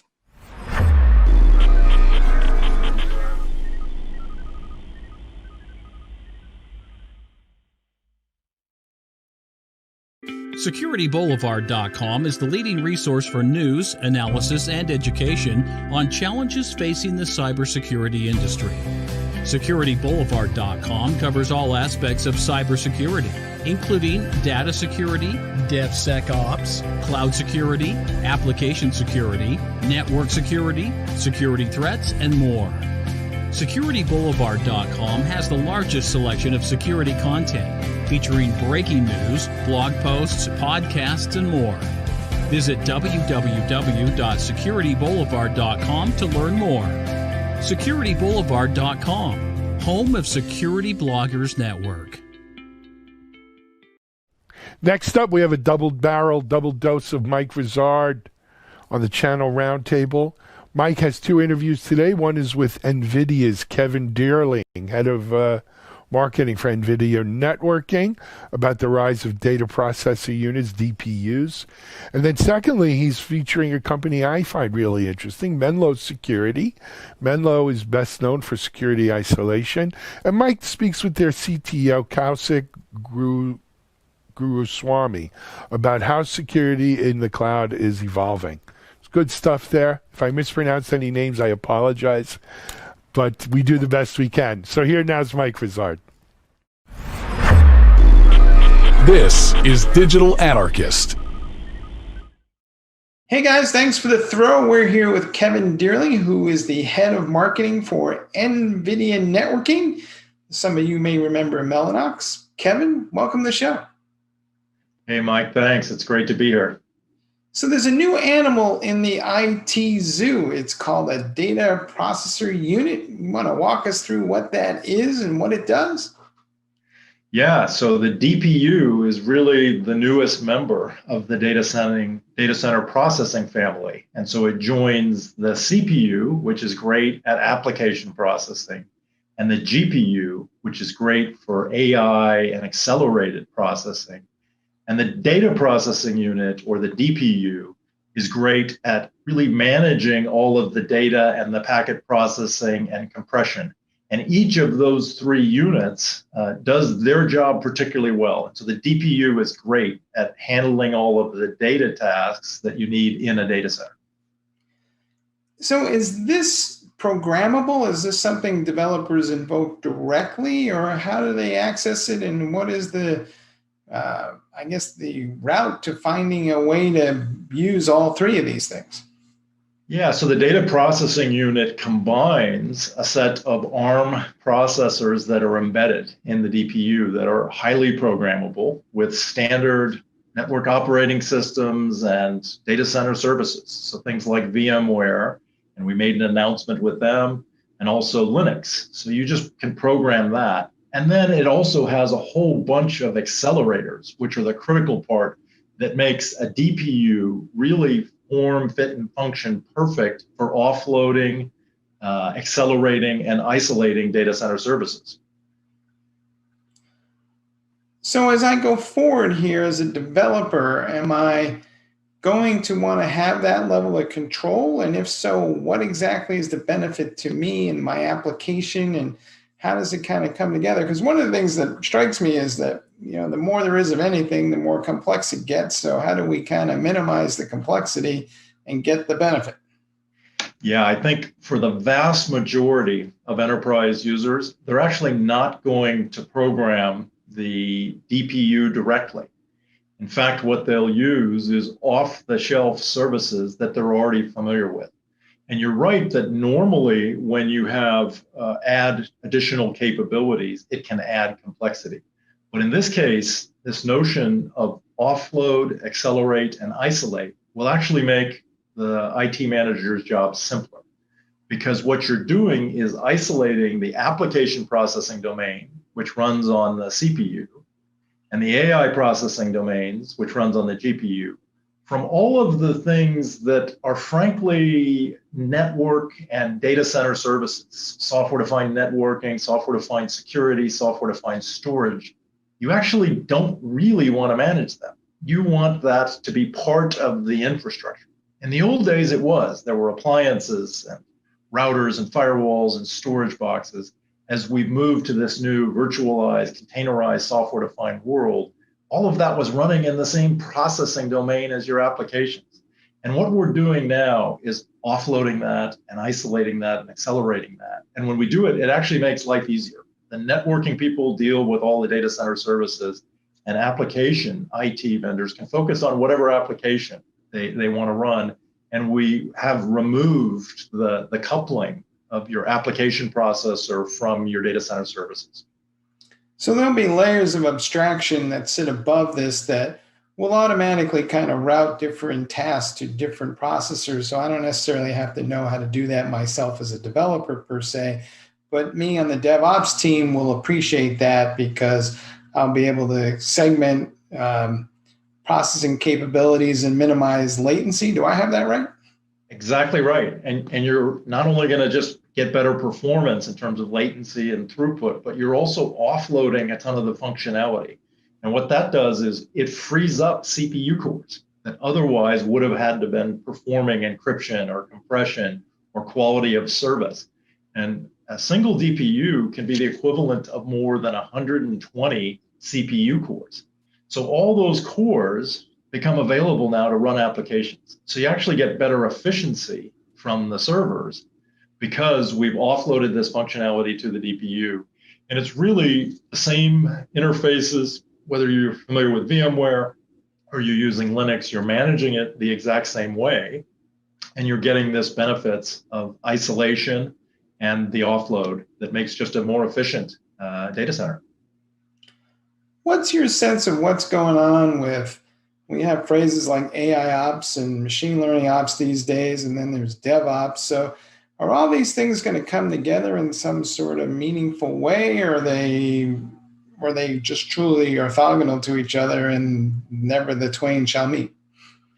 Yeah, no, I do think that there is a convergence. And I think one of those convergence points is really around containers and microservices and sort of the modern way. And, you know, with VMware now and their Tanzu that they're doing to maintain and be able to do really sophisticated DevOps and be very nimble in the way that you can do your development and then your rollout in a efficient way.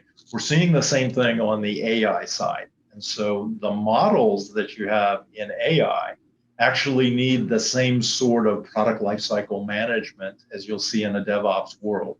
And rather than invent something new, we're embracing the Kubernetes and Tanzu in the VMware world.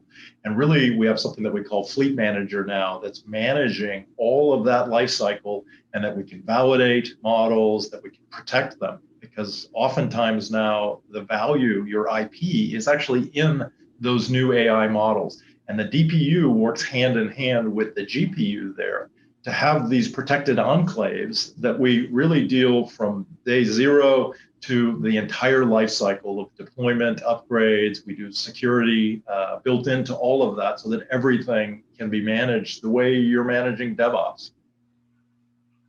Does that mean then that I can also segment the model somewhat from the rest of my application? And I'm asking the question because, at least in my experience, the data science guys get around to building a model, I don't know, every 4 to 6 months, maybe a year, depending. And, you know, the development team is updating applications every 4 to 6 days. So the question is, you know, how do I get these two very different kind of workflows aligned? Do you think that part of that is being able to run the AI workload in a little more isolated fashion and then connect things through APIs? How is that going to come together? Yeah, that's exactly right. So I think by decoupling those and really managing those different velocity, tracks differently, you can make it very, very clean, and it simplifies things. So when everything's coupled together, it can be a real challenge. But if we can isolate those different sort of processing domains and let them each operate on their natural velocity, but at the same time, the management infrastructure is all the same, so that you're not having to learn some new set of tools. If you're familiar with the VMware environment, you can dig in with ESX and ESXi. And on the VMware or on the Linux side, you can do the same thing. So really that Kubernetes management and Helm and the things that you're familiar with on the Linux side, these are all the same, but you're really isolating the two different domains and letting them operate at their natural development cycles. And I'm not sure most people understand how these AI models are constructed, but essentially there's a side where there's a training module, and that may sit up in the cloud, and then there's these inference engines, and that's where the deployment process is essentially, and that may be the part that the DevOps team cares about. Do I have that right? And can you explain that a little bit? Yeah, you're exactly right. So there are two fundamental different things, which is the training sequence, and then there's the inferencing. Training is about developing the model. And there you flood it with just a ton of data, and data is really what's valuable.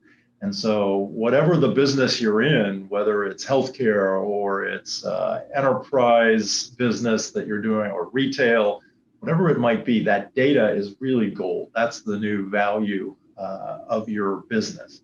And being able to convert that into a model, a neural network model, is the training part of it. And then the inferencing is, once you have that model, now I'm presented with a new piece of data. So think about a self-driving car. You're going to train that, okay, in the data center or in the cloud, and then you're going to put an inference engine in the automobile. And it needs to make a snap-second decision about someone walking in a crosswalk to apply the brakes. And that's the inferencing part of that. And over time, we're going to continue to improve on the models as we get more and more hours of work. We're now creating synthetic models of self-driving cars, and we're training using this model. So we have a model training a model that then is deployed into a real car to do inferencing. And the good thing is that we've built an engine with our Ampere GPUs that can do all of that. It does both training and inferencing, and that's unique. And one of the great things we've done with that inferencing part is we have a technology that we call vGPU, that we can actually slice up this big Ampere, which is capable of doing training, but we can actually carve it up into virtual GPUs and provide that to individual users, so that in much the same way that we're virtualizing CPUs in the past, now we can do the same with vGPU and our Ampere GPUs. Is there going to be a big fight for control of these inference engines, especially at the edge? It seems like, as far as I know, at least, most of the inference engines are still x86 based, and maybe that's going to be a little more diversity going forward. I know you guys bought ARM. That's a step in that direction, but I think you're also talking about using GPUs to run the inference engine. So walk us through this a little bit. Yeah, so I think the edge, we have a new platform called the EGX, and part of the EGX there, it's enterprise and edge. And at the edge, at this point, even a car is an edge application, but telco is an application, smart cities with our platforms that sit on top of the GPUs. And it's really all about the value, not just in terms of performance. So yes, the GPU will give you much, much better performance, but we have a set of platforms that is built on top of the GPU hardware, and that is a CUDA layer, which is our software layer. And then we have all kinds of platforms. So whether it's a recommendation engine to say, hey, you're looking at this, you might be interested in something related to that. Or it's a natural language processing that can actually recognize voices and respond. Or it's doing something that's recognizing people, and they're recognizing what they're doing and opening doors for them, and all kinds of different things. Those are the platforms. Healthcare with our Clara. That's really where the value in what we've developed in is. So yes, the GPU gives you much better performance for these types of AI applications, But the real value is in all the models and all of our partnerships and the 2 million developers that we have on top of our GPUs to be able to provide these new AI accelerated workloads, because every business is going to become AI. Do you think that there will emerge a set of best practices for melding machine learning operations, AI ops, and DevOps? And maybe you guys are working on that already for all I know, but is there an opportunity there to kind of extend some of the concepts of DevOps and into these other realms and bring them all together in some kind of way that makes it more understandable to mere mortals like me? I think you're right. I think one of the things that we do particularly well at NVIDIA is that we eat our own dog food. So by that, I mean, we're actually using these models in-house. We're using DevOps frameworks, and we built something that's called NGC, and now we have NVIDIA certified. So as part of that, we're going through DevOps, and now we're bringing AI ops into that. So we're managing our own models. We're working with partners. We have open repositories so that people can go put in a Kubernetes environment all of these AI models, and we're managing these with our fleet manager. And so I think we are actively working with the community, and we have an enormous community of partners, because this isn't something that NVIDIA can do alone. We need to build our ecosystem, because we're always learning about new types of vertical markets and how the specifics, because there may be data integrity issues, there may be national provenance issues about where you store your models, there can be healthcare regulatory issues for our Clara platform. So all of these things are really being developed in an open, engaged model with our ecosystem partners, and we have a huge group of NPN, which is our really all of the partner network. All right. Hey, Kevin, thanks for being on the show and sharing your knowledge, because I know more now than I knew 15 minutes ago, that's for sure. Excellent. Well, thanks for being here and letting us talk about the DPUs and the GPUs and even the CPUs now. All right. Back to you guys in the studio. Thanks, Mike.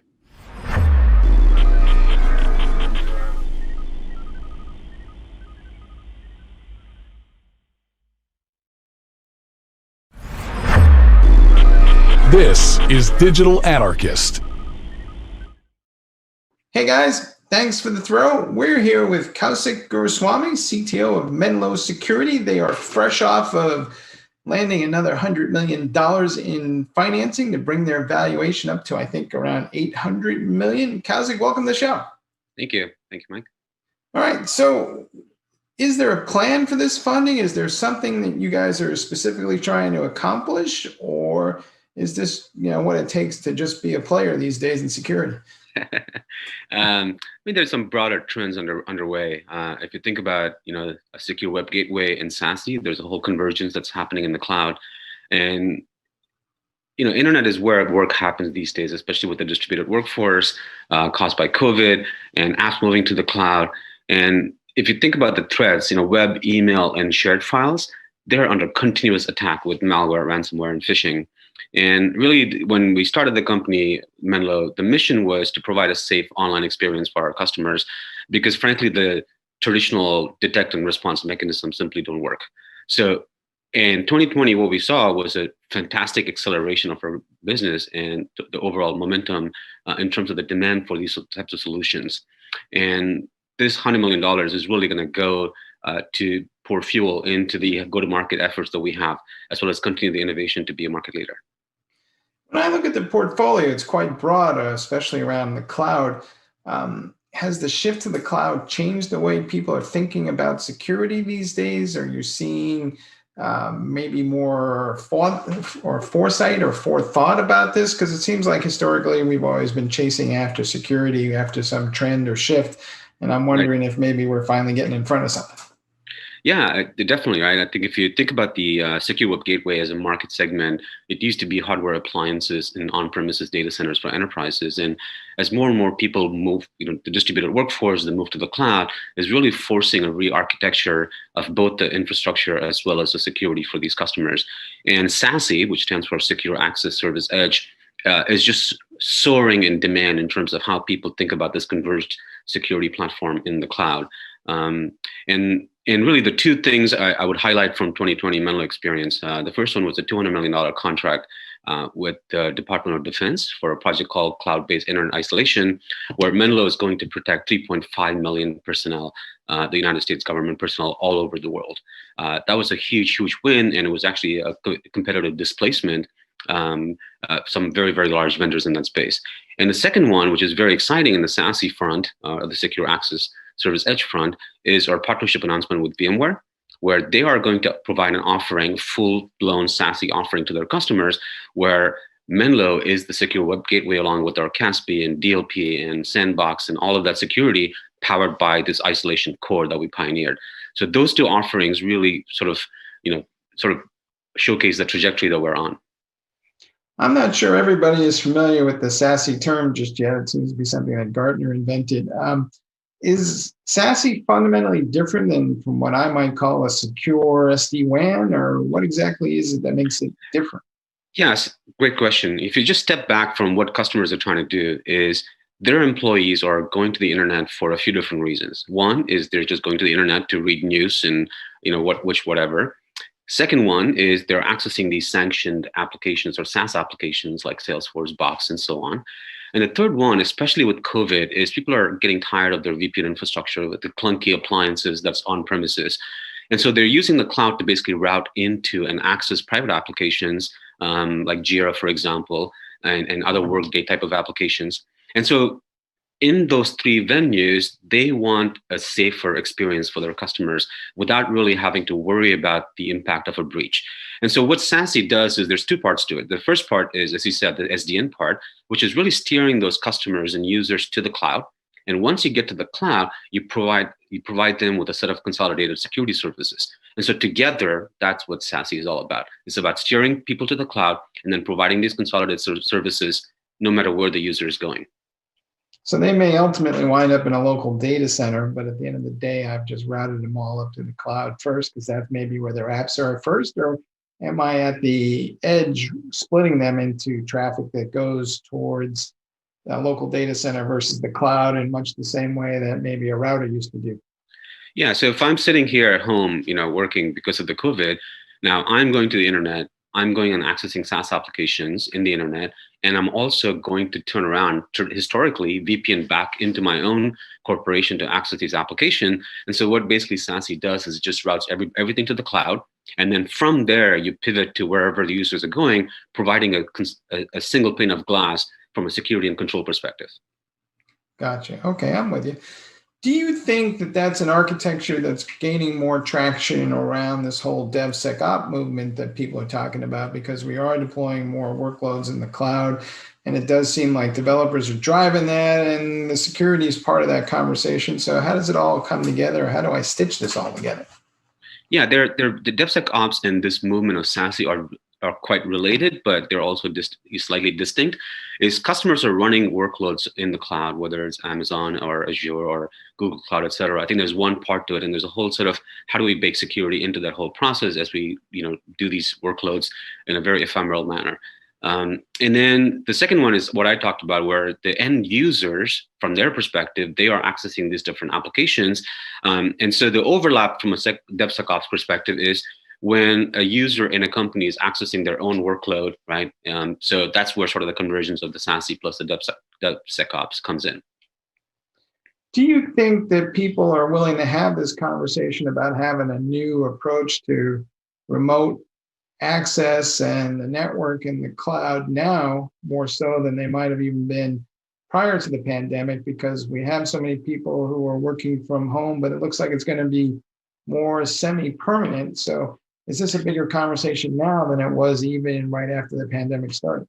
Absolutely. I think, a lot of people were, in some ways, their hands were forced because of the COVID, right? And even people that didn't really have a cloud native approach were really forced, because one of the early things that we saw right around March or April is the VPN infrastructure, where everything is getting routed back to the corporate before it heads out to the cloud. It's typically spec'd out for about 10 to 15% remote workforce. And all of a sudden, these VPNs were catching on fire because they just couldn't handle the load. So people were faced with a few different choices, right? Either I'm going to really double down and just put a lot more VPN termination points, or I'm going to do a split tunnel because most of the traffic that's bound to the internet anyways, so I'm just going to let them go to the cloud directly instead of coming back to the corporate and then go out. But what they found was at that point, they lost control and visibility. Now, things like DLP, things like Sandbox, AV, whatever the case may be, like you couldn't control what's going on. So there was a natural shift at that point is instead of all the traffic going through the corporate, through these stacked appliances that provide me the security, what if I just move the security to the cloud? And that's really where Menlo saw a lot of momentum. Because even if you look at some of the articles, publicly written articles about Department of Defense, they saw a lot of benefits in terms of going direct to the internet via Menlo instead of having to VPN back into corporate. And they had like 60, 70% VPN savings. And there's just a lot of benefits around that.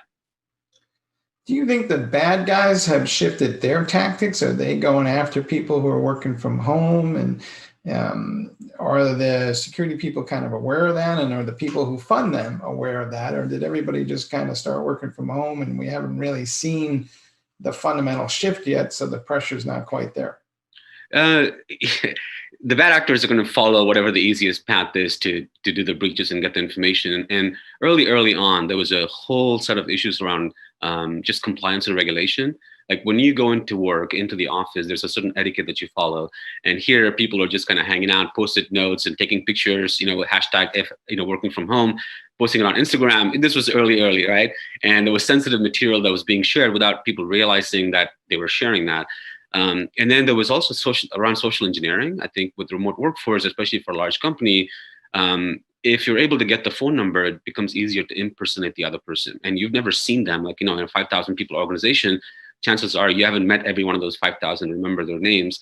So if I get a call from somebody claiming they're in HR, and with the right name, et cetera, and I've never seen them, so that's another angle that we saw early on. Phishing continues to be a huge problem. Phishing tends to coincide with major events like elections, for example, or when the pandemic hit. And because they're capitalizing on that need for us to get more information around it by sending email that you click on and then you get your credentials lost.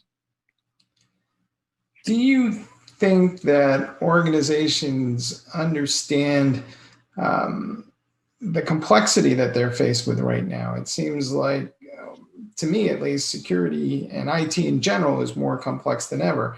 And I know we promise people simplicity, but is this just getting too hard for folks? And how do we make it simpler? I think the security part is, again, I might be biased given that we have a cloud security platform, but if you move cloud security to where all the problems are, which is the cloud, that's where that's where the apps are, that's where the internet is, that's where work happens. And then you have an opportunity, no matter where the user is or what they're trying to access, to provide a consistent and enforce a consistent policy, better controls, better visibility that way. Endpoint security and the appliance-based model, that's the tough part. I think appliance-based model, people are still kind of holding on to it, but that's changing and evolving very, very rapidly.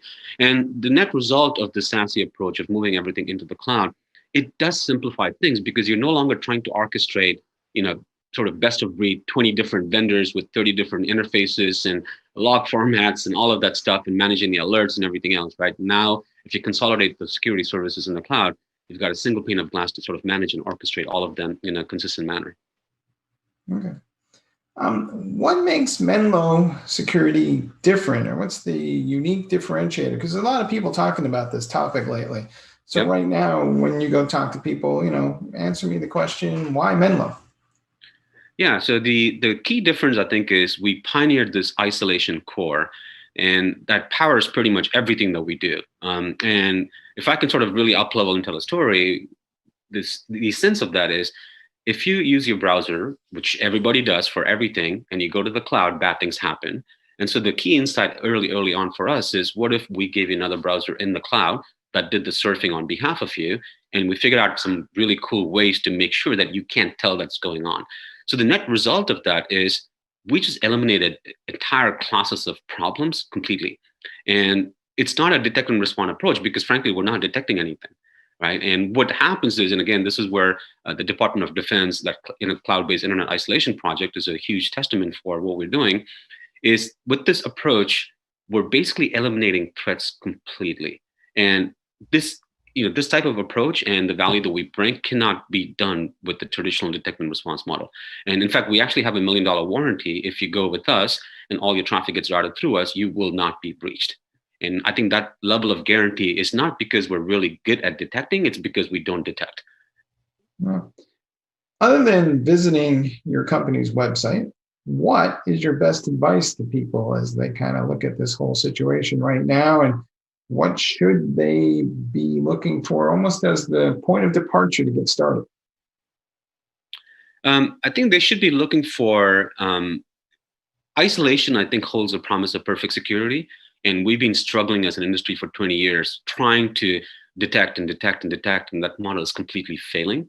And so enterprises that really care about security, which is everybody, they need to start looking at this isolation core as a fundamental ingredient in their security architecture, because it really does, you talked about complexity early on. And this is one of those things where once you embrace this idea and you start using it and deploying it, there's just tremendous benefits to organizations. It makes the SOC engineers a lot better. It opens up a lot more time because there's no alerts in the system. It reduces the breaches. You don't have to triage alerts and reimage and clean endpoints, and all of that organizational overhead simply goes away. And the phrase that we use, right, is really around protecting productivity, because there's just a lot of overhead in the way we're doing things today that makes things very, very complex. And this isolation core and this whole idea of moving everything to the cloud really does simplify things. Oh, great. Hey, Kawak, we're going to be excited to see what you guys do in the future. And congratulations once again, and thanks for being on the show. Thank you. All right, back to you guys in the studio.